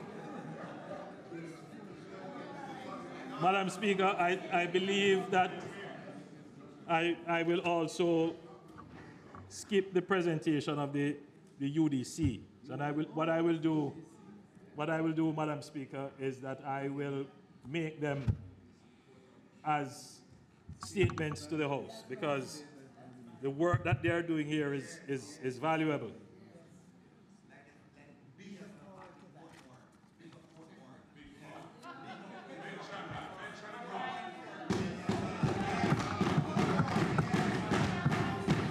Madam Speaker, Madam Speaker, after 60 years of independence, too many of our fellow citizens are still trapped in a cycle of poverty, unable to break free from its suffocating grasp. For far too long, generations have endured the hardships of economic deprivation with little hope for improvement. The stark reality is that without intervention, this cycle will persist, condemning countless individuals and families to a life of struggle and despair. Madam Speaker, the globally used measure of inequality is the Gini index, or the Gini coefficient, which measures income distribution across a population. The coefficient ranges from 0% to 1 or 100%, with 0 representing perfect equality and 1 representing absolute inequality. The higher the GNI coefficient, the greater the gap between incomes of our country's richest and poorest people. The Jamaica Survey of Living Condition uses consumption expenditure to estimate the Gini coefficient. In 2021, the Gini coefficient was 0.3991, an increase from 0.3671 in 2009. For comparison, South Africa has the highest Gini coefficient globally of 0.63, while Norway has the lowest at 0.22. The last available figure for Trinidad was 0.43, and for Barbados, 0.47. So, Madam Speaker, step by step, this administration is creating a social safety net to protect the vulnerable, but also to create a more equal society.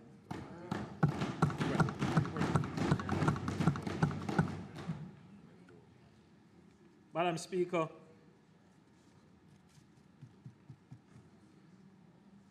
today,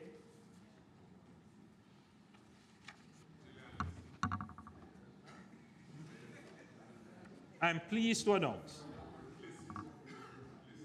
that the government will establish the Jamaica 60 Hope for Children Trust Fund.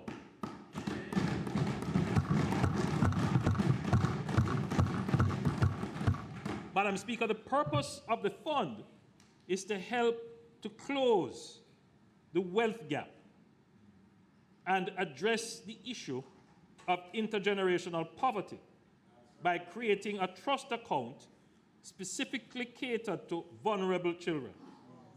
The Hope for Children Trust Fund will provide each eligible child with a long-term savings account funded through annual contributions from the government.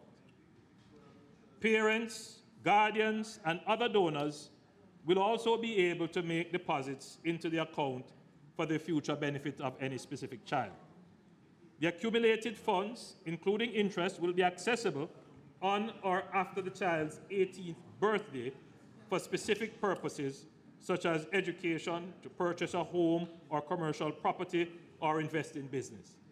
Madam Speaker, any child in Jamaica born on or after the 60th anniversary of our independence, that is August 6, 2022, who is part of the PATH program, meaning that they are born into a PATH household, or they are a ward of the state, will be eligible for this trust.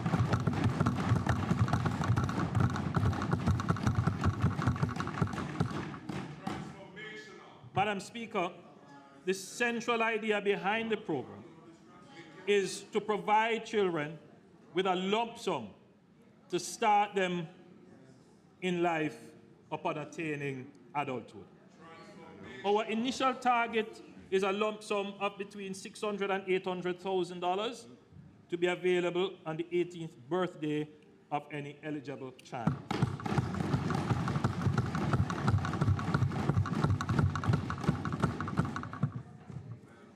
Madam Speaker, we will also explore alternatives to establish and manage this program. It could be part of the National Insurance Fund, or we may consider having private insurance companies administer the fund. Madam Speaker, this is, I believe, a groundbreaking initiative.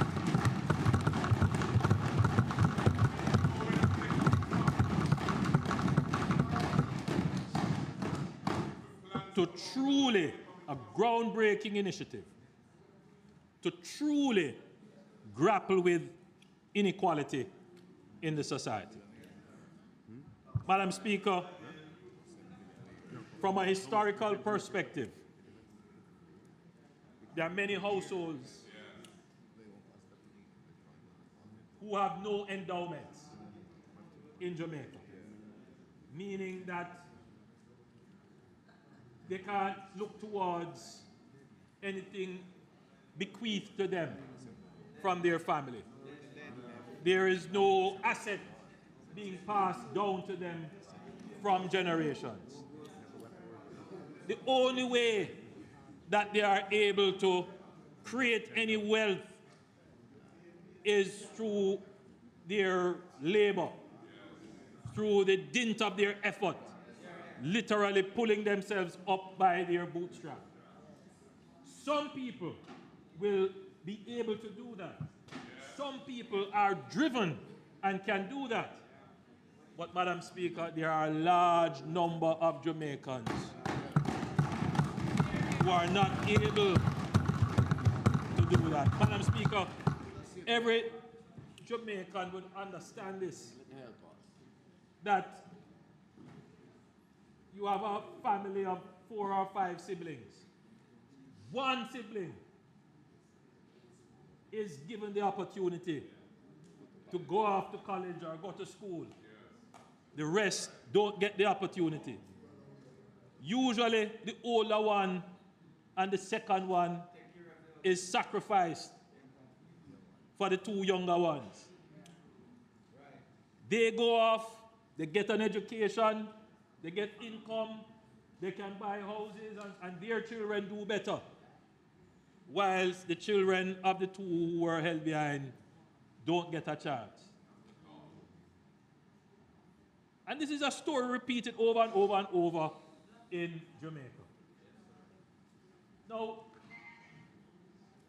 the government has a duty, a responsibility, that as we grow, as our economy grows, we take instrumental and decisive steps to break intergenerational poverty, to correct structural inequalities,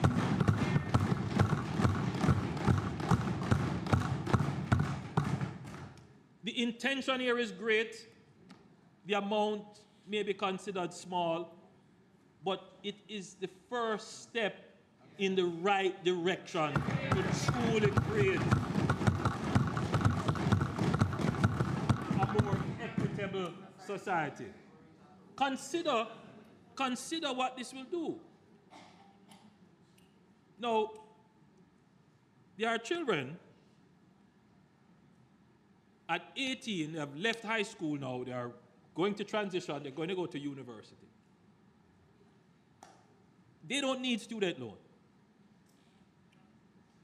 Their parents can draw a check and pay for their education. In fact, they will probably not go to university in Jamaica, they'll go overseas.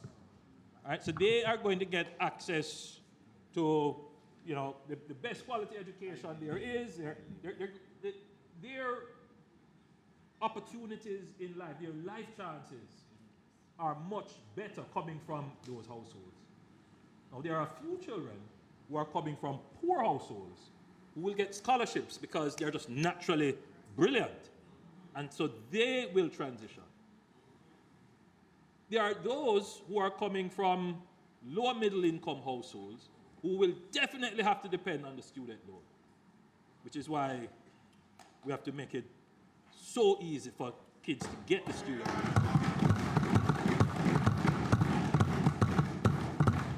Their life chances will improve, but they will step into the world of work with some burden, student loan burden.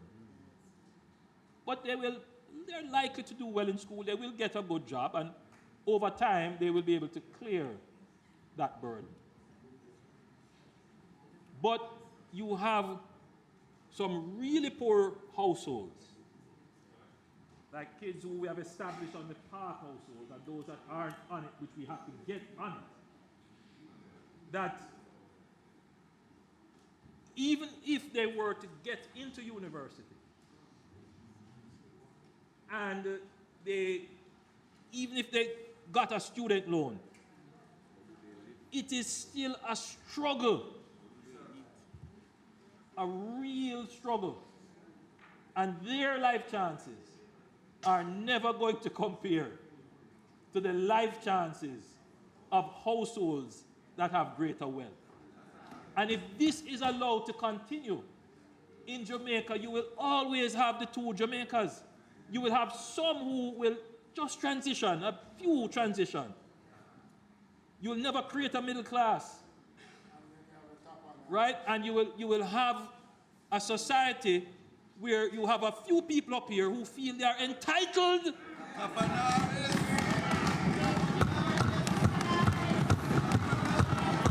Who feel that they must control everything.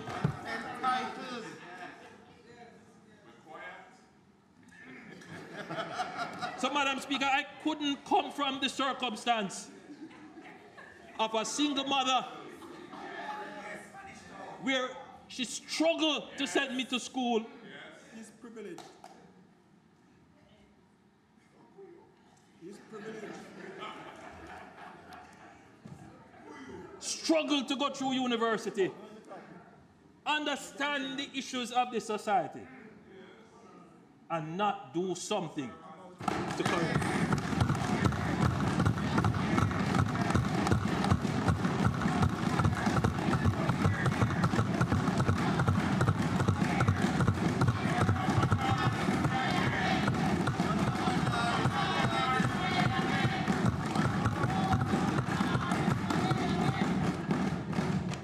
So, Madam Speaker, to use a football analogy,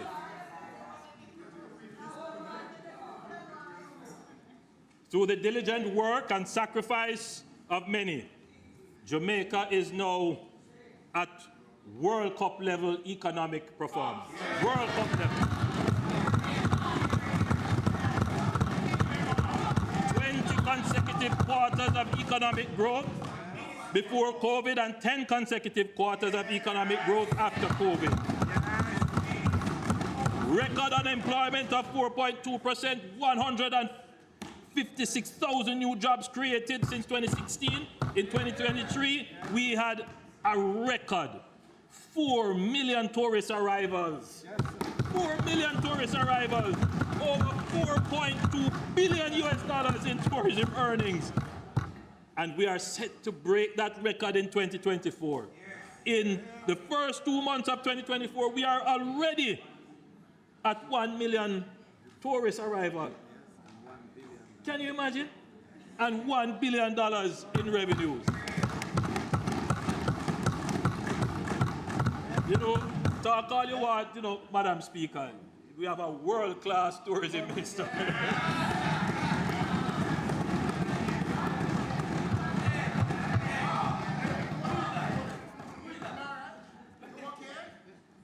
All three global rating agencies, Standard & Poor's, Moody's, and Fitch, have upgraded Jamaica's credit rating to the highest level in our history. And Madam Speaker, Jamaica's corruption perception index is at the best level in our history, and certainly PNP administration. And me say so is Transparency International say so.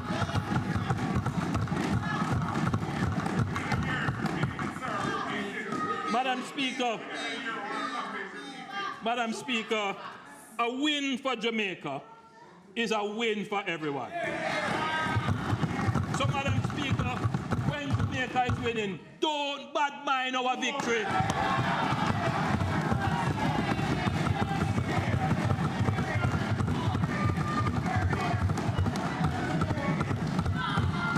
While this government is delivering tangible results, the truth is that the opposition has no plan to uplift the people of Jamaica. Their whole strategy is destabilization through noise and distraction by playing upon grievance politics. They say they would increase the threshold to $3 million, and they make a bag of other promises. We still have not heard how they would finance them.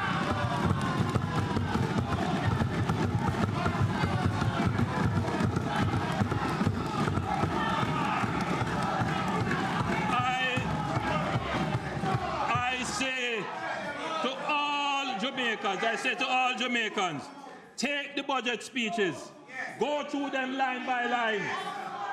You all know there is nothing free. Everything that is promised, somebody's going to pay for it. So you read through them and ask yourself, who is going to pay for them? How much will it cost? When you see our budget, we tell you, we're going to do this, this is what it costs. Here is where it comes from.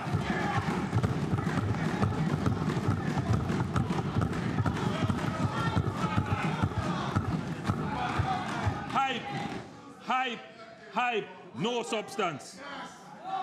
Madam Speaker, I know that members on that side feel left out. It is a rough position to be in. I have been there, but they shouldn't allow bad mind and carry feelings to lead to desperation for power.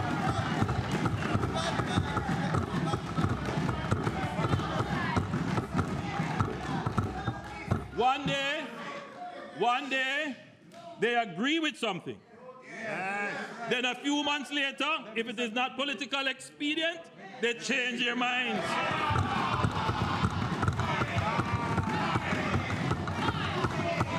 That is not leadership. We call that flip-flopping. The opposition supported and seconded the Speaker's nomination. Then they switched flip-floppers. The opposition initially proposed, and supported salary increases for politicians. Then they switched flip-floppers. They all took their pay increases anyway, every single one of them. Just for the record, as Prime Minister, I did not take any salary increase. Madam Speaker, and I want it to be absolutely clear. Because when I stand up and say to the public sector workers and to other workers, listen, we must have a partnership for productivity. I can stand with a free conscience and say that I held strain as a leader of the country. I understand the issues, and I lead by example. I have to hold it. That is what leaders have to do. Some will say, I will take it, and then I will decide how to.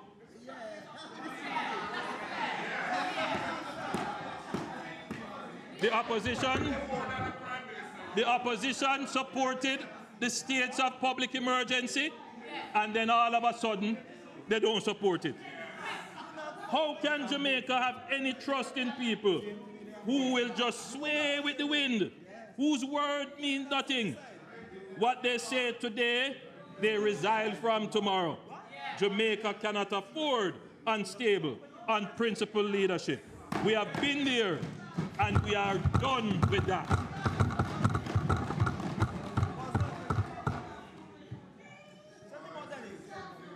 Madam Speaker, Jamaicans want better lives. They need a team that has been winning for Jamaica, a team that is tried, tested, and has delivered tangible results. Madam Speaker, I think you would like to hear this one.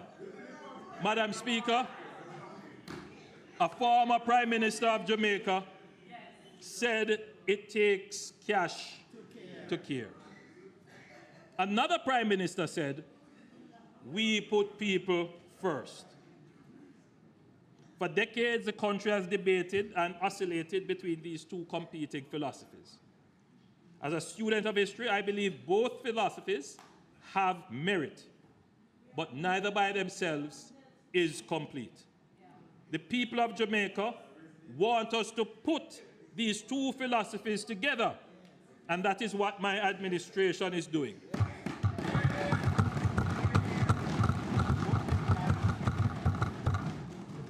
We are building a caring economy for all. We are generating the cash to care. We are generating the cash to put people first. Madam Speaker, we put people first. This is why we have invested in our public sector workers. This is why we have removed the hard fees. This is why we have removed guarantors for student loans. This is why we are giving a $200 million grant to tertiary students. This is why we have allocated $1.9 billion to continue the construction of classrooms and sanitary facilities. This is why we have created the social pension programs, which, by the way, we have increased by 65%. This is why we have increased pension benefits. This is why we have created the social housing program. This is why we are increasing the PATH program by 30%. This is why we have the Hope for Children Trust Fund. This is why we have allocated $20 billion for the Spark program for local roads. Madam Speaker,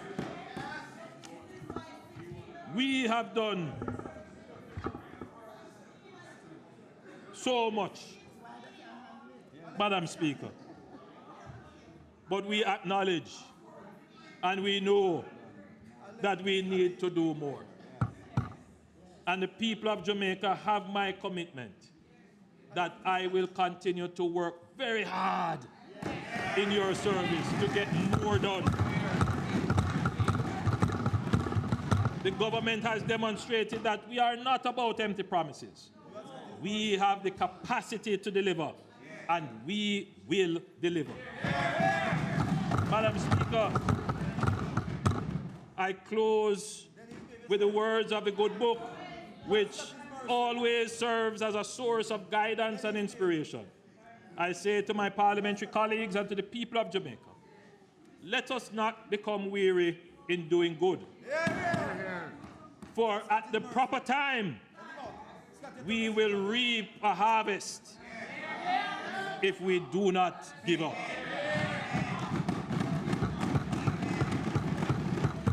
Jamaica has been involved in a long struggle.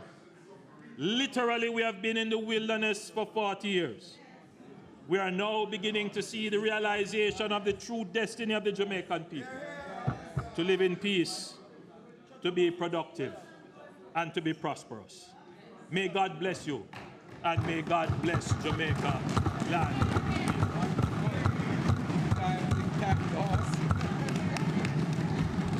Yes. Big time. Brilliant. My friend.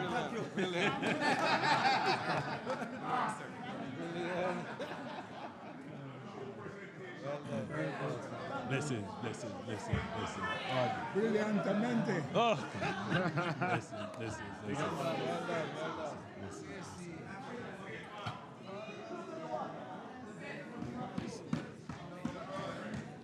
Madam Speaker.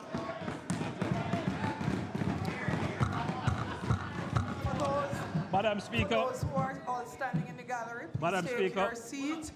We are almost at the end of the parliamentary session. Please take your seat.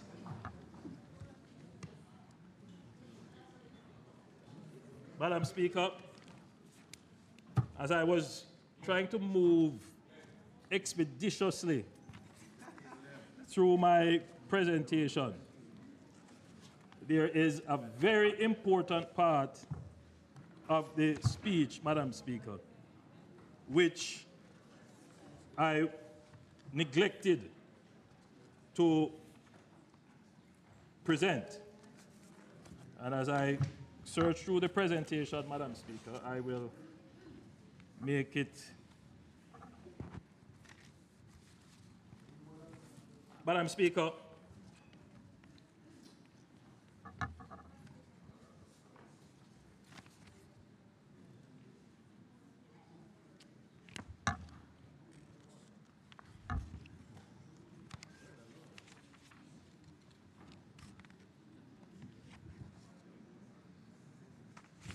Madam Speaker, we have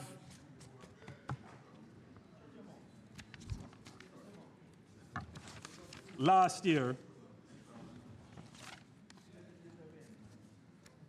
increased the minimum wage. Thought that one would skip you.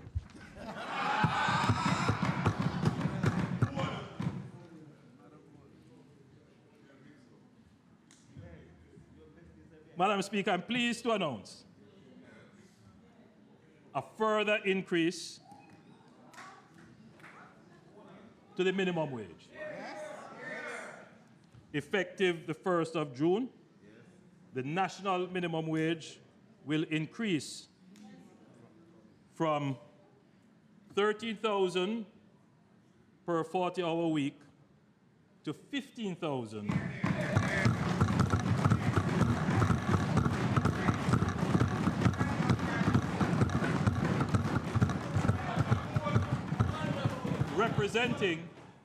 representing a 15% increase.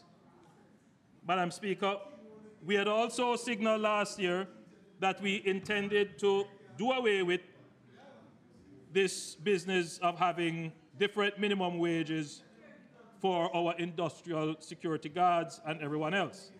The minimum wage for the industrial security guard will move from 14 per week to 15,000 per week, and this will take effect from June 1, 2024.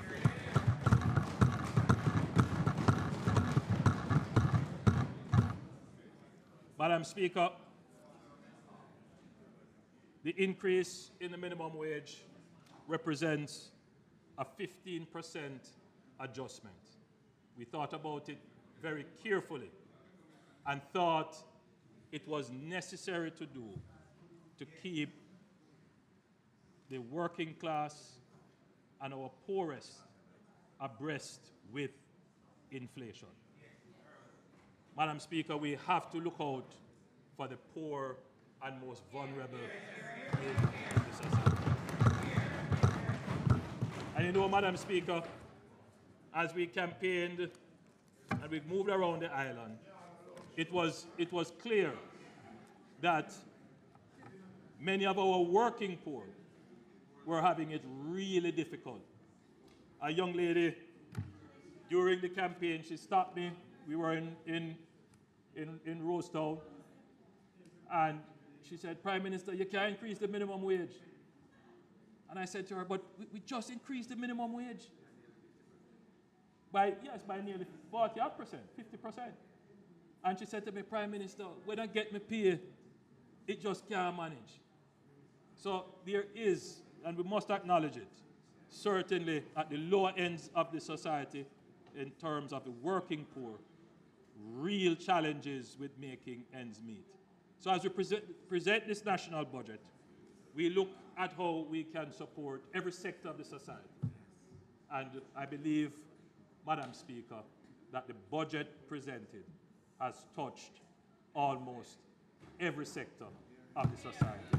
We have touched pensioners, we have touched public sector workers, we have touched people who want to own homes, we have touched the poor, we have touched the vulnerable. Madam Speaker, we have done as best as we could without being fiscally reckless. I believe we have presented to the people of Jamaica a good budget.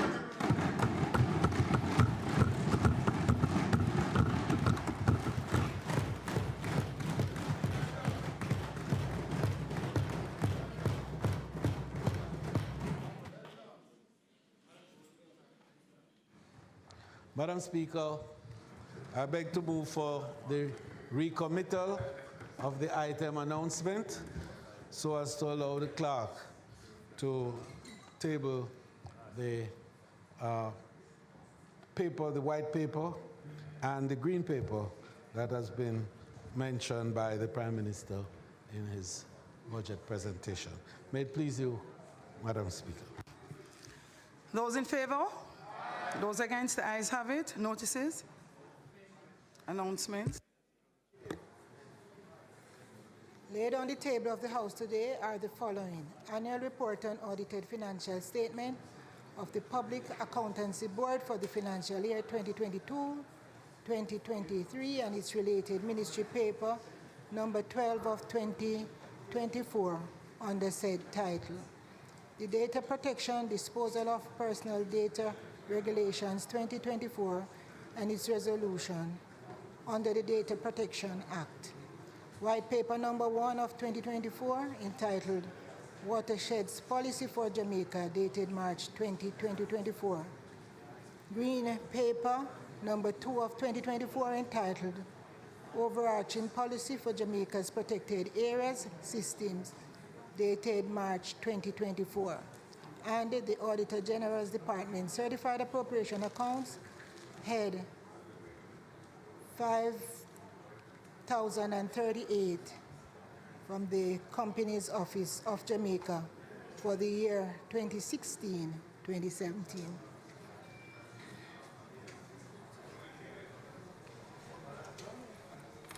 Madam House Speaker, Leader. Madam Speaker, I beg to move that the appropriations budget debate, which commenced on the 12th of March, be suspended until Tuesday, March 26, when the Minister of Finance and the Public Service will close the debate.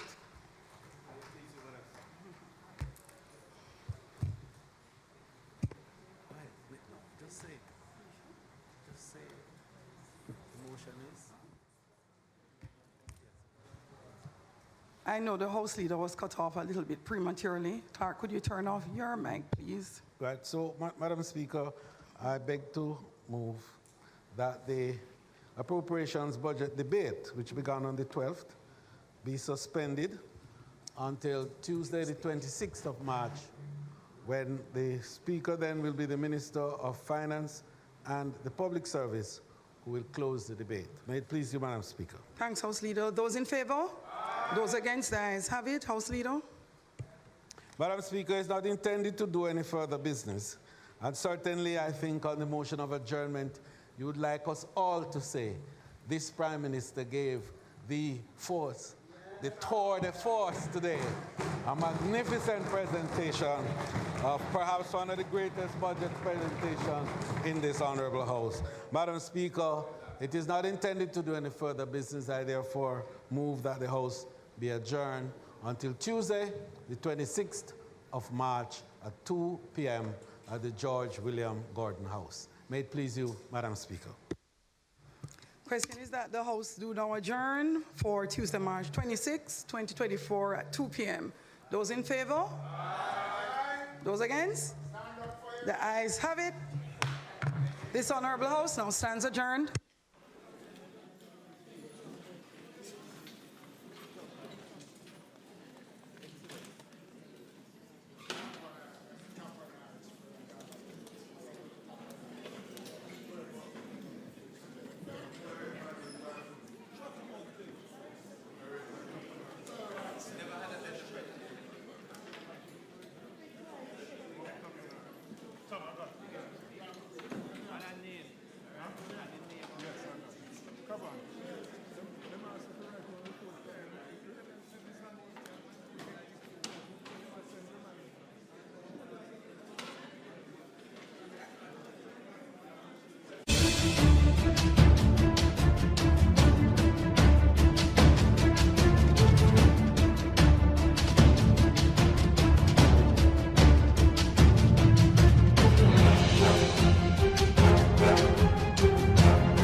The online C5, making air travel easier. You may contact us or the Passport, Immigration and Citizenship Agency for more information.